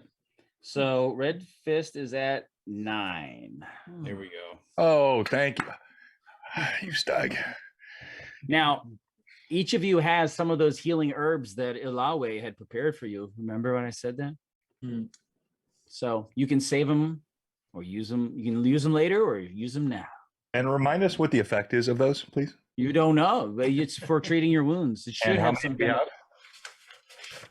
You have 2 each. I will use one.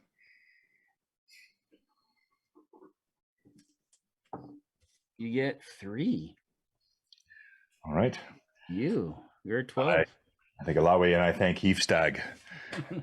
You're my boon companion. We will fell these creatures and rescue these children, I promise you. Yes, we will. I say to Elatron and Heapstag, these daggers, this might be their purpose. Could be quite possible. One way to find out. You speak of witchcraft. It's terrible.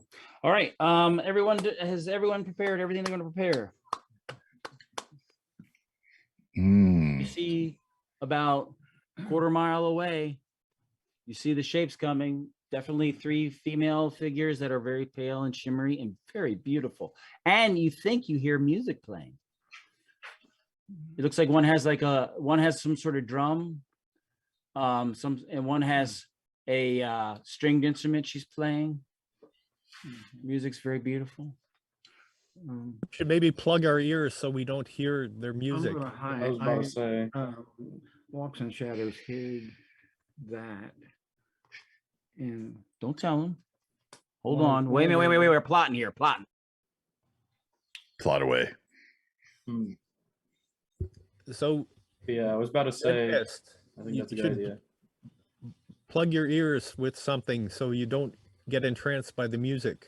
Like the children. Did I hear correctly while I was in the other room that somebody here, John, made a tobacco bag out of somebody's ball sack?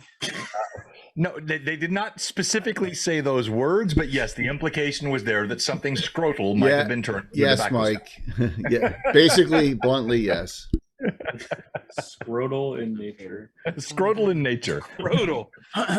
Yeah, it's said scrotal. Yeah. Nice. I just want to make an animation of Tim So Shield. as you guys are getting Where's all Pat yeah, draws don't when I animate need that. him?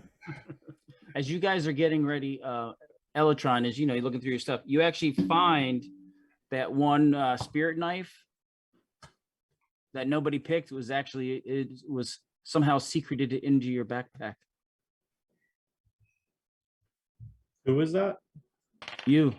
The one that I Okay. passed off, the knife. I took the burnt stick instead of the knife. I should have taken the knife. But Elise. somehow Well, snuck, they're all spirit knives. They're all spirit knives. he snuck the knife in our belongings anyway. someone slipped it into your backpack while you were watching. Interesting. Some people are so nice. Some people are very nice. but I'll step you were over. watching and didn't see it. I'll Secret. walk to. I'm a Loskaway. I'll look at him and I go, "You seem to know your way around a knife." To Perhaps. who? Amalaskaway. I go, kind of look him up and down, think to myself,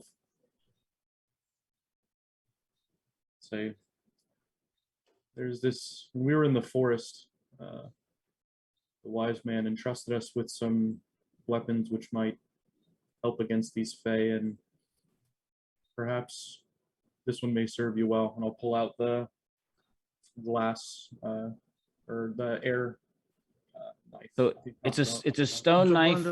It's a stone knife, and the knife is blue. The stone is blue, but it's covered with reeds, so that it's like it rustles when you move it, like in the wind.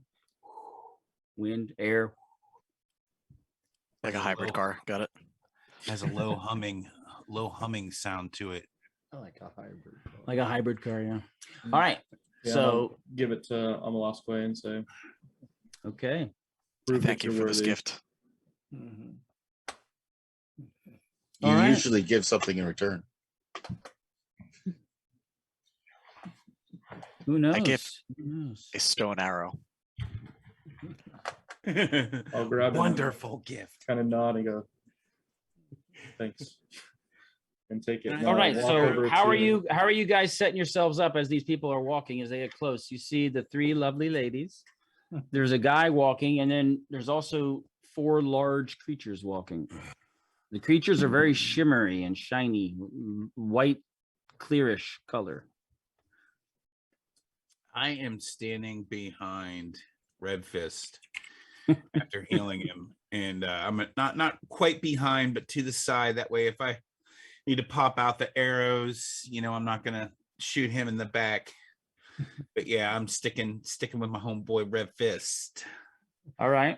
And Death Crow. What's happening with this snow wolf or winter wolf or He's just the wolf is right next to Jaffe. It doesn't they really like still- you guys. is he still in discussion? It's kind of just, it sees him as a trusted good friend, and so it's kind of hanging out with him. Doesn't like anyone getting close to him. I'll step off then to, I guess, to the left or right, whatever side that the wolf is on. I'll be on the opposite side of that Okay. to Jaffe. All right. So Jaffe, you can have position any way you want. Whether you want the wolf to the inside of the group or outside of the group. To the outside. Outside, then that means you're towards a little bit more on the inside. Elytron. I'll be just towards the inside of Kraka. So Wolf Jothy, Kraka me. Okay, Alex. I tie off dull knife to the back of Heavstag, so it still looks like I'm standing there, and then try to stealthily work around the side. I You're love gonna it. try to do a bold. You're trying to do a bold flanking sneak maneuver, Correct. like leave 5 minutes early, kind of sneak maneuver. Leave 5 minutes early, kind of sneak maneuver. All right. So here's what it looks like to me. Red Fist, Heathstag, Elytron, Kraka, Jaffe, Wolf. Almanasque. A12. Picturing it. I It's not changed that it in hard. Zoom if it helps any. Amal Aksawe. You can use the other name. Well, I A swear. rule. Amal Nafrak. Oh, I'm sorry. All right. I'm a Lankale. Name sounds like a spell. Punishing me for making fun of Toenail. I got it. It does sound like a spell. Okay. John's right. When John's you always get right. closer, when they get closer, we're getting very close. When are you going to start engaging? I was going to say Heathcliff. Heathstag. Oh, wow. Heathstag. I'm starting to engage as soon as they come into a range where I'm not -5. All right. So medium. You have these 3 lovely ladies that are playing instruments.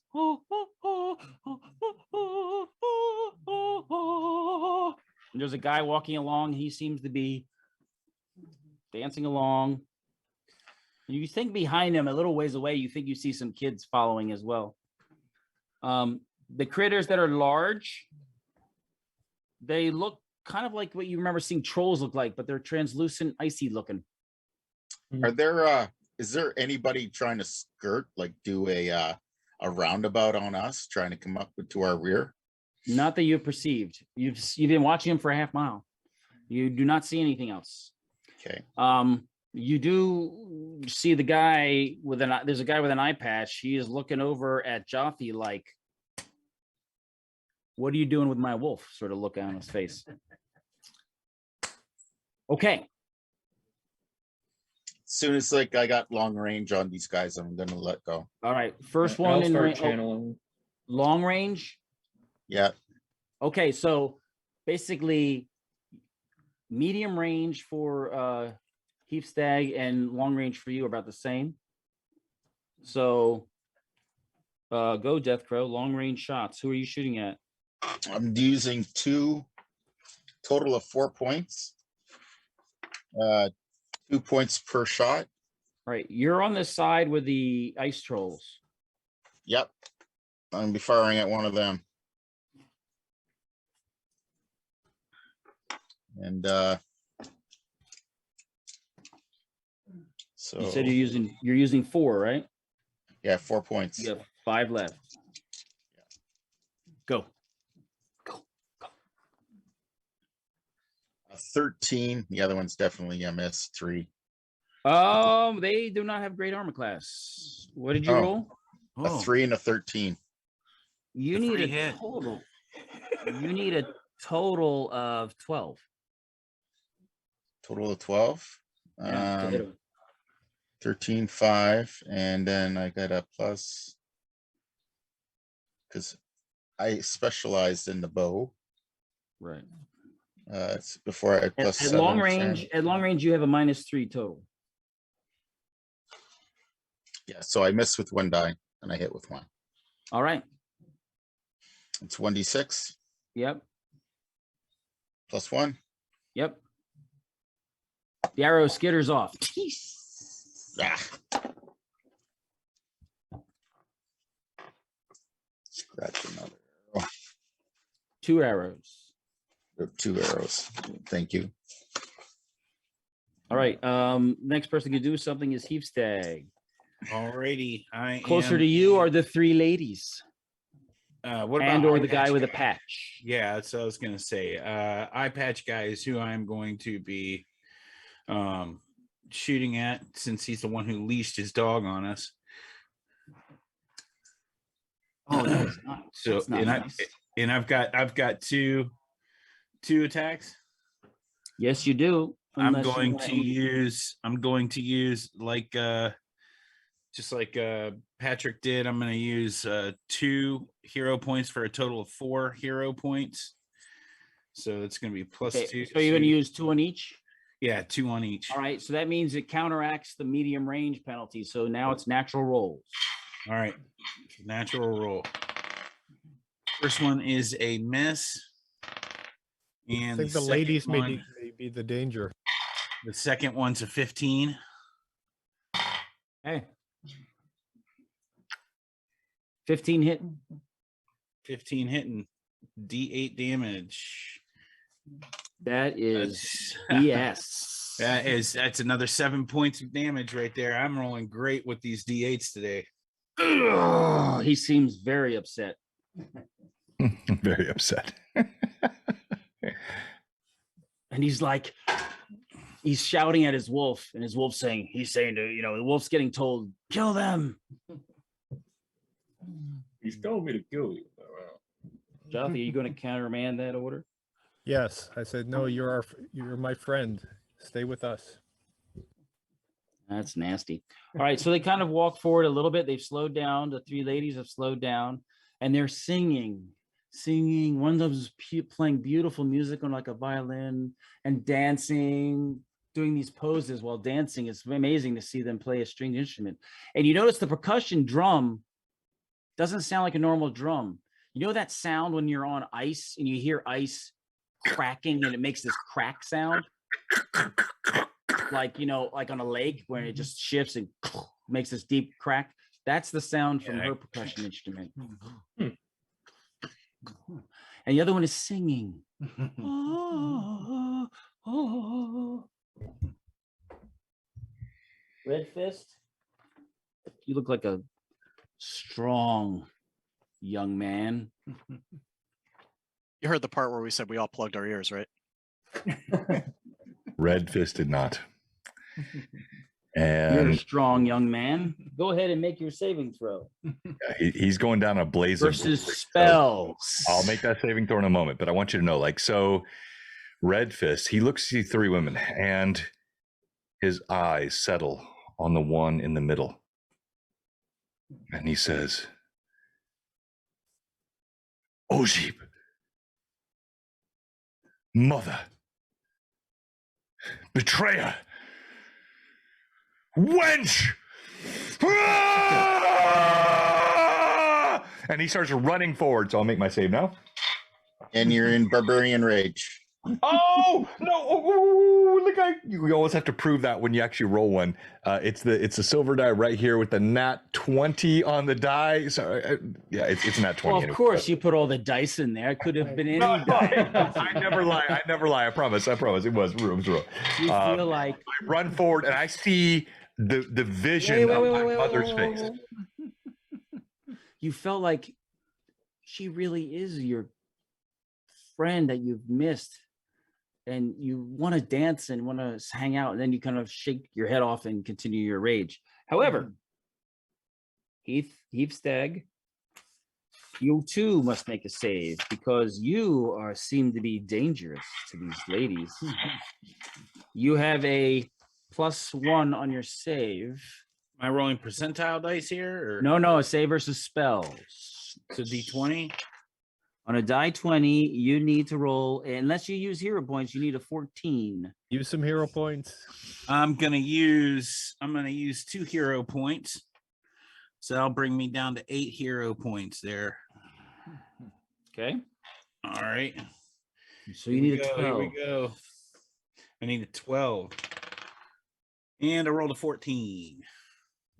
You too feel drawn to that the woman playing the violin. She's just so dainty and beautiful, and then you shake yourself free. You're not getting caught up in that nonsense. Man, you guys are resisting the wow. I look over to Red Fist and say, "Did you hold strong against her will?" You say these words, and you see Red Fist has rage in his eyes. There's froth in his mouth. He's in a rage. He leaps forward through the snow, and it seems like everything else has shed away from his eyes. He is focused on the one in the middle, which he keeps crying out, "Ojin, Ojin, Ojin." So you are screaming ahead. You're going to get basically almost to like combat range with them. The middle one especially, right? Right. I'm going with the middle one. Yep. All right. Heavestag, you fired. You hit the guy. That's irritating to him. The 4 ice trolls are making their way towards Death Kraka and the other crew. 4 ice trolls. Yeah, that's all. They're slow. You're killing us. Maybe if you run away long enough, they'll melt. One last thing. That's too cruel. I won't do it. All right. It's kind to be cruel. Okay, new round. Death Crow. Well, my shots at these cave trolls are not working. Who's closest next after them? The trolls are pressing on you. How far are they? Next round they'll be in melee range. They have a 9-inch movement rate. They're coming on. How many feet is that? Is it 90 feet? Oh, when they're running, it's 180 feet. So it's 10 foot to an inch. But they're kind of not really fast. Thank you. Okay, so I'll try 2 more arrows at him, see if it was just a distance. So go ahead. You don't know. I don't know. I'm not gonna metagame this. Nope. Nope. Miss. Okay. It's terrible. Mhm. Electron. Closest are the three women approaching, or just the No, trolls? 3 women are on the towards Red Fist and Heath Stag. You are on the side near where the trolls are coming. Okay, then if when one of the trolls get in range, I'll let a produce flame spell off at him, cast through spark, so it's 2 levels higher. Okay.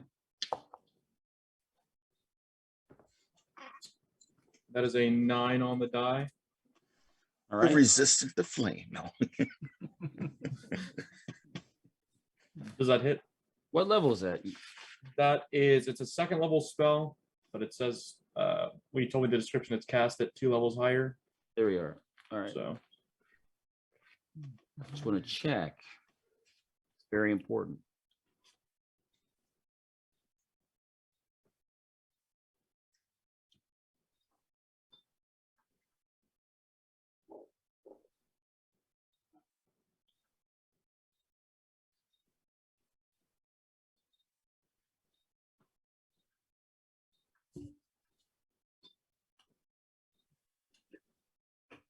Oh, whoops, I did that. The power went out. No, I pulled a cord. We're on the dark side. just mood lighting. Inevitable demise. All right. You can roll Roll damage. one die 4. Okay. 3 plus 1, so 4. And if they're flammable, they're on fire. Okay. It is not flammable, but it did not like that at all.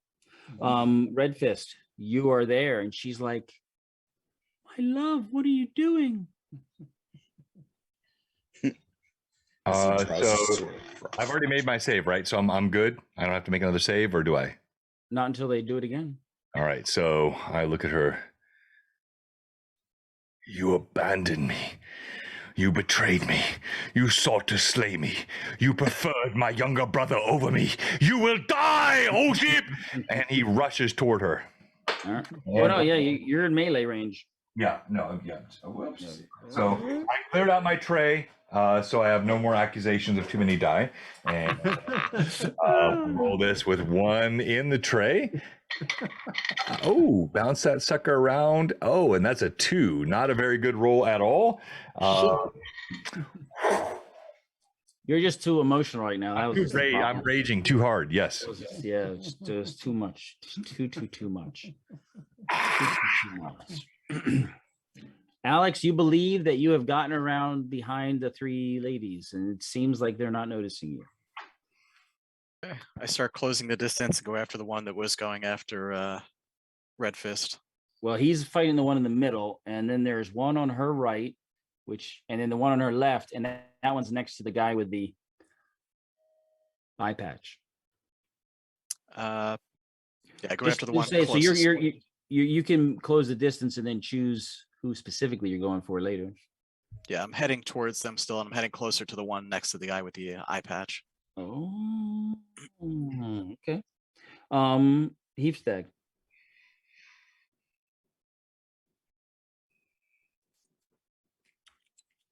Stag. Yes. Oh, okay. So you have a clear shot on the guy with the eye patch. You have a clear shot. I'm going for the eye patch guy again. And that was a 16. Natural 16. I didn't use any hero points. You hit. And I'll roll my second one. And that was a fumble. Oh no. Let's roll the damage. All right. First. Damage for the first one is 5 points of damage. He is mad at you. Do I need to roll percentile for the fumble? Please do. On my special patented archery fumble tables. It's a 46. Oh, wait a minute.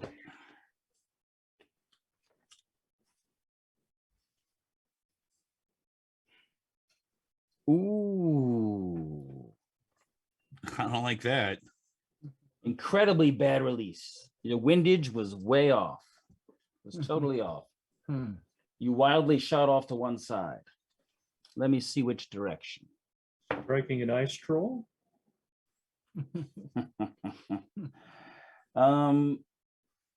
You said 46? Yeah. Yep. 46.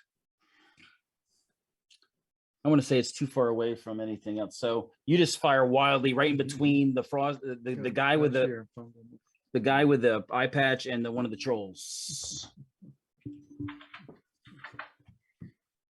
This is trouble. Tim, give everyone a regular. You want me to roll damage again? Everyone gets a No. regular. Nope. It misses. Everyone gets a regular. All right, Thank you. You. Alex. Oh, you're sneaking up, Jothy. How close are the trolls? They are imminent. They'll be able to reach you next round, and then combat after that. Okay, and how close are they together? 3 of them are pretty close. Okay, I'm gonna One of cast them an, has drifted a little bit. okay, I'm gonna cast an entangle, try and catch as many as I can. Okay. Roll 30 D20, rotten. Love a good entangle. roll an 11. All right, you don't botch it. That's nice. All right, you catch 2 of them, and the grasses are entwined in them, and they're like in the bushes and shrubs, and one of them is like slowly pulling forward. So the 2 on the far right flank are held by the undergrowth, and the other 2 are moving forward still. One of them slowly, the other one not so slowly. And the one not so slowly is headed straight for Death Crow. And I say to the Okay. wolf, those aren't your friends, are they? You really want to take a bite out of them, don't you? They're ice. He doesn't want to bite them, but he'll fight them off if they're threatening you. They're after my friend, and he's your friend too. So let's fight them. So you're going to sick him on the one of the ice trolls? Yeah, the one that's advancing on Death Crow. All right. The wolf starts going over to everybody else's surprise. Nice. Like, what That the? sound effect is just incredible. Amazing. All right, someone grab that one too, please. I was about to say, that was another great There you go. moment. Yeah. Gotta grab all those. Darn you. All right. Saving throw versus spells again. Red Fist. Oh no. Heath Stag.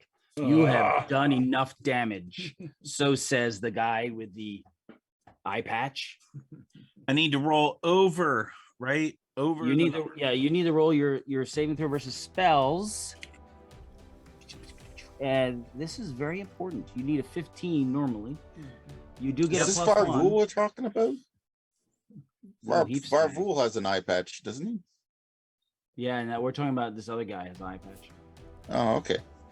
Heath Stag. Don't confuse us, please. All right. I am going to use 3 hero points. Right. So You're down to bring 6 down now? back down to 5, actually. Well, you got an extra one, so you're at 6. Oh, 6. All right. Bonus. Amazing. All right. So I'm going to use 3 hero points, and now I only need a 12 or 11. 11. Okay. And I made it with a 12.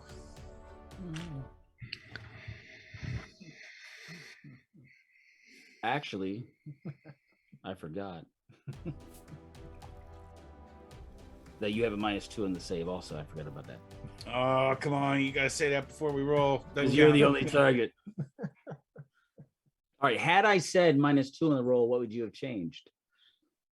I would have added another hero point to it. All right. I'll let you cook off 2 hero points in retrograde.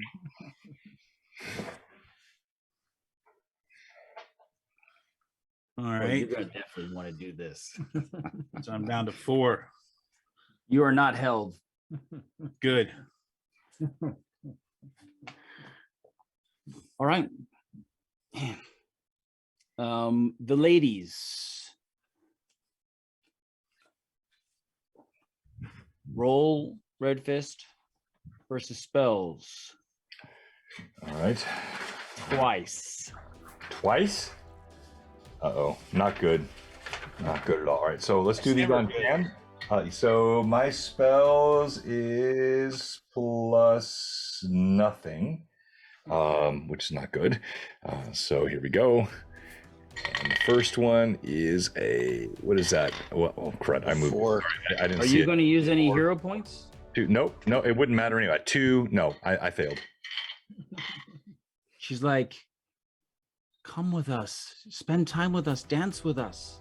And you're like, the one that's to the side, not the one you're looking at, the other one, she really seems awesome. Yes.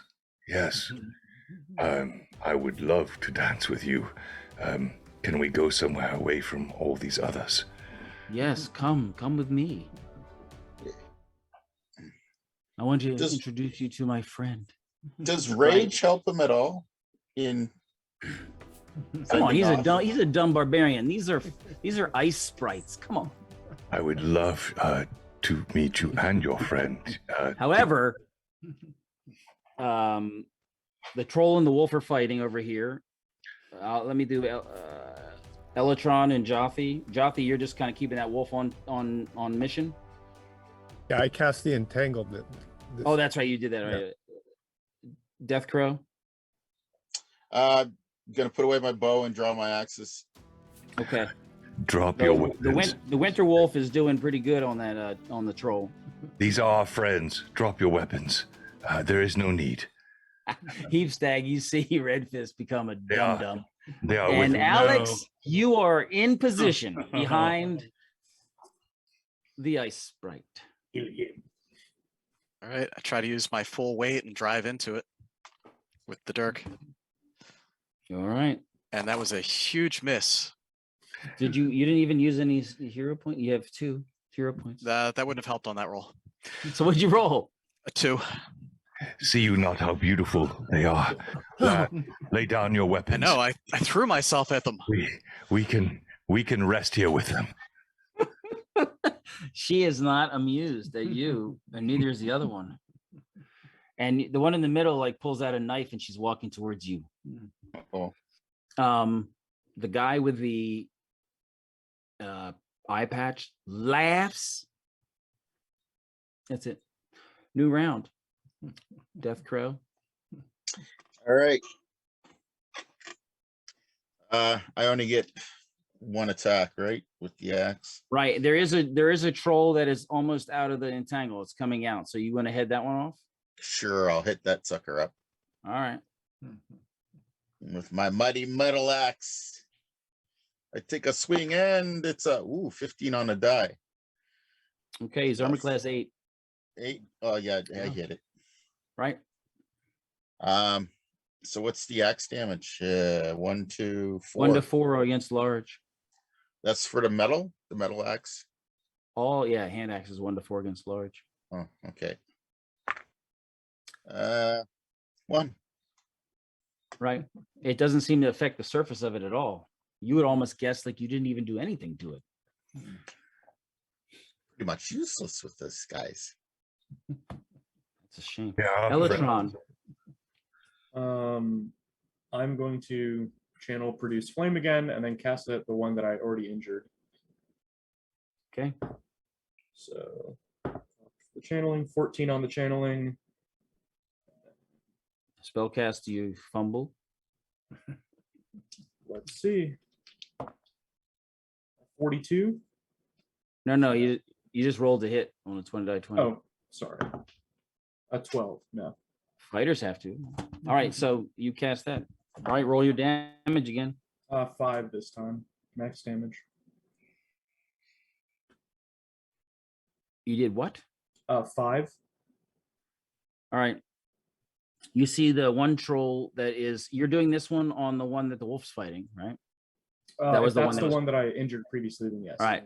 And you see as it's fighting, you hear it you hear just this whale comes out and it just makes this sound and it just into a cloud of flame and then steam. And it Your sound effects are the best. disappears into water. You melted him. Wonderful. Susceptible to fire. All right. Red Fist. You see your friend Amalasque fighting your girlfriend. He tried to stab her in the back. You fiend. I was trying to help. We could not trust you, newcomer. And I turn on him and I leap toward him with my axe. Die, fiendish interloper. That's an 11 plus Interloper. 12, 13. Interloper. That's a 15. Well, yeah, he joined the party late. So he interloped into the party. Sorry. Well, I'm just saying, is that really Red Fist? Can you really say that? Interlope? Oh, no, you're right. I'm sorry. Interloper. Invader. Sorry, you're right. Oh, my bad. Good call. So that's a 15 to hit. Does that hit? Yeah, AC 8, that's gonna hit. Yeah, it hits. Oh, yeah, that hits. All right. And then damage D4 with my metal hand axe. It's 1d6. Oh, okay. No, I like D4 better. Yeah, plus I know. Oh, 5 Yeah, plus 1, 1d4 6. friendlies. Thunk. You hit Almanasque, and he falls back, clutching his injury, and he falls on the ground. Down for the count. Get up and dismount. I'm coming with He's- him. It's a mountain. It rhymes He's and hurts. bleeding. He's bleeding out. He lays on the ground. That's terrible, man. Heapstag, Yes. that guy with the eye patch is looking at you like really angry. Well, I'm about ready to put 2 more arrows in. So Take out the other eye. Here we go. I'm Yeah. sorry, Alex. I didn't mean to. Please don't leave us. That first one is a 14. And the second one's a 19. Yeah. Nice. 14 misses, Okay. 19 hits. I thought you said their armor class sucked. That was a troll. All right. And that's 6 hit points of damage to him. Man, you are like solo massacring this guy. He's like, "Ah!"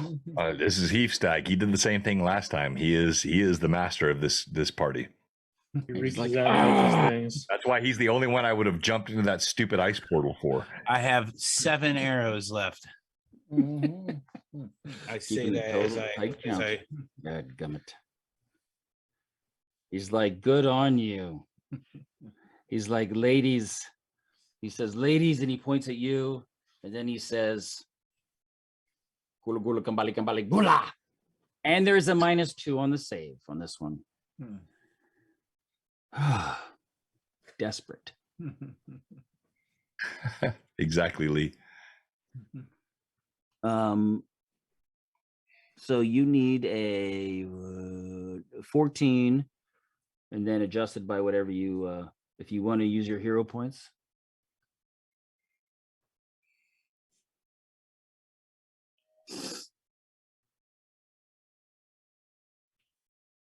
Use the points, please. Do it.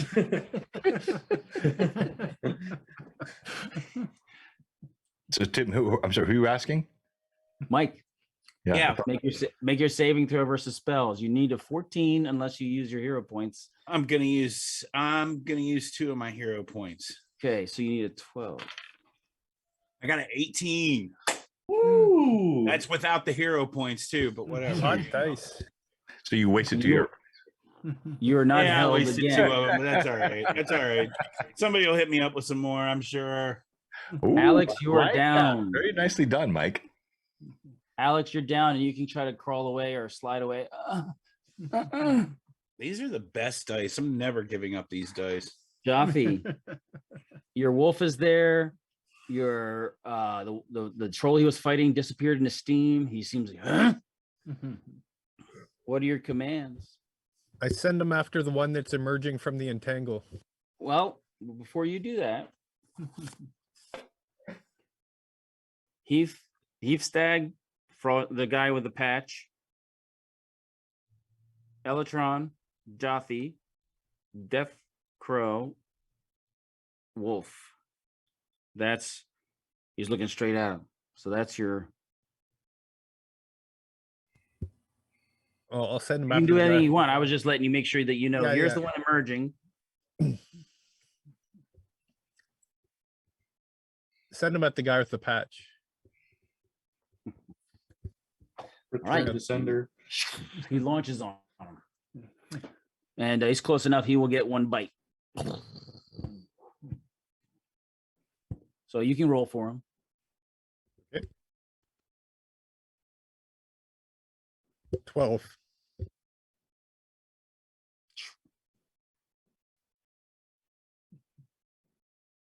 Easy.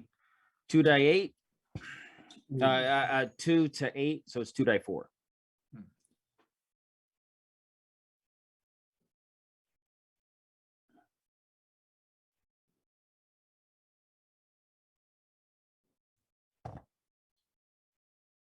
Six.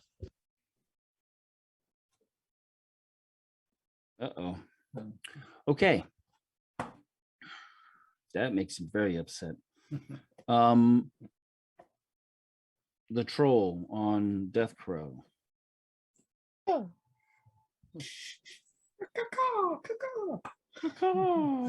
He needs a 12. I rolled a 13. I got a 4 AC. Yeah, I know. He hit you twice. Oh, I rolled a 1 and a 4. You are at 11. Hey, they hit really hard. And it seems like there's something keeping mundane things from hurting them. That's what you're pretty much putting together now. yeah. The one lady with a knife. Oh no, Alex is already down. Oh yeah, no need to knife him when he's down. They'll come around to. Well, no, but like Red Fist is coming back across with an axe coming back down upon him. Next round. You're gonna keep killing him. He's down already. Well, yeah, but like I have no idea of that. I finish my foes. Oh no, he's down. Like blood spurting out. Okay. I mean, you want to cave his head in? Kind of, yeah. It's my style. You killed one of our own PCs. Well, I'm charmed. I know. He attacked his girlfriend. I'm That's doing okay, what just- Red Fist does. Yeah. It fits his Good MO, side. actually. Yeah, this Is his MO. yeah. So like I don't All I don't down an enemy. I finish them. I crush Quarter. Roll. Someone insult them. Insult them to get them on you. them. Back off, Jay.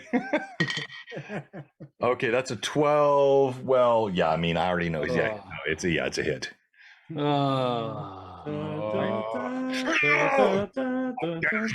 Don't even bother. Cool Don't PC you even had there bother. for a minute. John loves killing PCs. His No. DM or player. No, it's not my fault. Add me to your wall of Like, kills. No, the shirt. Don't No, blame John. me. I am only an enabler. You did. Tim All right, made me do so- it. They call me Tim. Made me do it. This is the perfect shirt to wear today. He made me do it. It's almost like you knew that this was gonna happen. You can put me up there with No, I just Josh's know Tim. character. Heap Stag. You see Yeah. the wolf ran over to maul the guy with the patch. He's ticked. The guy with the patch is looking at you with his one good eye, and he's mad as heck. He's really mad. And the other two ladies are walking off to the side, kind of towards you slowly. But he's playing beautiful music, and they're really pretty. Who would you like to fire at? Eye patch. You guys have a Again. thing going on. He's a specialty priest of Shakak, and you're a specialty priest of Hang. Opposite alignments. All righty, here we go. 2 shots. Let me get all this paper 'em out of the down. way. Are you going to use any Use bonus points. Use those Any- points if you any can. bonus points? I've got 2 left. I'll use 1 on each. And you can Got cast that 2 spell. 2 hero points. And you can cast that spell where you get a +1 on 2 arrows. Well, there's still That'd be a plus lot of 2 mobs each shot. left, so I'm gonna need those when I run out of hero. All right. All right, first shot with the +1 hero point. That is a 14. And second shot, I know that misses already because you told me. And the second shot is definitely another miss. So, Mike, don't you specialize in the bow? yeah, I sure do. Those are the first ones I've missed today. Well, no, I got a fumble. Yeah. You can't, you know, Heath Stag has been incredible. Look at Alex's name. Rubot's Oh, Victor. I'm so sorry, Alex. I'm so sorry. Jothy. No, you're not. F's in My chat. heart. Jothy. What do you do? Okay, I'm Now blocking my you spirit knife type people might figure out that maybe the spirit embedded in there might allow you to damage things that are only harmed by magic. Yeah. So I'm going to go after this troll and see if I can injure it with the spirit knife. All right. The one that's You on may Cracker. attack. Big You may money, no attack. worries. I'm going to use 4 hero points on this. All right. You need a 12 naturally, a 12 to hit, then adjusted by whatever. So you need a 8 to hit now. Roll to 16. You hit. All right. It's a spirit knife. So roll 1d3. It does 1 to 2 physical. So you go ahead and roll that, and I'll modify it. 1 to 2 on large with a knife. So 2. Okay. To round up to like 20. What are we talking about? Automatic kill. Yeah, you know. You basically break off about several of its fingers with that little flimsy knife. It's like some of the fingers come off of it. It seems very upset. Not happy with you at all. One of the ice maidens looks at Heath Stag. My love, come dance with us. Come dance with us. Dance with her, Heath Stag. Dance with her. You need a saving throw versus spells. You need a 14. Again, I'm not using any hero points, so just gonna try and I do not save. Oh no. She is You, so you have a beautiful. fortune My point. friend, You we have a can fortune dance point. with them. You have a fortune point, which you can redo a reroll if you Yeah, want. I'll do a reroll with my fortune point. All right.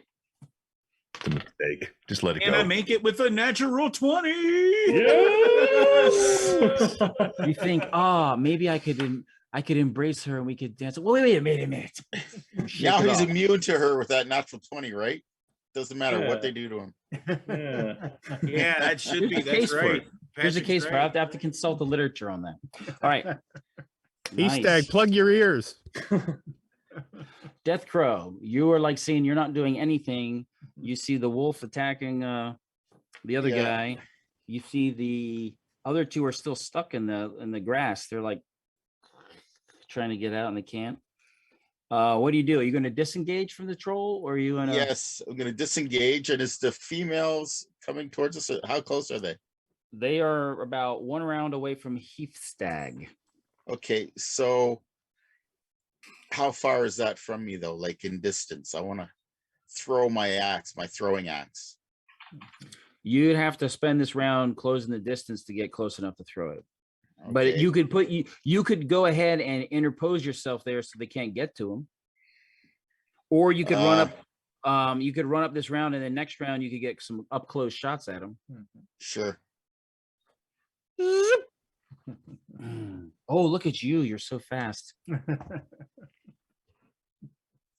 So fast. All right, Elatron.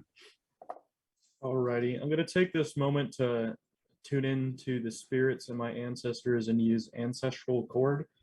Then instead of attacking one of these trolls that is near us, I'm gonna turn to that priest and I'm going to control fire to hit him instead. That's gonna an use- 11. You mean you're going to try to use produce flame? Yes, produce flame. Sorry, not control fire. Produce flame. Correct. Yeah. And it's an 11 on the die. Well, that's your casting. Casting. See if you fumble. Mhm. All right. Your flames on him a little bit. It's not as impressive as it was on the darn ice trolls, though. And that'll be Yep. 4 points of damage. He looks very unhappy. Oh, sorry, 5 points of damage because the ancestral accord. Very unhappy. He's like, "Ah!" It is not looking good for the man. Red Fist. All right. So, who She's is like, come away, my love. Let's go. Let's go. Let's go. And she's trying to get you to run off with her. She's running off away, and she's like, come, come, come. Let's go. Oh, okay. Well, so Tim, you help me play this because I'm in a bloodlust now, right? So I'm wanting to defend these, but if she's calling me away, do I make a roll or do I just follow? No, it'll just transition to a different kind of lust. You'll be following her. I look, Alexander, I'm so sorry. Antiquitous is a great guy. He played a fantastic character today. I feel bad. But I lick his blood from my hand and I run after her. She's like, let's go. Let's go. So you go running off. Oh my. You go running off. Yeah, I'm gonna make a tobacco pouch. Yes, he does. That's terrible. Heap Stag. All right. So Heap Stag, you have the two white ladies are coming towards you. Death Crow has just run over to. You still see the guy fighting the Winter Wolf in front of you. There's trolls over on the other side. Red Fist just runs off with the lady, and you're not. So What about Eye Patch Guy? Eye Patch Guy, you have a good shot, short range. All right, here we go. 2 more shots, and I am almost out of arrows. So 2 more shots. I'm going to use 1 hero point for each shot. So here we go. You're out of hero points. I have 2 left. I thought you used 1 for each shot last time. Yeah, I have 4. You can use your spell and get +1 per arrow. No, Did I don't miscount? wanna do that. I don't want to do that. I thought I still had 2 hero points left, so my bad. All right, I'm just gonna shoot away then. Okay, first shot. That is a miss. Second shot is also a miss. Oh, my good dice have ran out.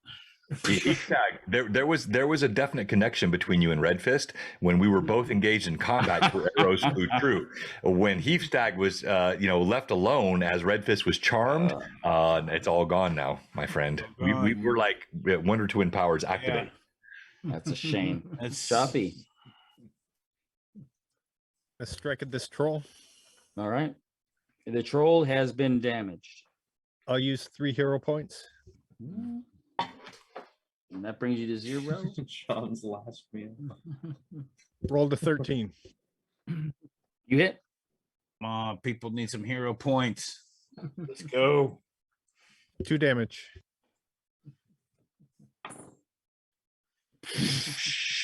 You slice into it, and it just inordinately does more damage. You can't explain it because it's a little tool, but it just seems to be damaging them more than you would expect, and it breaks to pieces and falls down and starts melting. So those 2 are down. One. The only 2 are the other 2 are being held. That's it. Okay. Roll for the wolf. This is getting ugly. 15. He hit. It's 2 die 4. Big money, no whammies. 4. Yeah. Doesn't it get a bonus for strength? Oh man. 1 hit point. Huh? There's one hit point left or what?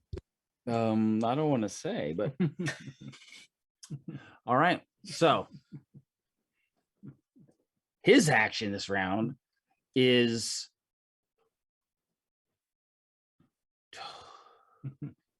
to run. So the wolf will get it once free shot, and if the wolf doesn't get it, then he says heal and runs.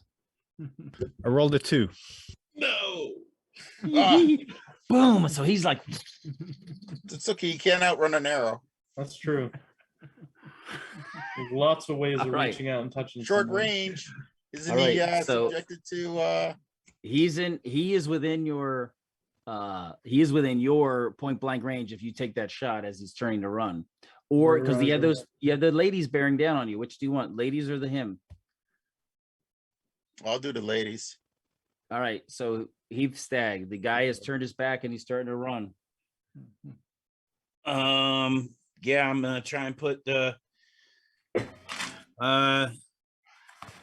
yeah, I'll try to put my last 2 arrows in him. Well, I have 3, but that'll You're gonna bring use your spell? no. He gives you he's saving. Well, you know what? I'll since these are my last arrows, yeah, I'll use my spell. +1. All right, that is. I'm not even gonna attempt around. Look at that. That's 3 20s tonight. All right, so roll the other arrow. 3 20s tonight, man. Roll the other one. And that was a miss. All right, so roll the crit. Roll the crit. Percentile, right? Yep. 41%. 41. That is double damage. Ooh, in the leg. Uh-oh. Hamstringing. It's 10 points of damage altogether.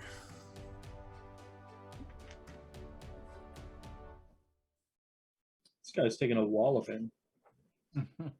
Oh, disgusting. You shoot at him as he leaves, and it hits him in the meaty part of his calf and blows on between both of the bones, breaking one of the bones, and he like falls on the ground. He can't run, can't move, and there's a lot of bright red blood coming out. He took 10 points of damage. This guy has taken almost 30 points of damage already.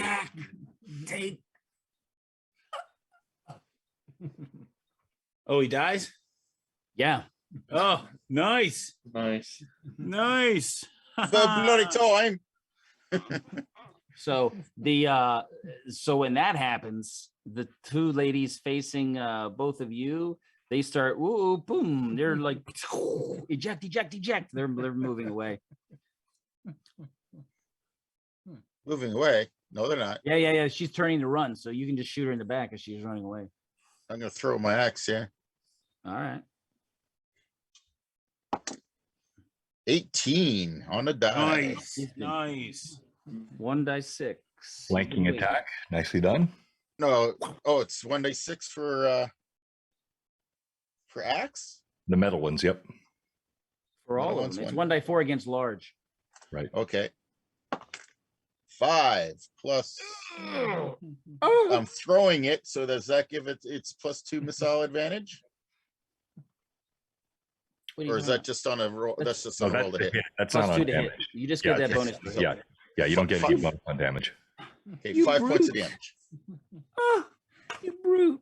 No, Jay. So Jay asked a question. I like this, Tim, because I think it's a good thing, and you've talked about this with me too. Does he get a point blank advantage for strength? Is he close enough that the strength could add to the damage?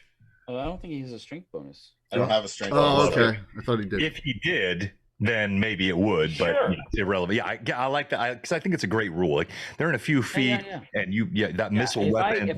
If I hurl a framing hammer at your head and you're 5 feet away, it's going to definitely, depend impact on you. your strength and the power you Right. put. Yeah, exactly. Yep. You could argue though that with higher strength, I can get higher speed and mass and inertia and all that. So you could argue for every range, but Jay would not allow that. I think short range is fair. No, because sorry. Short range is fair. It's That's a point good- blank it's a and good- short. Yeah, it's right in the Point blank and Arcana. short, exactly. Yeah, it's a good. it's It's a base good. rule. Yeah, it's a good one. Tim, what's your dad say? He's the adjudicator. He decides. I mean, Point about- blank and They get a short. strength bonus at point blank and short range if they're throwing it. I would say point blank, but not short. Oh, there you go. I love it. I Well, would. you think about I'd have it, led both. you know, you're- I would let both, but it doesn't really matter. It's immaterial at this point. She's like, "Oh, you brute!" and she keeps running fast. She's running hard there. Oh, you brute. Right. The other two ice trolls that are like in the entanglement, they seem to be eagerly trying to go the other way now. They can't move, but they obviously are disinterested in coming towards you anymore. Wait, so Tim, what about the ice lady that I'm chasing in Lust? Oh, you're going to go live together probably for a while. Okay, all right. So she's still chasing her. I'm still following her. Yes. Imagine an ice sprite being the ice sprite evil version of a dryad. Mhm. This is how Red Fist was meant to end. He rushes toward her through the snow. You're going to live in one of those little ice pits with her, and she's going to have a nice servant to help her for a They while, have little icelings. until someone can free you. You'll have many icelings, and she will give me many iceling sons, strong sons of ice. Do I have Or maybe do I have a your chance organ then will to freeze off. Yeah, I was you about might to say, do we finish get up- chances to shoot some missile Arrows? weapons at these folk? yeah, like I've got my bow and arrows still. If you want to try to go find the kids, or do you want to go hunt the ladies down? Didn't Well, we there's see still the gonna be a kids threat. behind them? No, they want to Kids are save Red still- Fit, right? The kids are still closer to the Not after he killed a party member. Well, he was charmed. That's not his fault. well, we He's don't know good that. at killing. Maybe you were in cahoots. Maybe you were in cahoots. No, It Tim. was that's all not- too you're the DM. convenient. Don't tell that. Let them decide as players. Okay, so are you going to chase the ladies? I want to take out my bow and see how many arrows I can get off at them before they're. Okay. I was about to say, They're I'll ru- chase they're them running with over- fire. Huh? Said I'll chase them They're with at- fire. They're out of range from that. You know, I think Air Fist is actually your better one. Whatever reaches, I'll hit them with. I think that's actually your best offensive spell. I think. So the one that took the axe, how many arrows can I shoot at her? What do you mean took the axe? Oh, you hit with it? Yeah. Well, you have to run after her full speed and pull your axe out. She's moving fast. You're No, as no, no, fast no. as you. I have a bow and arrow. I want to use my arrows to shoot Right, she's at going her. to be now. out of range if you don't go running after her at full speed also.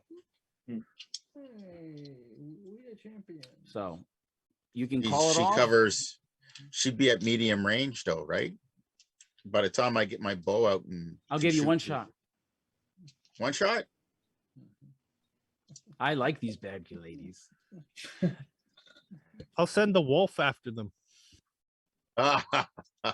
Send a wolf after the one that charmed. You get one shot. Ready, roll. Okay.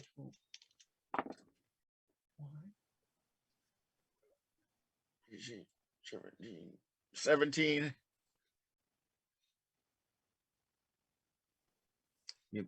You're muted. You're muted, Tim. You hit. Oh, right on. And that's 2d6. No, not at this range. Okay, no. 1d6 plus 1. 4 points of damage. She collapses Ooh, nice. and turns into ice. The rest get away. Can I blast the ice golems that are entangled while he's doing that? Well, they're trying to run away. You're gonna try to play with Yeah. them? Yeah, hell no, I'm gonna kill them. All right, you can set the grass on fire and try to burn them that way. Sure. Okay, so yeah, you can, and you can get rid of the ice trolls. They're gone. They're very, very susceptible to fire, Wonderful. and you can recover the kids. Okay. How many arrows can I recover? Yes, that's my question too. How many arrows of the 12 that I've shot? None of them have arrows. Don't you love how they're trying to recover arrows, not seeing if they can help their friend? Red Fist. Yeah.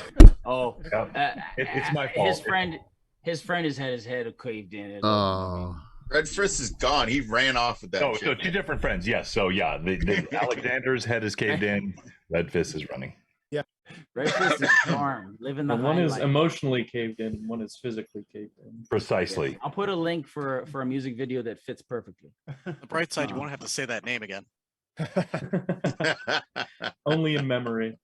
Wow, that's rough. So you're going to be able to recover the kids and get them back. Luckily, Death Crow has cold weather survival, so he's specifically gifted at figuring things out. So he's going to help everyone. All the kids that haven't already gotten frostbite will be returned without getting frostbite, and the same for you. And you get to the horse that now anyone can claim, and you head off. Beef steak can have the horse. Beef Stags earned the actually- horse for today. Actually, Tim, Yes. Or Brandon. I was gonna say, can I track after him and like track after them? Not today. No. because it looks like it's starting to snow. It's already covering up all the tracks. Ugh. Red Fist would want us to save the children. And Brandon. Yes, he would have. Yes. Save the children and the horse. Let's go. I will take care of So, Brandon for you. you can all make it back. And it's when you get Minus back, you 2. guys you're hurting you're probably all taking another point of damage as a storm is brewing, and you get back. There's there is a tent for Everybody- you. Everybody's And- backed off and left. They left one tent there with a hole in it. No, Mule Skinner 5 says, "Oh, you made it." He's like, they butchered some of the sheep and they're already processing its hides to help you with some cold weather gear. 3 to So 6 that's- business days. And they feed you and all's well that ends well. Thank you for your food. Yeah. Oh man, 1, 2, 3. All right. Casualty rate is 2. So you- fun, you Tim. got- And Tim, well this done. concludes Well the done. Wilderness of Pain. So fun. I mean, Yeah, that was great. it was really well done, and I've been playing D&D for 4.5 hours now, I think, and you killed it. No, 5.5 hours. That now. was 5.5 hours. 5.5 hours. Yeah, 5.5. No, John, you killed it. No, thanks. I did. I'm sorry. I'm sorry, Alex. And He sure again, did. Oh my. yeah, well done. So much fun, guys. That was a totally good time. So you will have stuff that's in the trunk. I and caught that, chest. Mike. That's all. And What do you say? And Grendelwolf, yes, I did kill. Totally. So note this: I killed more PCs than Tim today. My own and Alex. So I killed 2 PCs. Tim killed none. Yeah. Just add them to your wall, John. Add them to your wall. John wants to kill him even if he's not the DM. I mean, dang. Wait, Tim? Red Fist died Yeah. too? Well, The, he's not dead. chest- Yeah, sorry, go ahead, Jay. The chest with the gold coins in it, the pouches of gold. If that's on our way back, I'd like to take a couple of if that's there, I want to take a couple of pouches, put them on the horse, and we're going to use that to help the kids and their families and help also the lament Tents of lament. of Tent of Lament. Sure, the tent sure. the tent of lament.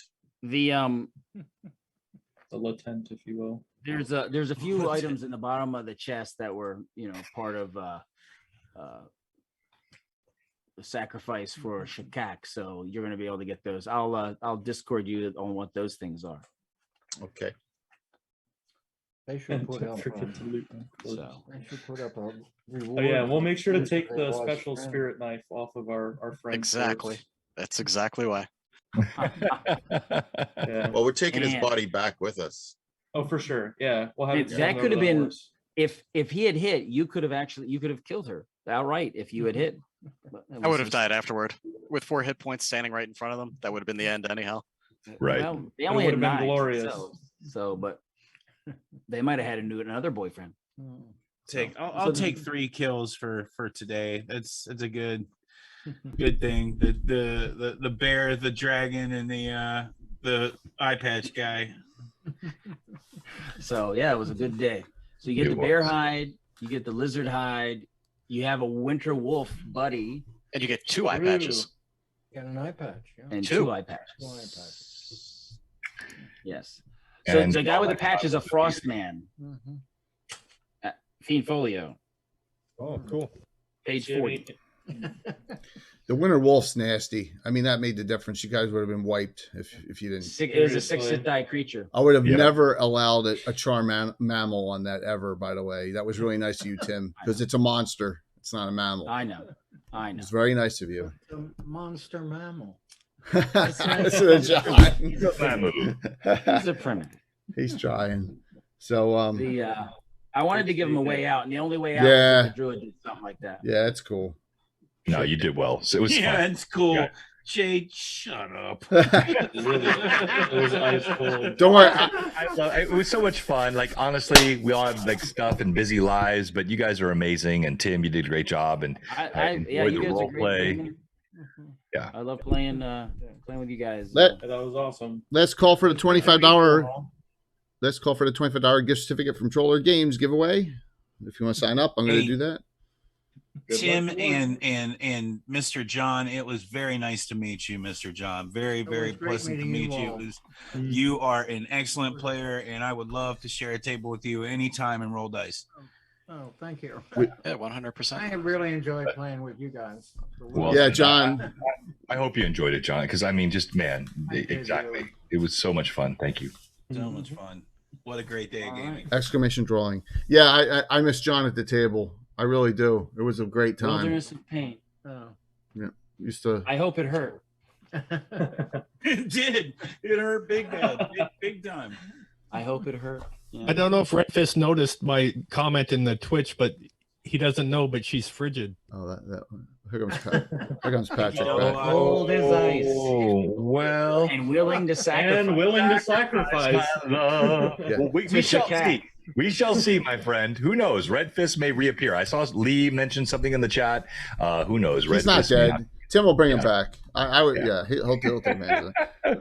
It's up to Tim. So He's the- Redfist may come back as a monk or a priest, something like that, after this, to atone for his wicked ways. And, Oh, I thought you meant because he'd be a eunuch with his, his scrotum go. broken off. Yeah. Okay. why did you Good. don't give Tim ideas, John?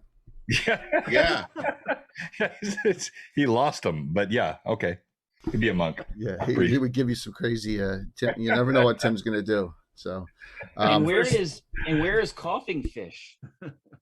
Oh, well, no, I who I still think was falsely accused. Oh, I don't thanks. So. trust Dull Knife at all. Oh, did Dull Knife die out there, or do we have to lug him back? Oh, no, he died. Lug him back. I choose he died. No, we had to lug You have him to back lug- you have to lug and him back. toenail. We had to So he lug had an toenail unfortunate back. accident on the way back. Hey, Jay, How many- is there something going on tonight? a little bit, just a minor game tonight with some person named Mike Disney. Who's Ed? Who's Ed? Who's Ed Greenwood? You better hold your tongue, you blasphemous fool. Who's Ed Greenwood? Just some guy who, when he was 5 years old, created Forgotten Realms. Oh, yeah. okay. So, forgot. and I am so honored to say I'm the only person who's ever DM'd for Ed in a Greyhawk game. This will be the second time, but even better, with also Tony Winslow Brill, who wrote in Candlekeep Mysteries, the Xanthoria Adventure, Yes. Stella Luna, Eric Boyd, the master of the Specialty Priest in Second Edition. And, Well, and you got that Mike Disney guy. Mike, And who's Eric Mona? Eric Yeah, Mona. this Eric Mona guy sounds sketchy. Yeah, like Zypo or Ziapo or like what was his? Oh, Paizo. Yeah, that was Yeah, it. he's only the director of Paizo. Yeah, so and Eric and Ed in the same game for the first time ever in history, because they've never played together. And Eric is playing his legendary character in our campaign, Venarium Vord, the specialty priest of Relishes, right? Yes. He's the only one who ever made me want to Say play that again. Relishes. I'm saying it like the dude from the Warriors. You know what I mean? So, note this. You'll find out Venarium Vord has come on hard times at the start of this adventure. And note also that I've gotten Mike away from running Skarn, but he's running Narax, which is Nraks. Yes, it's Skarn spelled backwards, but at least I got him doing a different. Yes, come out and play. You got a geek puppet, exactly. I can't wait for this tonight. I got to haul all this equipment downstairs. I'm all set, but that we start at 6 Eastern, so Preludes will start at 5:45. The whole crew will be coming on at 5:30. 6 o'clock Eastern. Let me just shout out the link again one more time, and then I'm going to do the giveaway. But this is should be a mega game tonight, and it'll be a fun time. And I'd like to thank my production crew. Yes, it was awesome for producing the show. No problem. It was easy tonight. This is a walk in the park. This is a walk. The show is so well produced. You're absolutely right, Tim. And also, I want to thank you so much for your incredible DMing, my friend. And as I said previously, your father, who clearly is the better of the two of you. And then Gazumba, you are the master of all things consistency and gaming. You are gathering all of the luminaries across this community in a way that is making all of us just so humbled by your incredible puissance. Well, thank John. you, John. John, you got some brown stuff on your nose there, buddy. Say, spoken like Jack the Ripper. All right, I'm closing out the giveaway here, everyone. So let's do this. Right. $25. And by the way, there's going to be multiple giveaways on tonight's show from Stratagem/Wiz Dice. Including a dice bag set with 140 dice in it. So that'll be. You got any prints? You got any prints? I might have one print left, Mike. I got to check that. Books? Hey, you got any books? Oh, I have books, but I'm going to do that. I'm going to do them on Gabbin tomorrow night because remember we got a great Gabbin show tomorrow night too. And it's. I'll say the pivotal moment today was when the quote White Dragon first showed up. And Mike needed a 19 to hit it because it's armor class 1. Because it didn't have many hit points, but it could fool you and breathe on you and do all sorts of stuff. And you nailed it right away and was like, oh. And that changed it. Because otherwise it would have breathed or cast another sleep spell. It can cast sleep twice. Yeah, that would have been the end of the party right there. And that would have been it. Mike ruined the game. I'm sorry. Mike ruined the game. I ruined it. Sparky 68 is the winner. He's on a roll. Oh yeah, Sparky. But I think he said he had to go earlier. So let me see if he's in chat still. Jay, did you he's see on. that? He's on. Oh, What's yeah? it? Yeah, Awesome. he's in chat. Jay, did you see that? What? There's more. You have more prints coming in the mail. So if you want to give away a print tonight, and you have one. You're playing the game, Mike. So I'll definitely do that. So I'll do at least 3 giveaways tonight. So. So I will get that to Sparky. Grats everyone, and thank you for the participation. I'm gonna go off on a tangent to raid. I can't find anyone on right now that I'm thrilled with raiding. So Carson Druitt's on. Carson's on, but yeah, I know, but. I like doing D&D streams, right? He draws D&D stuff. I mean, and he did such a great job on your work. Yeah. Give him some love. Wow, the pressure! Holy crap! The pressure's on. I know. All right, we'll do that. I don't see him, and I don't see him, and I follow him. There he is. Oh, I'm looking at the wrong spot. All right, we'll do that. Sure, Mike. You like stickers, Tim? So, yeah. Thanks, everyone. See you in a couple hours. All right.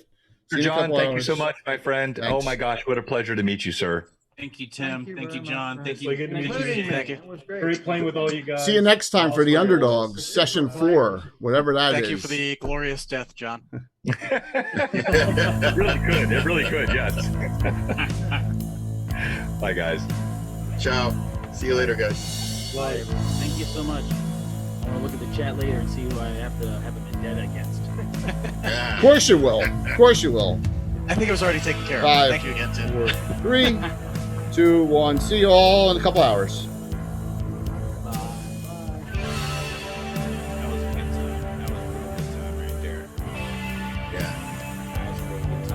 already took off. Yeah, I think he had to go. Well, thank you very much. Pleasure. Yeah, the pleasure was ours. I need arrows. I need more arrows, Tim.